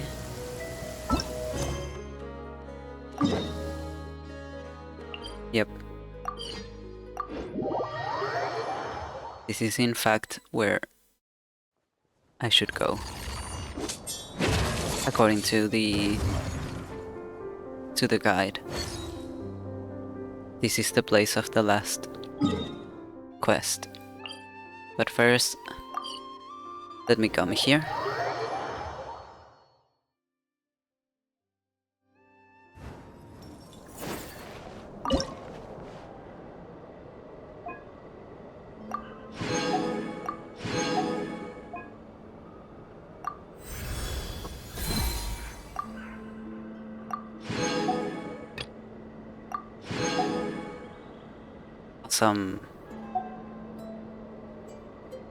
Ugh. I have to keep exploring too. Okay.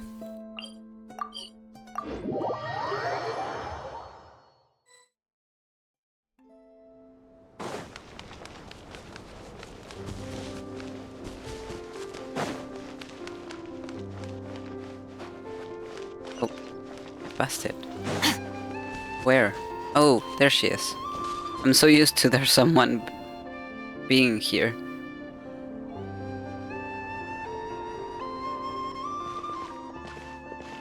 Oh, it's the Traveler and Paimon. Nice to see you again. Miss Priestess, have we met somewhere before? You don't seem that familiar to Paimon. Hey, it's me. Seriously, we met not long ago. Can't you recognize me by my voice? Oh yeah, it's you. You're the one from back when... wait. Who are you exactly? Bro, we literally just finished it. Come on, Paimon. This is starting to sound like some kind of weird scam. My adorable little Paimon didn't even recognize me. That really stings. But I'll let it slide. After all, you did call me Miss Priestess. I guess it's fair since I never took off my helmet back at Thunderclap Reef. Wait, hang on. Don't tell Paimon. You're Verna? You're really actually a priestess from the Frostmoon Scions. Excuse you, that's a weird way to say hello. Seriously, you won't find a priestess more reliable than me anywhere else. There was never any reason to doubt me in the first place. Anyway, this must be the Moon Maiden's guidance at work. How else could I be so fortunate as to run into you both at a time like this? Well, we were just passing through. Exactly, that's what we call fate. With her silver spindle, she weaves paths as one, whether they be rich or the poor, probably, most likely, based on what you said before. Anyway, let's forget about all that. Traveler, Paimon, you remember that what that imposter said before, right? You mean that priestess-looking lady who seemed more legit than you? She said she'd be waiting at the court of the first edict, or something like that. That more legit than you bit was totally uncalled for. But since you've got such a good memory, Paimon, and since you're both going to help me out later, I'll let it slide. Hey, Paimon has agreed to help you yet. Why is it that every time we talk to you, we end up second-guessing reality? Don't sweat the details. More importantly, we've already come up with a flawless, super ultra reliable plan. We'll catch that imposter in no time. Think about it. She said she'd be waiting in the sealed-off sanctum no one can ever get into, right? Okay. She wants us to get curious and break the seal, letting her sneak in and snatch whatever treasure's inside. And my super foolproof plan is to turn the tables on her. Once we open the gates of the sanctum, she'll definitely show up, and that's when we'll catch her. Pretty solid plan, right? I'd say it'll hold up just fine against those top-notch detectives from Papa Wrench's books. Seriously? That sounds even crazier than the plan you had at Thunderclap Reef. You just told us no one's been able to unseal the court of the first edict for centuries. Only because they didn't have me, along with their super reliable tag team combination that is the two of you. After we parted ways, I've been thinking, since the court of the first edict was sealed by Kuvaki, maybe we can disrupt it the same way we did at Thunderclap Reef. And so, ta-da! See? I had my little crackas look for more of those special fragments, and I pieced them all together. And the moment I managed to distract Evelina, bam! You two showed up. Tell me we're not fated to reunite. Fated? More like fatal. Are you sure this won't mess up the weather on Hiisi Island like it did back at Thunderclap Reef? No worries. This time I'll be in full control of the Kuvaki. And besides, everything turned out just fine back at the reef, didn't it? Now then, Traveler, Paimon, prepare to witness the miracle of science. Wait, if someone's gotta throw it, then let us do it. If we leave it to you, this already sketchy plan's bound to get even sketchier. Okay. Where am I throwing it?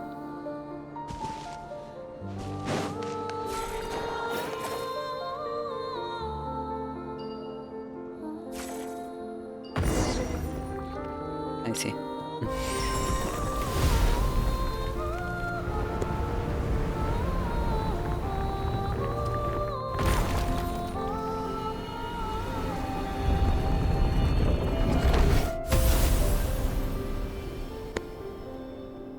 Damn. What does that mean? What did it do?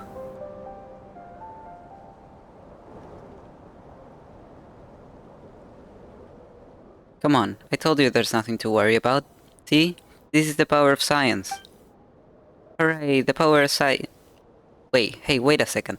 You almost had Paimon fooled. This has nothing to do with science. It was just a traveler tossing the fragments up there. Well, since the super reliable traveler is also someone who believes in science, I guess that explanation works too. Alright, since the Moon Maiden has spun a silvery path for us, what awaits beyond the threshold must be... wait, how did the rest of it go again? Lady, I'm getting real tired of this.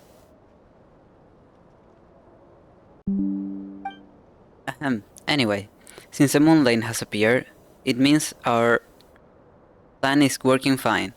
All we need to do is follow it. This is the guidance of the Moon Goddess. Yep. Are you sure? Paimon thinks there's a good chance this path doesn't lead to a destination, but rather somewhere higher up. Come on, Paimon, come on. You got a super reliable priestess and a super reliable adventurer on your side. What's there to worry about? We'd better get moving, before the other priestesses show up. I mean, while the Moon Goddess is still showing us the way. Onward and upward. Okay, Verna.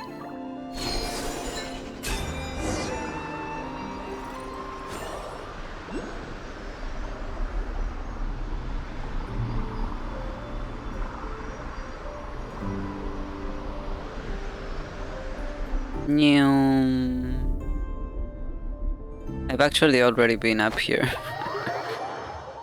I climbed it.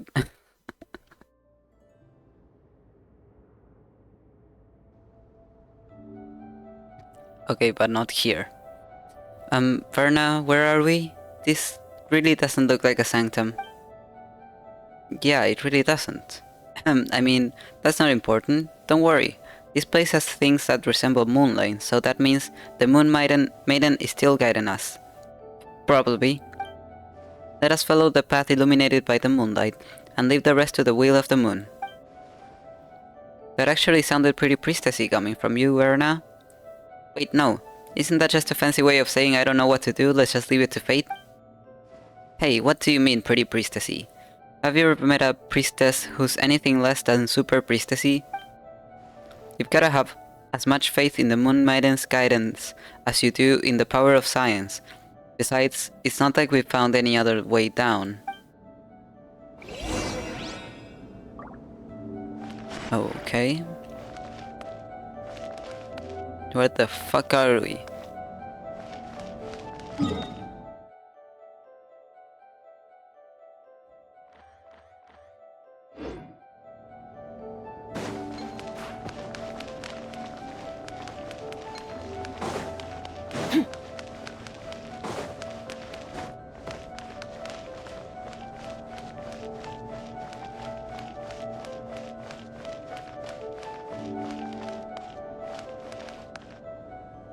I don't understand if we're up or down.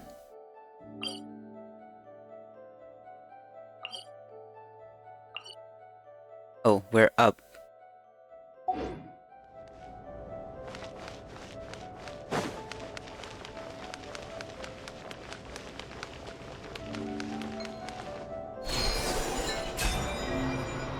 What? Engraving waking up, identity check started. Non-life signs detected, calibrating fuzzy predictive control unit. No shadow corruption detected, no traces of... Dragon Lord?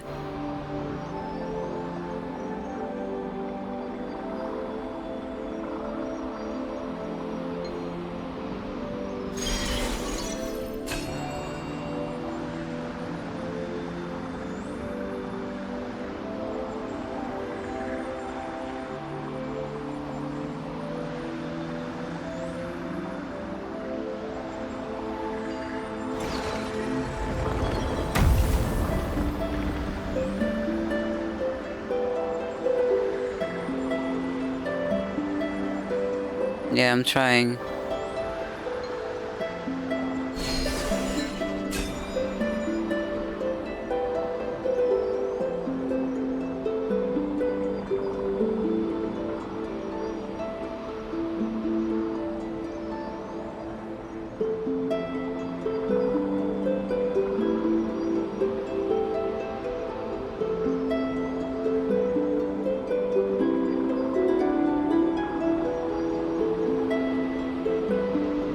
That one.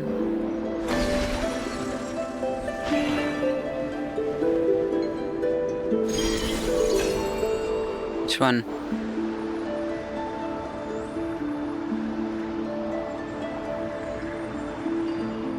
Yeah. What? You Quado?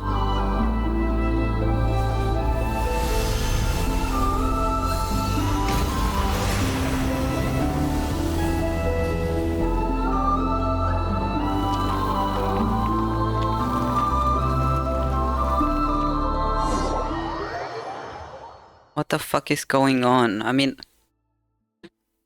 I know that the dragons created the moons, but Guaro? I thought it would have been Nibelung that created them. And like everything else is just like their underling. Just as I predicted. See, as long as we follow the guidance of the moon goddess, everything will fall right into place. Well, if you say so, but are we really sure it's a good idea to open up a place that's been sealed for centuries? Oh, it'll be totally fine. You've got the most trustworthy priestess of the Frostmoon Scions right here. There's absolutely nothing to worry about. Crota, did you see where those suspicious intruders were headed? They took off towards the court of the First Edict. Not many places to hide around here, after all. You two. Check on the seal. I'll inform the Lady Moonchanter. Let's see them try and getting away.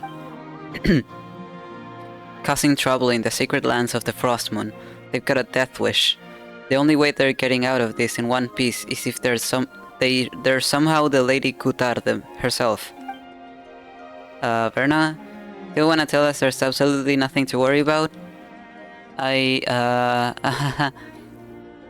Yep, that's right. There's absolutely nothing to worry about now. Now that the seal's been opened, all we have to do is set a trap and wait for that imposter to walk right into our hands. I'm sorry, I'm so sorry. There's absolutely everything to worry about. I should have never messed with the seal. What do we do now? Help me, traveler, please. No turning back now. Let's see what's inside. Well, since the seal's already been broken, we might as well head in and take a look. But Verna, you'd better make sure to say sorry to everyone you dragged into this.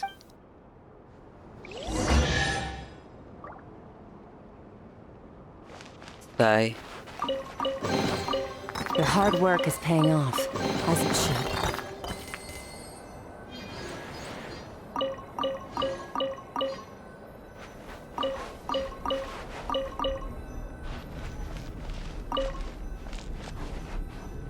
Okay, give me one moment.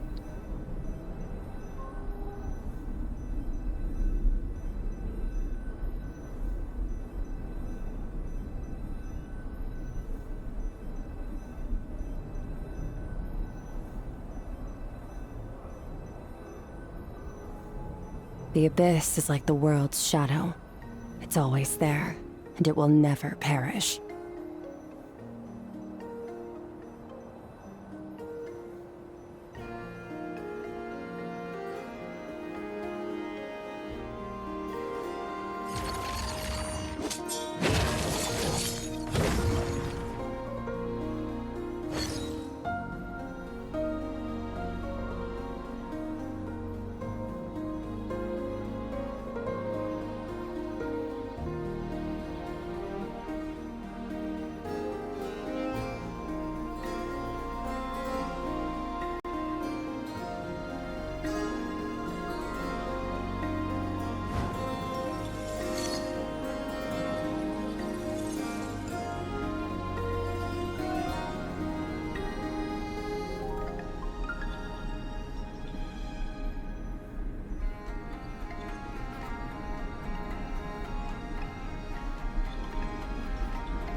Okay.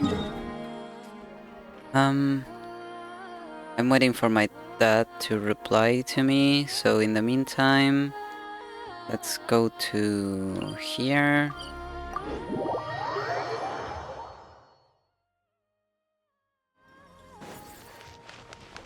And grab the shrine.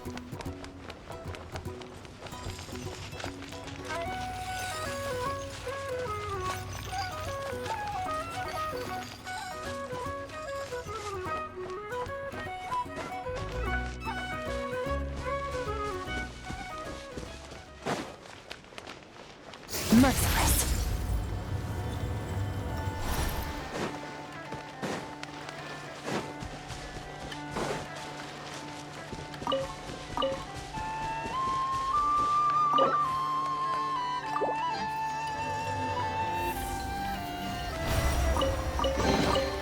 Your hard work is paying off, as it should.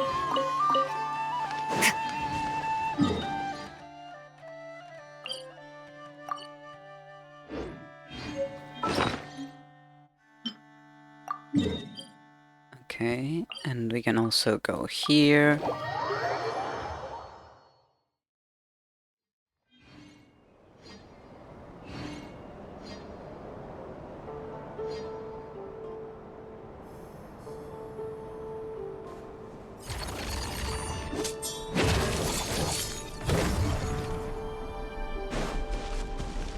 Okay.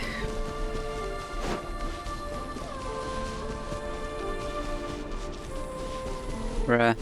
What are you doing?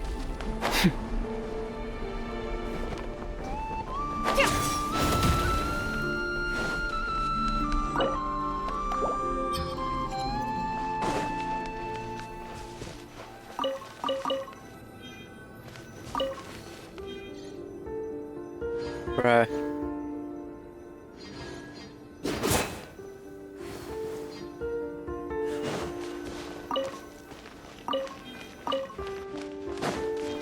Lucy, stop it.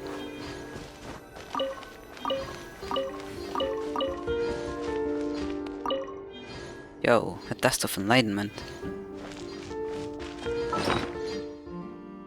Which reminds me, did I already extract the thingy? Yeah. Okay. I'm gonna need you to stop laying down on my keyboard.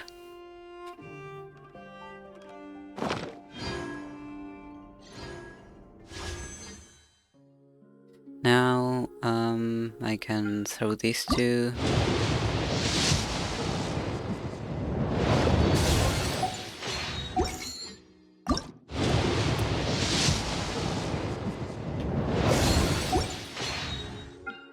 And also these two. That's not Sino.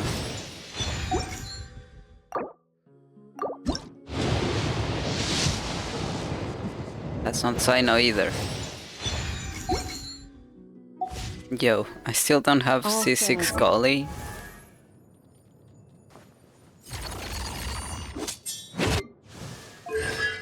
Bruh.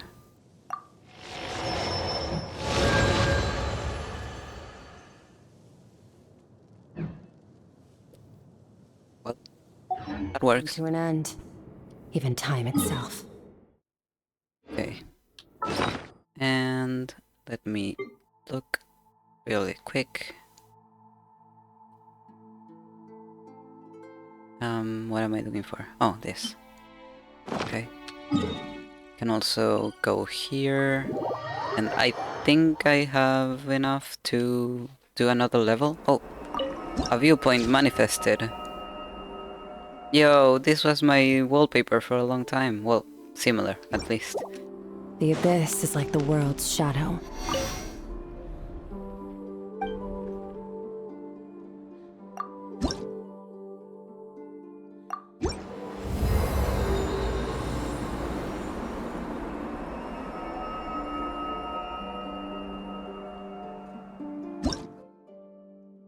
Nice. What did that give me? Another shrine key. Perfect. Where was the other one? Here.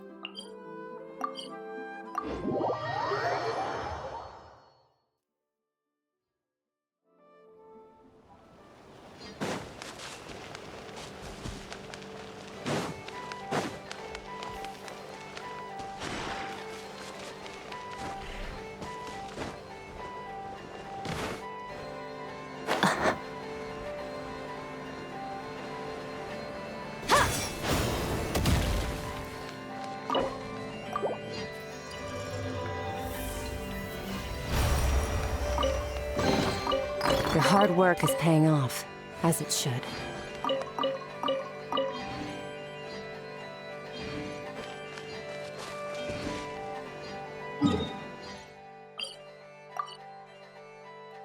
Okay, good.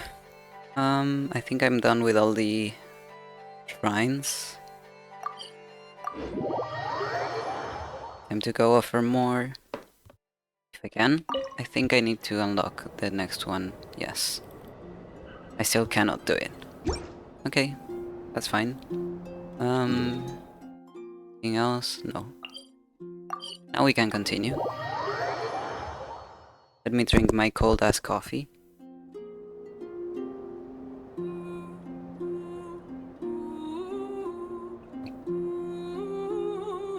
Where do we come from? And where There are we we go. going? Let's enter.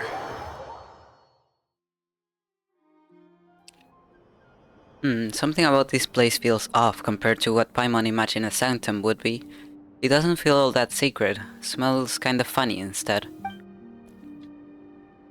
Well, it has been sealed for 500 years, you know? Scientifically speaking, rusted metal giving off a blood-like smell isn't too surprising. By the way, the hymns say that before Lady Ayla sealed it, this was where all the Frostmoon followers held their ceremonies, so it's super sacred, really. Calling it super sacred just makes it sound less sacred by the minute.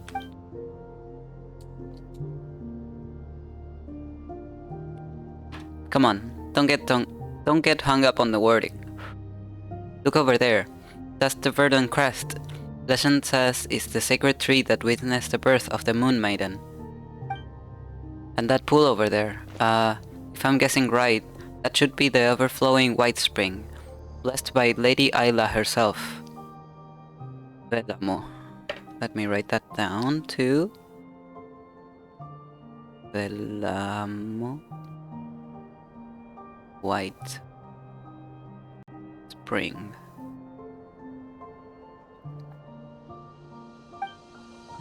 Do you really have to guess? Also, are you sure you didn't just make those names up? Hey, I might be a fairly reliable priestess, but even I've never seen these sacred relics from 500 years ago with my own eyes. Nor did I ever think I'd get to see something this historically significant. I'm so lucky. All thanks to you, Traveler and Paimon. Just remember to apologize to everyone after we get out. Yes, no problem. I'll do whatever you say, Traveler. Just standing in place does feel like a waste though. Since we're here, why not take a quick walk around? Sure, of course. I could not stand here and just do nothing. This looks very dragony. This is literally dragony.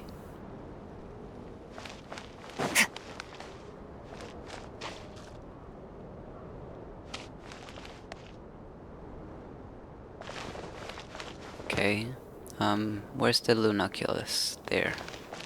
Okay, let me try to go get it. Oh, a viewpoint.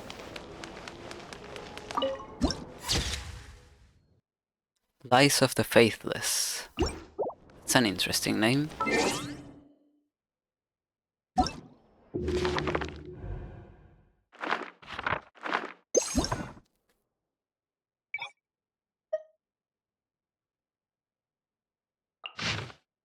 We are all tainted by sin. How could we ever hope to behold the moonlight in its purest form? Interesting.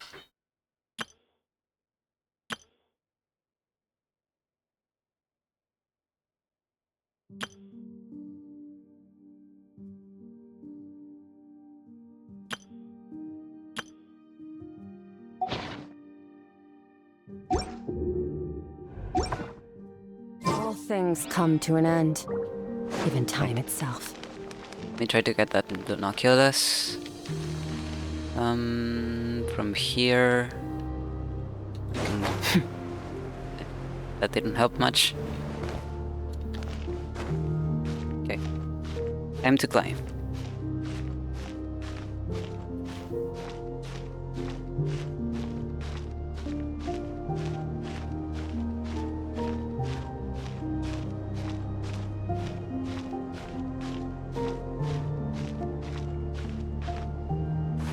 Oh god, I thought you can stand. There you go.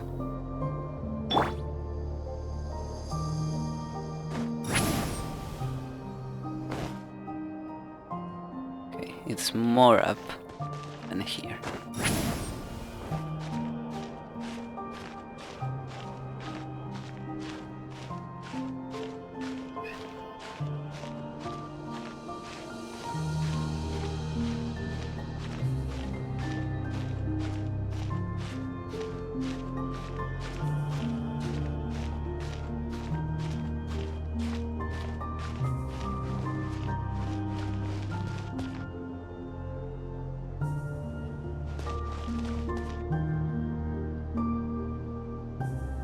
That's an interesting skybox.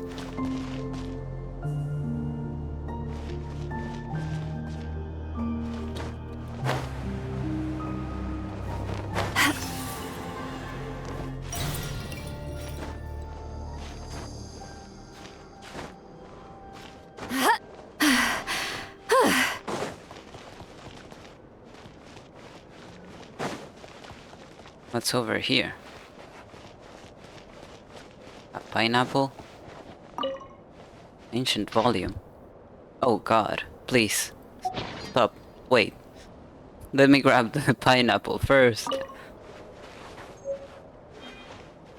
Letter for Lovia. Isla's notes. Letter for Isla. Ancient volume. Tattered volume. Okay. There's a lot to read here. Let me feed my cats first.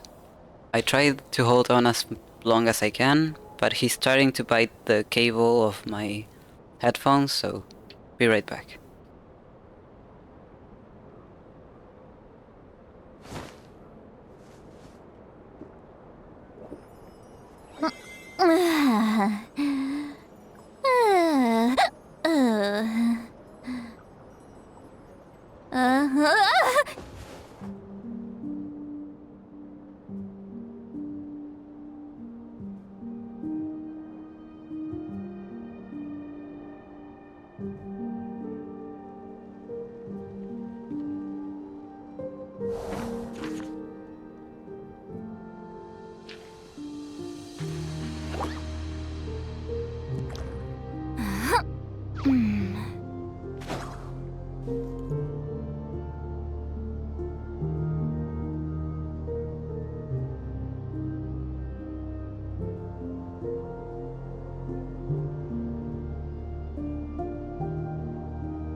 Going into a trance is risky for most people, so don't get any ideas.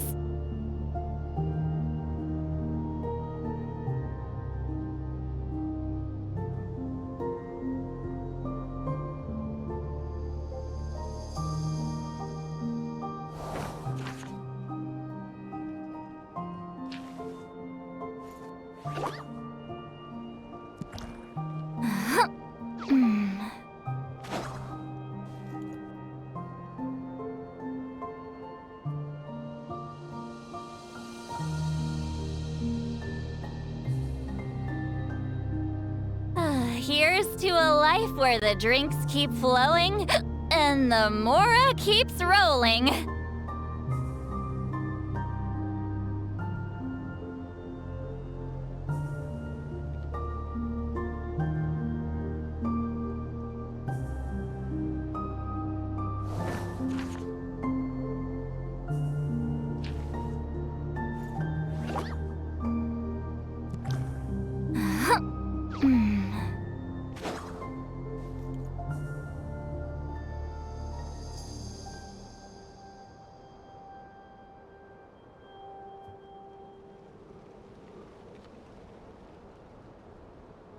I've read almost every novel from Yae Publishing House.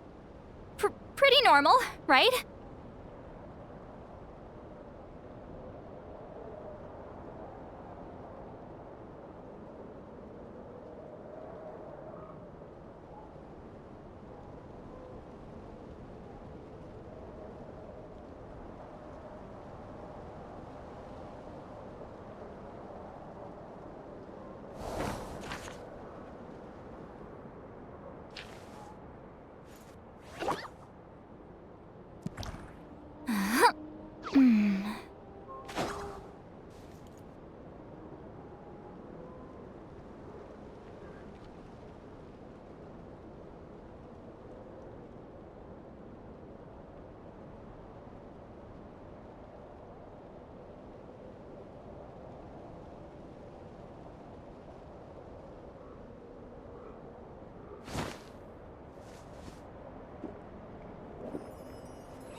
to a life where the drinks keep flowing and the mora keeps rolling.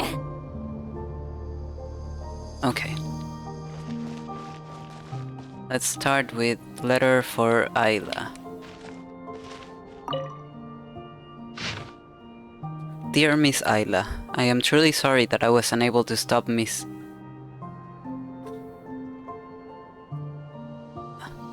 Bro, couldn't you pick different names?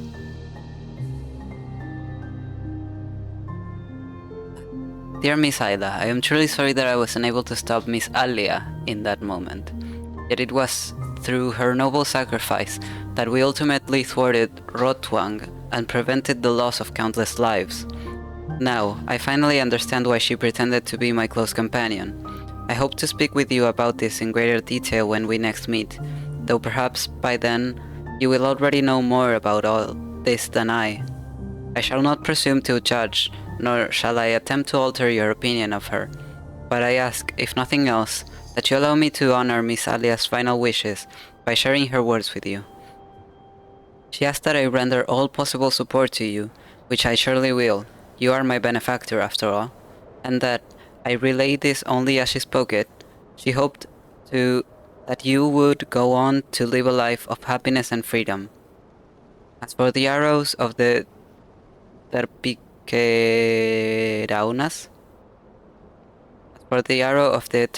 Terpiqueraunas you mentioned in your last letter, if it truly holds the power to dispel the pitch-black calamity, and if you are willing to share it with such selflessness, then on behalf of the people of Nod-Krai, please accept my deepest gratitude. Should, as you foresee, Rotwang indeed rise again from the pitch-black filth, then our successors, an order I am considering naming the Lightkeepers, in honor of the flame you have kindled, will stand ready to vanquish the threat once more, armed with the technology you have so generously gifted us. We can speak of the details in person whenever you are free. I understand all too well that, after Lovia's passing, the Frostmourne Scions have been left with countless matters demanding your attention. Yours sincerely, Solovey. Okay. Rotwang, Alia, Ayla, Solovang. Solovey? Solovey. Lovia.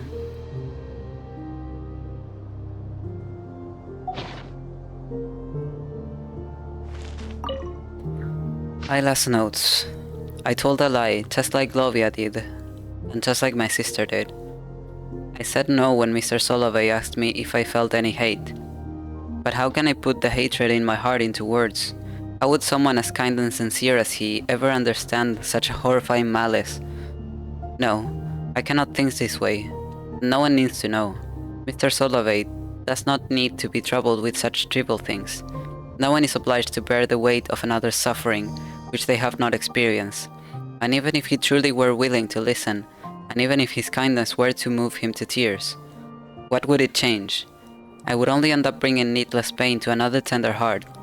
In the past, the present, and the future, across the countless threads of fate that Lovia once let me glimpse by mistake, the only ones who shed tears for the misfortune of others are kind souls who ought to be smiling instead. And since the sublunary sphere has always been one where good is repaid with cruelty, the least I could do is spare him a sorrow that does him no good. Once upon a time, I despised lies, yet now I find myself speaking them with keen intent. Maybe of the past dozen years or so has been punishment for this very moment. But that does not matter anymore. From the noble Lady of Salt to the scions of Gurabat's genie, there have been plenty of instances where the innocent have suffered the gravest of punishments, let alone a sinner as steeped in as I am. If the silvery white thread has already found its way around my neck, I may as well bear the weight of still more unforgivable sins by myself, so that the children who remain untainted may be spared. What was born of the Frost Moon must return to it. All the walls, towers, fortresses, and temples must be torn down, save for the great pillar raised here by the Dragonborn, that is, the sacred sanctuary where our ancestors would found refuge. Prolonged isolation and seclusion serve only to nourish fleeting ambitions and hollow delusions. Let it be reverence for nature, kindness to our outlanders, and those virtues in which none believe, and not the pride of the dead which sets our threats apart from theirs.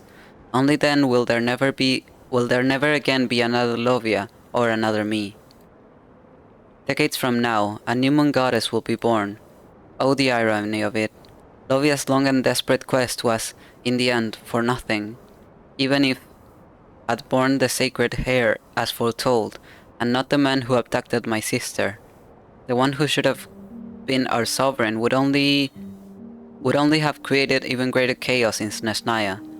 The birth of the new moon had nothing to do with anything she did. She could not even foresee the coming of that maiden, and nor did she know that the holy throne had never truly been broken. I do not know if I will live to see that moment, for my own thread is hidden from my sight, but I pray that I will not. Those tainted by sin do not deserve to witness the moon's pure light. In any case, people must come to believe that the new moon takes delight only in kindness, friendship, and mutual aid. That no other prayer or sacrifice will ever please our goddess. This is what they must believe, because if they do not, then no matter how noble the ideal, it will only wither and fade into the filth that lies beneath the moon. The threads of the gods are too bright for me to follow, and I cannot see where she is headed. But at the very least, the Frostmoon Scions, who have been redeemed in her name, must ensure that the power of choice remains hers alone. No one should ever seek repayment or reward from her, and she must be molded into the perfect deity others wish her to become. Daughter of the Frost Moon, maiden of the new moon, may she one day behold the dream of true happiness, and may the Frost Moon never forgive my sins, for I have cursed her name more times than I can count. Damn. That's a lot. Letter for Lovia. To the most holy and venerable Lady Lovia. I penned this letter to account for the tragic event that transpired earlier. You asked that I send people to welcome the Holy Lady, and I did exactly as you instructed. But that poor girl, alas for her great beauty, failed to grasp the kindness behind your gesture, and seized by some terrible impulse, she took her own life on the spot. For this terrible, irreparable loss, I can only offer my prayers. I pray that your compassionate goddess may ease your sorrow and keep your noble heart from breaking, despite the weight of this grief.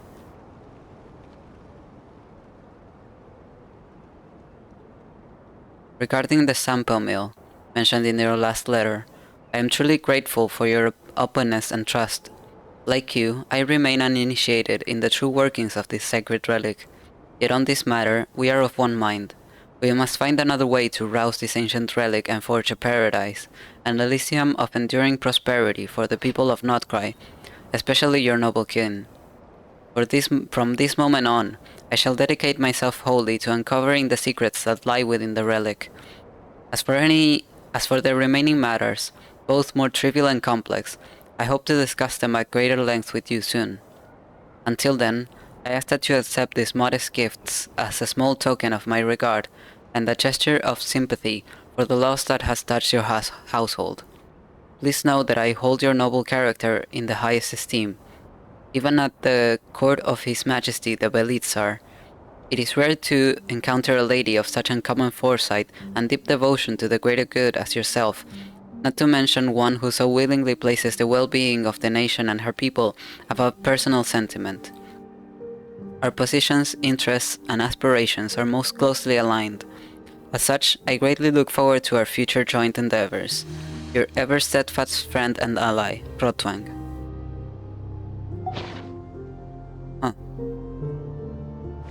From the first one, I thought Rotwang was an enemy.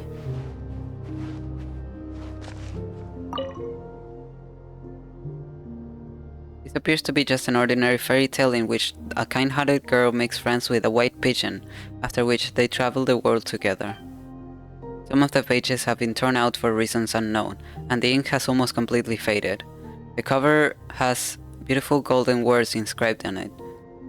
Gitteshgrad Publishing House. Okay. I hope we can go to Kiteshgrad publishing house in the future. According to all the teachings left by the Apostle of the Golden City, all matters must be governed by reason alone, untainted by sentiment, for mortal tongues cannot articulate the sacred mysteries, and frail emotion will only profane the words of the ancestors. In service of a pure and exalted ideal, for the future of the scions of the far north, these actions are as justified as they are necessary. This decree has been approved by Lovia, humble handmaiden of the Frost Moon and the Archpriestess since the fall of Hyperborea. Decree... This would be... 100,000... 50... 63... 100,063? Is that correct? I don't remember the C, I'm not gonna lie. I think it was 100 and I think the M was 1000. But I'm not sure. Alternative plan for the Sacred Heir selection. All of the content that follows has been erased and cannot be read. In accordance with the teachings of the Apostle of the Golden City, all matters concerning craftsmanship and secret rites must be recorded without the taint of personal sentiment, for mortal tongues cannot articulate the sacred mysteries, and frail emotion could only profane the words of our ancestors. Do not seek to understand what lies beyond mortal intellect. Simply recite the ancient prayers with a sincere heart, so that the purity of the blessings may endure. This decree was issued by Saredne, humble handmaiden of the Frost Moon and 13th Archpriestess since the fall of Hyperborea. It is not to be defied. In the name of the Mistress of the Frost Moon, the ancient laws, once obscure and difficult to understand, are now set forth in clear and concise terms, lest the faithful falter or be led astray. Decree number 3. Elysium and the prophecy of the Sacred Heir, that the children of Hyperborea guard their sacred bloodline from defilement, for the heir of Elysium is destined to one day arrive. It is hereby forbidden to marry one's closest kin, that is to say, no union shall be permitted between blood relatives. It is forbidden to enter into marriage with someone from a clan that has committed blasphemy. It is forbidden to enter into marriage with someone from a clan that has taken the life of an innocent. It is forbidden to enter marriage with someone from a clan that has broken its oath. It is forbidden to enter into marriage with someone from a clan that does not bear an antlered crown. It is forbidden to enter into marriage with someone from a clan that has committed parricide. It is forbidden to enter into marriage with any person disturbed of mind. It is forbidden to enter into marriage with the descendants of the Fae. It is forbidden to enter into marriage with a person not of faith. It is forbidden to enter into marriage with an outlander. Marriage is the most sacred act of virtue and must be kept pure. Therefore, let no unclean act stain our bloodline. Let no action be taken to incur the displeasure of the Mistress of the Frost Moon, and let no one betray their oaths. Whosoever enters into marriage must first obtain the permission and blessing of the Archpriestess, lest a curse befall their bloodline. Said curse shall plague their bloodlines for 7 generations, and then for 7 more. Whosoever breaks his oath shall have their horns severed with a silver blade. They who have been marked thus shall be cast. They who have been marked thus shall be cast into the long lightless night. Hear now the ancient prophecy. In the fullness of time, Elysium shall come, and with it the sovereign ordained to rule over it shall also appear. The false sevenfold radiance of the high heavens shall fall at her feet, and the bones of the earth shall rise to follow her. For from her shall spring union with the world, and from her shall the first great cause be rebuilt. Let those words of wisdom find root in your heart, and neglect not the sanctity of your blessed bloodline. Decree number 6. Offerings to the Sampo Mill. Sampo Mill. The children of Hyperborea shall guard the sacred treasure forged by the Apostle of the Golden City at all costs. Let it be known that the relic that is the sample mill, is a sacred work, for its blessing yields unending gold, grain, and salt. Only the prophesied sacred heir shall have the power to rouse the mill, and thus bring forth an Elysium of eternal abundance for us all.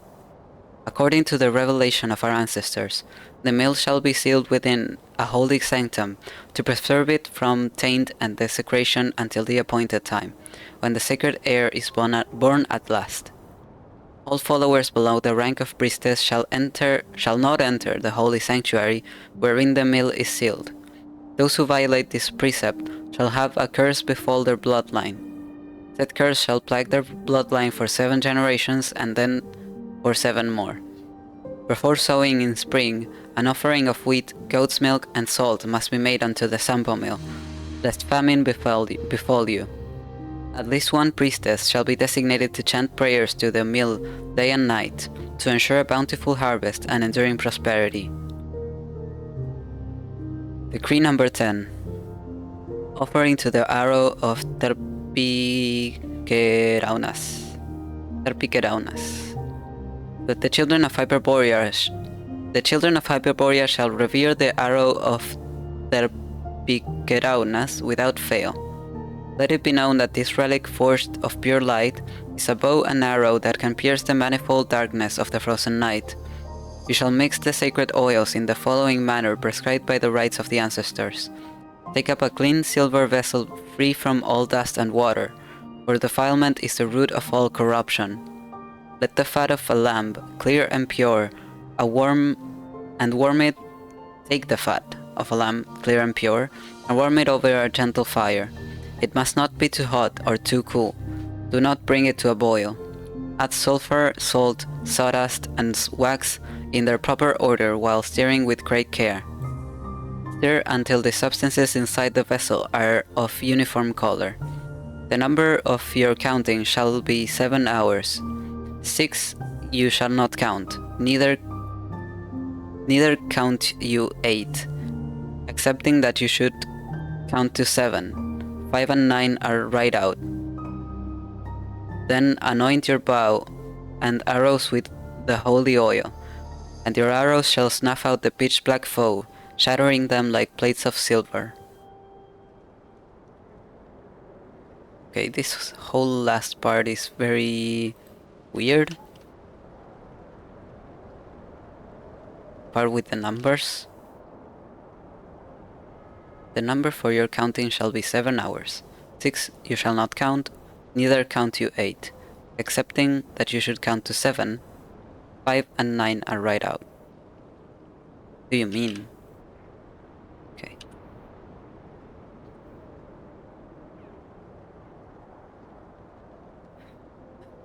This isn't letting me take a screenshot. Give me one moment. I'm having trouble.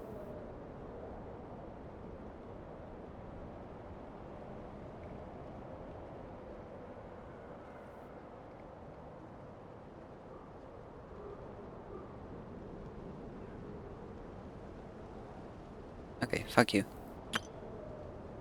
A thick stack of papers hidden by an unknown someone in a secret compartment inside the back cover.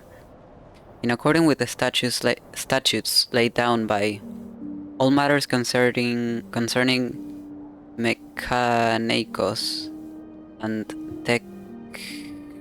technicos. Okay, all of a sudden the screenshot started working. All matters concerning mechanicos and technicos shall be recorded objectively, concisely, and untainted by personal sentiment. Thus shall we guard against the distortion of truth via subjectivity, that the knowledge we possess may be transmitted with clarity to future generations, and serve the welfare of our people to the fullest possible extent. The contents of this document have been approved by Spargapides of Haxatrausa. Spargapides of Haxatrausa. The contents of this document have been approved by Spargapides of Haxatrausa.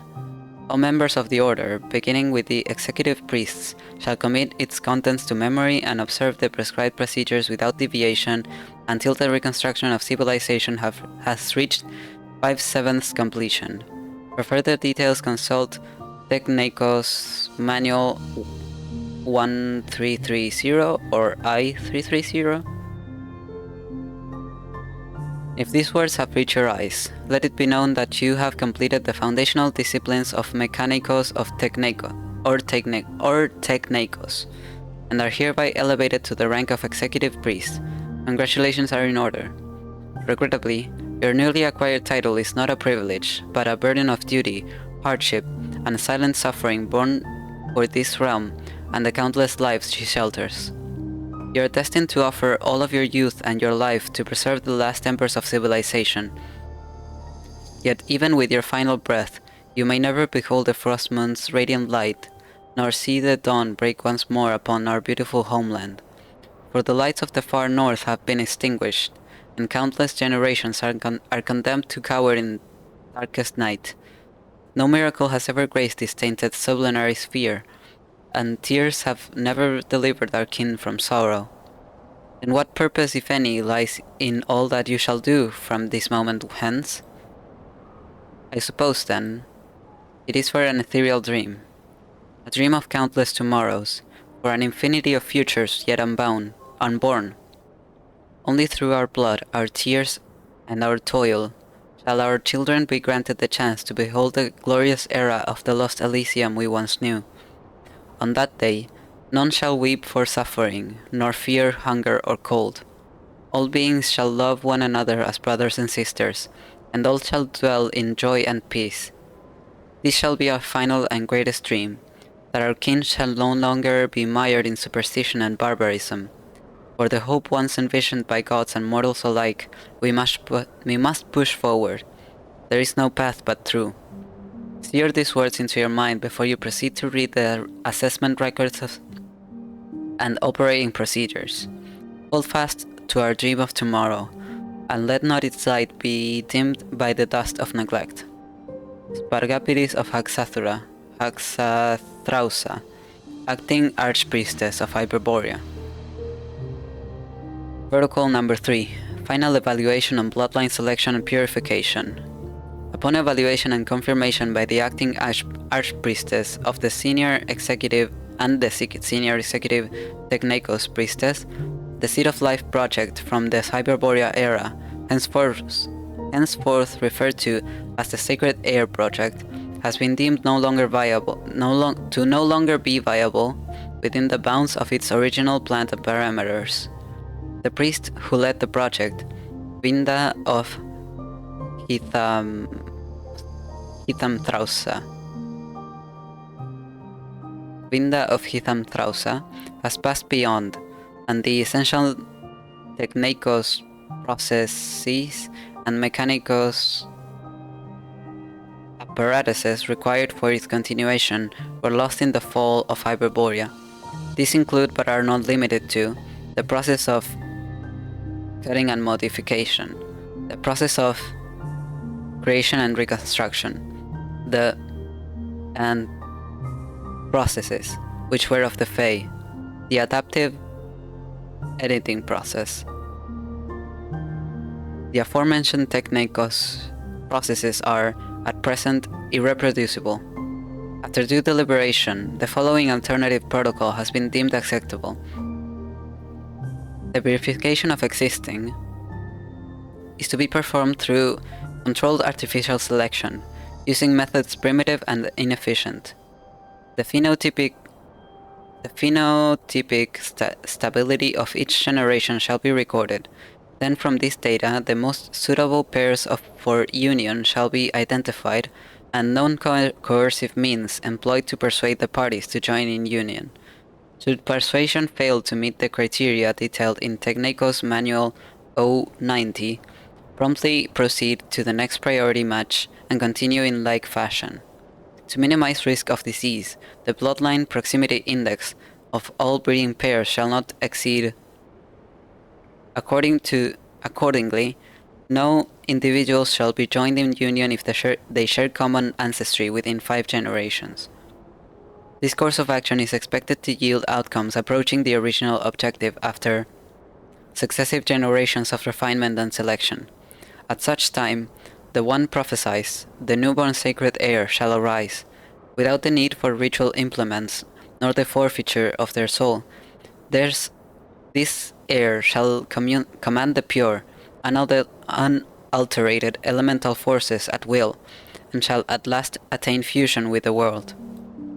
Note: in light of projected population growth and the limits of environmental carrying capacity, it is anticipated that the practice of widespread artificial breeding may be terminated after 7 generations. Thereafter, limited intermarriage with select outlanders may then be sanctioned. Details in Technaco's Manual I-1012. Furthermore, it is hereby affirmed that once the continuity of civilization has been assured, the descendants of the far north shall be granted the sovereign right to determine their own destinies. Protocol 6. The subatomic assembling mass energy battering orb, sealed. The project of constructing the supremely advanced Mechanicos construct was personally overseen by, and is not fully understood at this time. It was designed to reconstruct matter at the subatomic scale, or to transmute matter directly into stable energy, which would then be released in the form of all the known highest-tier Mechanicos constructs dating to the time of Hyperborea. Only the subatomic assembling mass energy battering orb, hereafter referred to as Sampo, has endured to the present age. Its structure remains largely intact, granting it immense symbolic significance. However, a formal evaluation by the acting Archpriestess and the senior executive Mechanicos priestess has determined that the device in its current state is no longer functional. The collaborative control module connected to the device was lost during the fall of Hyperborea and cannot be replicated with existing technologies. In the absence of this module, proper activation of the Sampo is impossible, and it is presumed that even a forced restart would fail to correctly reconfigure said device. Refer to Appendix for more details. After due deliberation, it is resolved that the device shall be sealed indefinitely, with no re-evaluations of its activation validity for a period of generations. All personnel without explicit authorization from the Archpriestess may not breach the seal. This will prevent unnecessary accidental damage to the device.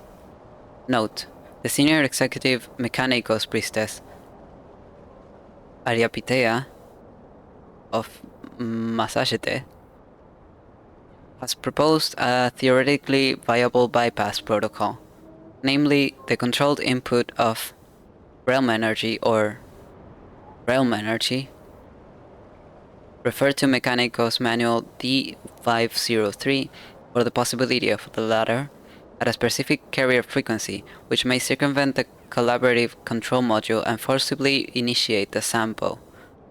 Upon formal evaluation, however, the proposed method was determined to pose unacceptable safety risks, with the probability of system destabilization and ensuing exceeding. In light of these findings, the original decision shall stand. Okay, this is definitely void realm energy or light realm energy.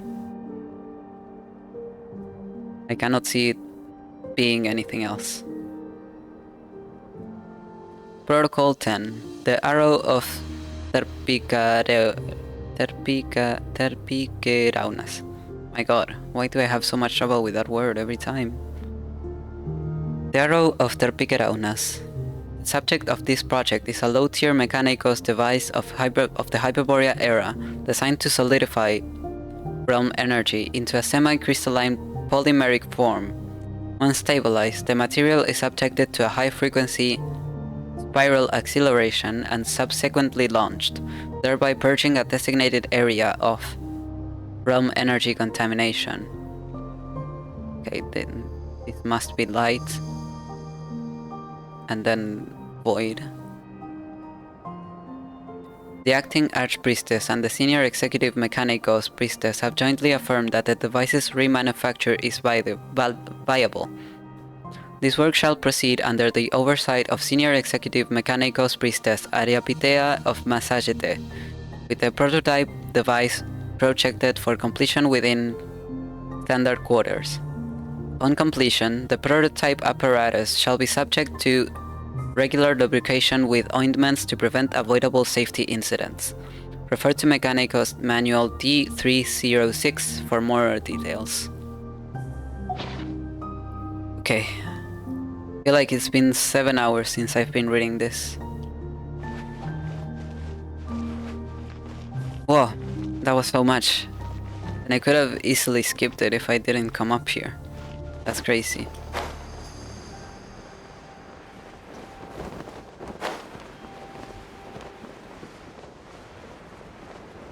What if I go over here? What happens? Oh.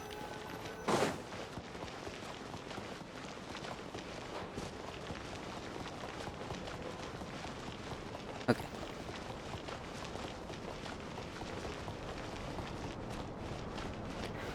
Let's continue. There's something beneath the water. Is that a sword? Huh? Why would there be a sword here? Wait, hold on. Could this be this ritual sword forged from Hyperborean moonlight that Lady Ayla supposedly left behind?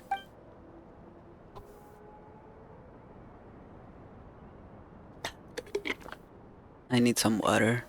Give me a moment.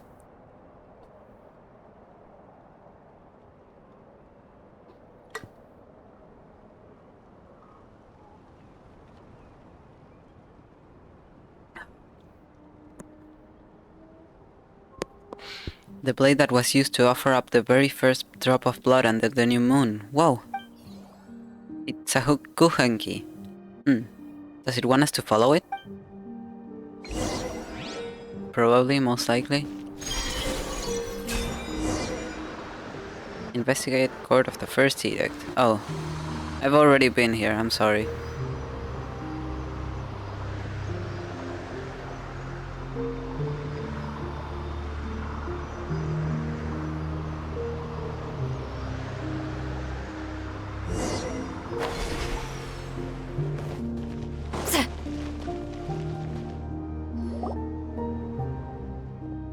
Ah, you're here. Wait. That will get the altar dirty. Eek. When the heck did you get in here? We were the ones who opened the seal first, right? Something's off.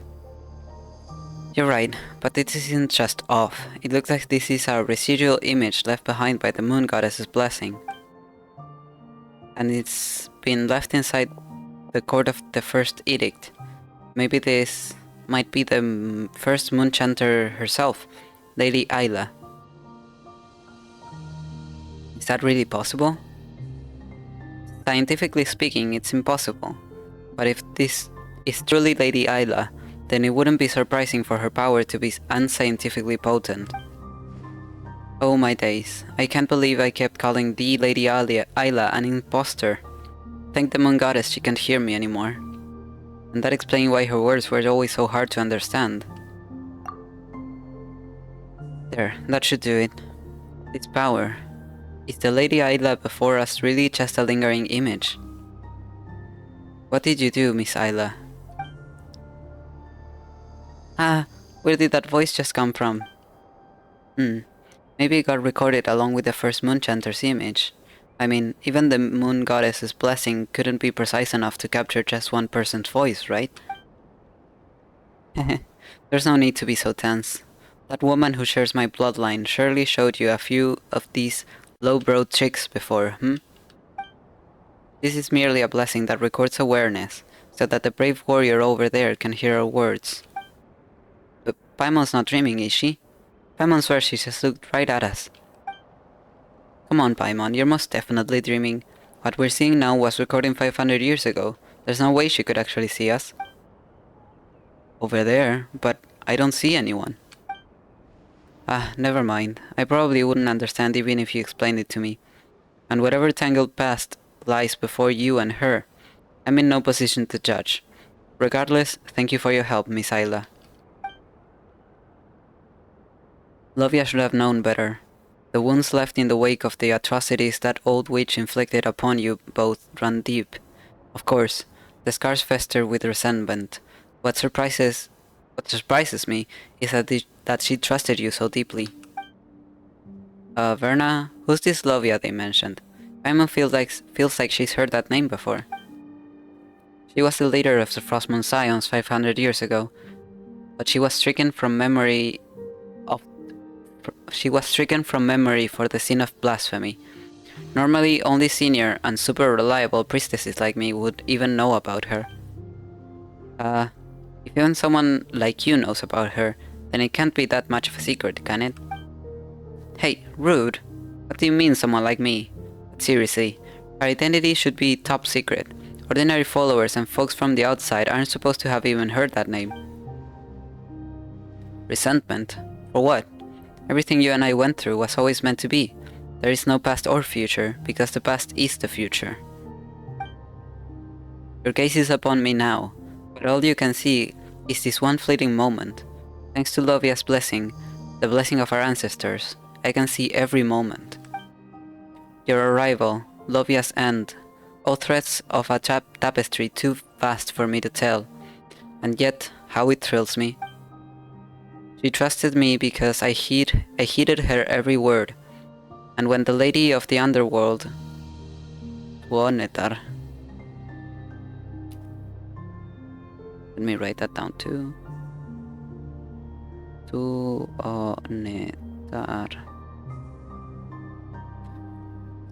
And when the lady of the underworld guided my hand to sever her thread, even then, she would have rejoiced.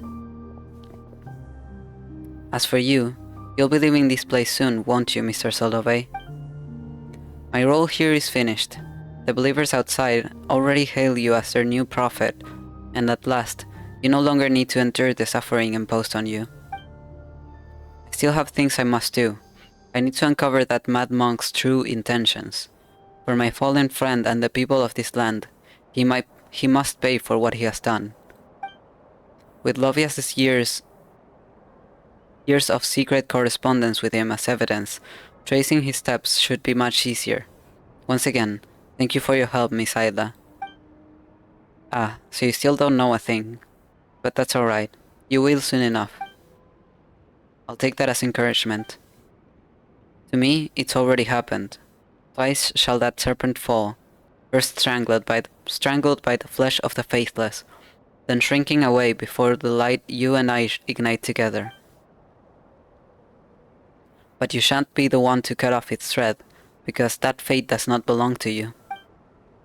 I don't believe in fate. I'll just do what I can. Then do what you can. Before the lanterns are lit, I will be here waiting for you. For you are the hero meant to protect Elysium. And you, forgive me for drawing you here this way. Your thread simply would not catch in the loom of this sublunary sphere, so I had to guide you with those stones. Fitting, for they are just as out of place in this world as you are. Huh? Verna, what's going on? Are you still sure she isn't talking to us? Well, not anymore.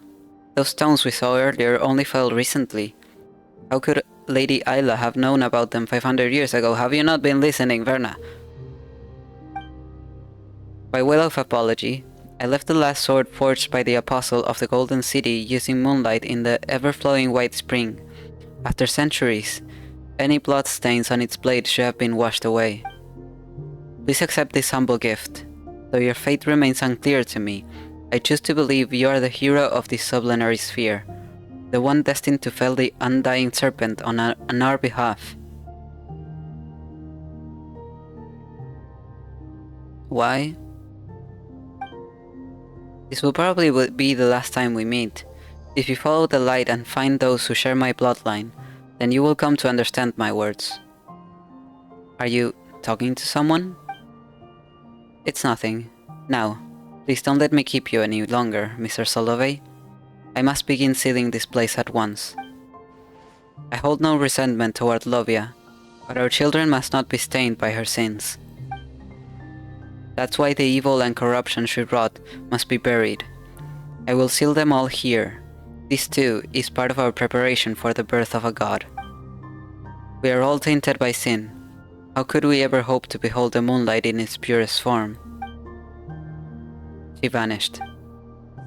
So, just like back at Thunderclap Reef, it was Lady Ayla who guided us to break the Sanctum Seal.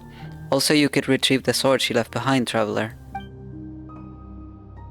But Paimon still doesn't get it. Why would Ayla give us her sword?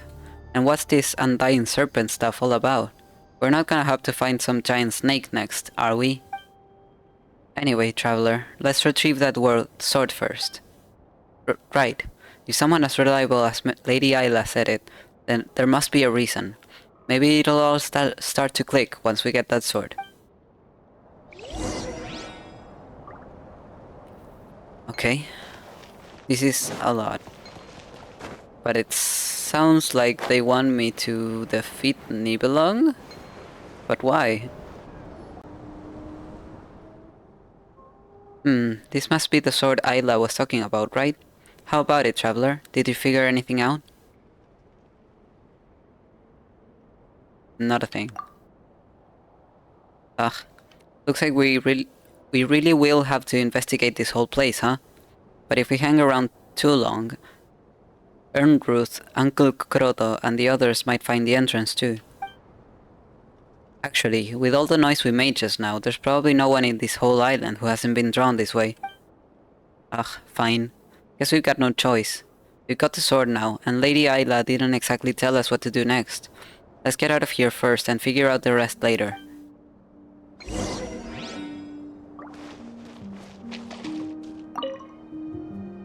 Go on, take them. I'll thank the stars for you later. Is it an actual sword I can use? Yo!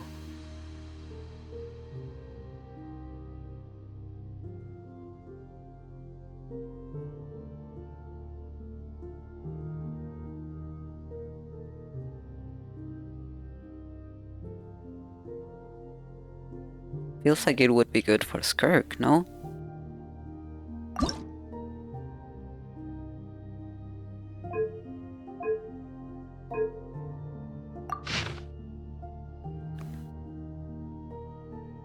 Moonweaver's Dawn. As you have always known, my Ayla, my heart's child, my dearest, my most beloved. In our blood flows the purest silver light, and we alone are worthy to receive the grace of the Frost Moon. You shall not wed the son of an outlander, or you are destined to bear the heir to Elysium for the people of the far north.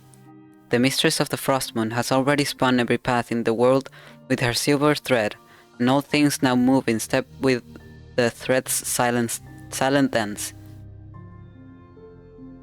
Those were the days before the pitch-black calamity swept through the borderlands, when the Archpriestess of the Far North repeated her blasphemous and misguided deeds in vain. Perhaps out of excessive devotion to the gods, or because she had never believed in dead gods who had never shed their light upon the world. There was, after all, no real difference between the two. Her grandmother, who had raised her, certainly never distinguished them. The young handmaiden, with unwavering faithfulness, carried out every last one of the venerable Archpriestess's commands. She never defied that kind and gentle old grandmother, no matter how dreadful the punishment cloaked by her soft words. Whether someone's thread was to be severed by a sharp silver blade, or another singing voice must be silenced by the dead of night, all sins were born to purify the holy blood bestowed by the moon.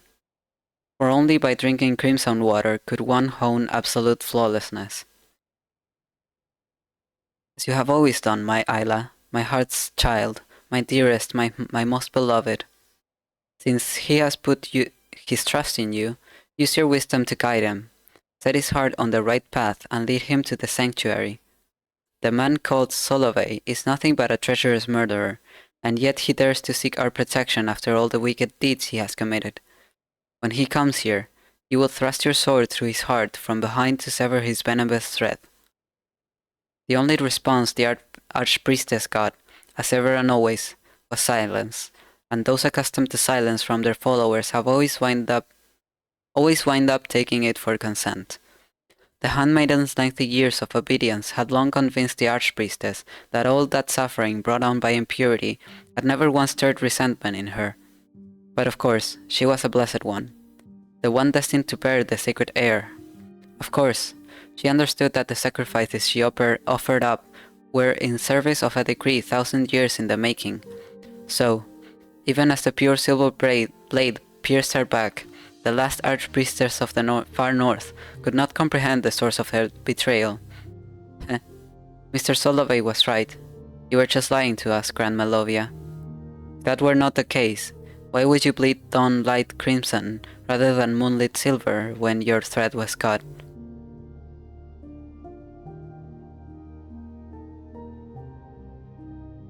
Damn. So, what the fuck is Lovia then? Oh wait, Crimson, just a normal human.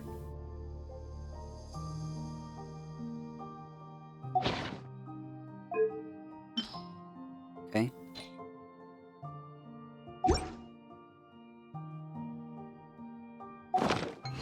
Going into a... Let me look at one thing. Okay, so it's not here. Trance is So then, risky for most people. So where are don't we get supposed to any get ideas. refinements for this?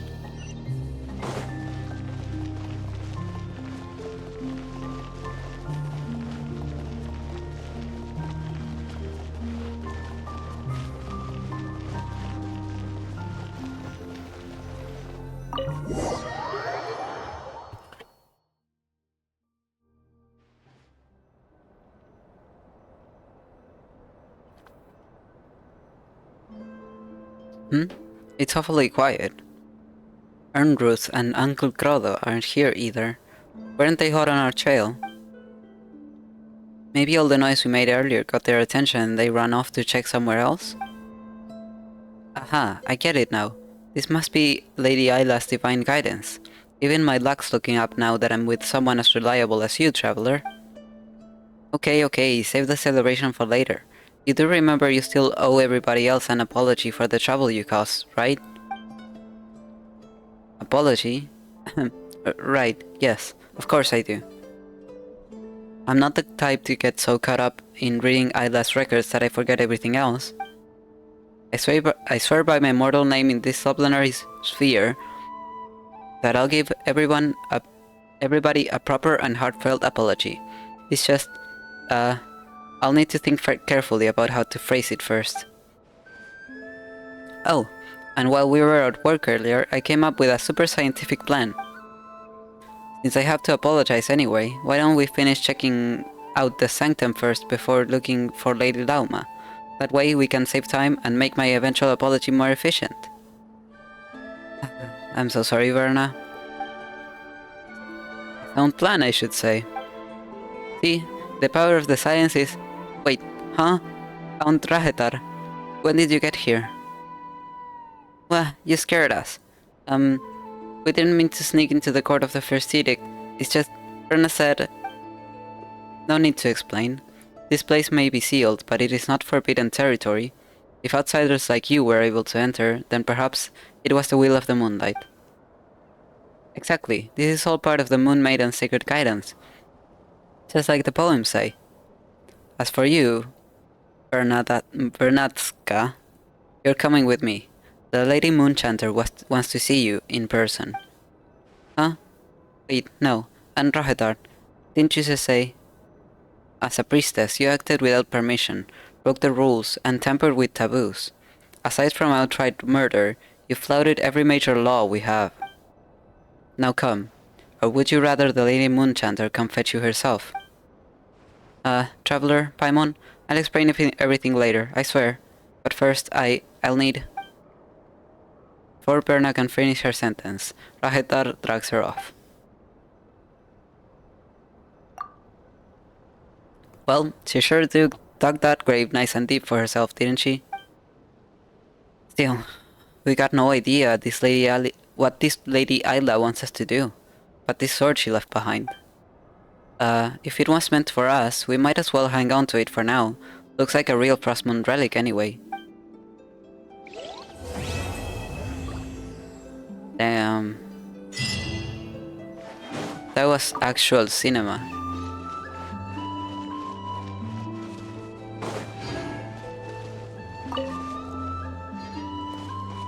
Phew. Not gonna lie, I'm kinda dizzy from reading so much, but that was so good. What's under here? What?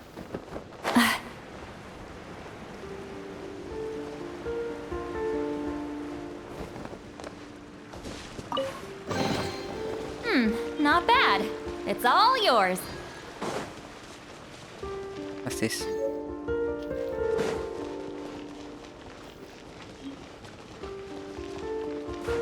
Nope.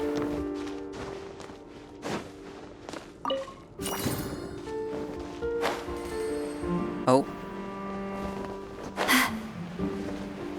Is this a local legend? No, it's not.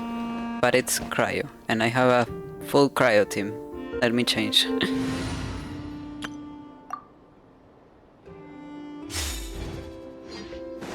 Oh, Hida is dead. Oh. Learn choose a song. Stand with me. Here.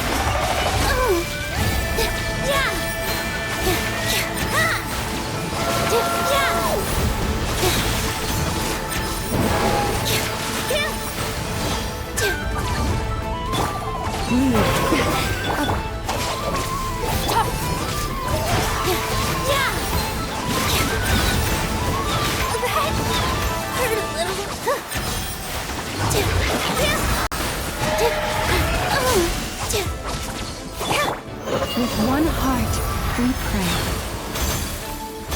Lush as the moonlight. Dissipate. Positions.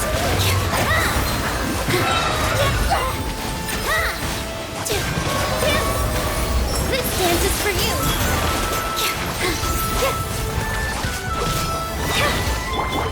Receive my blessing. Stand with me.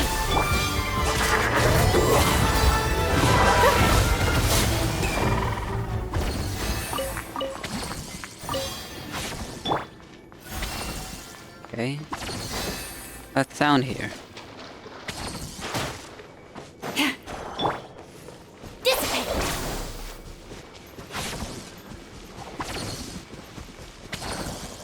Nothing.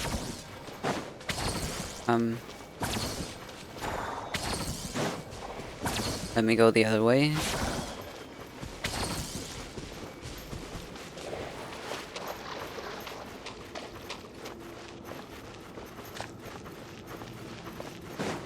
Our bond is strong.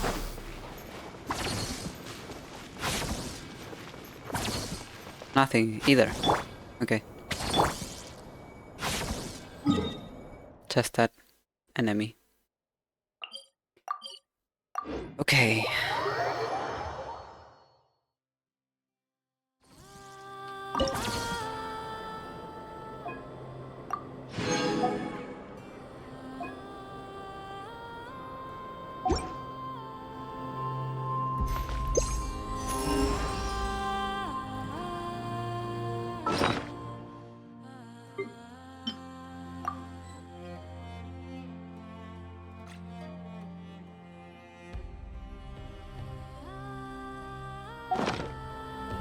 Well, feel like this stream has been extremely productive. Finished off all the Hellenic Chronicles from the Frostmourne Scions. Did the one from Paha Isle. We finished the event. We did Skirk's anecdote.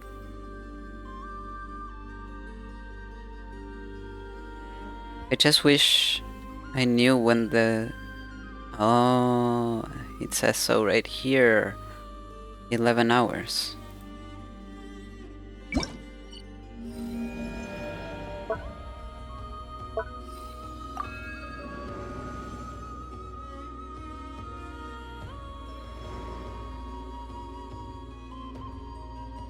Okay.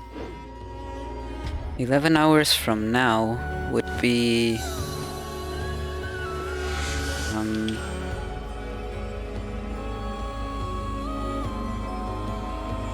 5 a.m. for me. So yeah, I will have to either stream it tomorrow or record it tomorrow.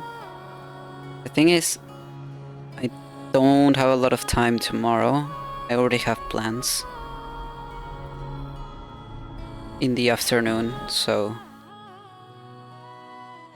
I will most likely record it then, and I can upload it to YouTube rather quickly.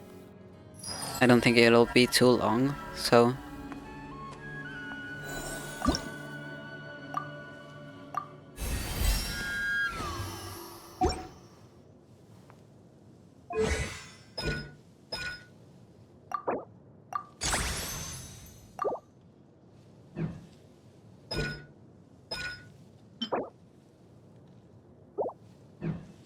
Okay. Oh.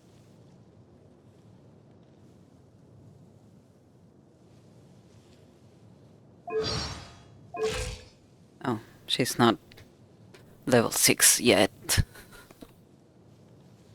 As soon as I have her at level 6, we will do some reading and some listening.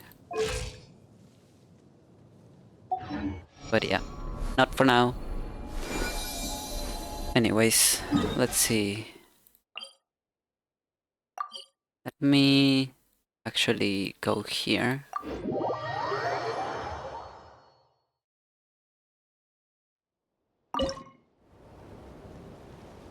Okay, I can indeed construct here. And these are very few. They give 10 each.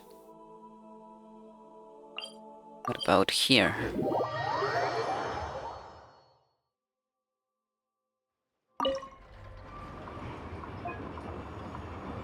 These are more. And I cannot construct here.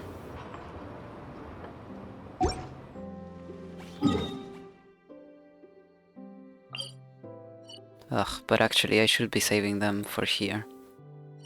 No, I won't be spending them. Fuck it. Okay. So I think I will end stream here.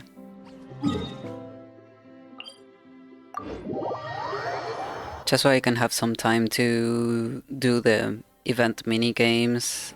I also have to do Spiral Abyss, I have to do Imaginarium Theater, and I have to keep exploring Hiisi Island. So I can unlock the next level, and yeah. I have a lot to do. So yeah. I will be recording Columbina's Selenic Chronicle and uploading it to YouTube. And then... yeah. Next weekend I will be playing HSR. At the pace we've been doing work quests, I don't fear anymore that I won't have enough time to do them all. So now I'm way more relaxed. I don't feel as rushed to finish them. So yeah. Next weekend will be HSR, and then the weekend after that we will return to Genshin. So yeah. I will see you either tomorrow when I upload the Selenic Chronicles, or on my next stream next weekend. Where you will go from here. If not, why not find a patch of soft grass and rest a while? Thank you, Loma. Anyways, have a great weekend, everyone, and I will see you later when I see you. Bye bye.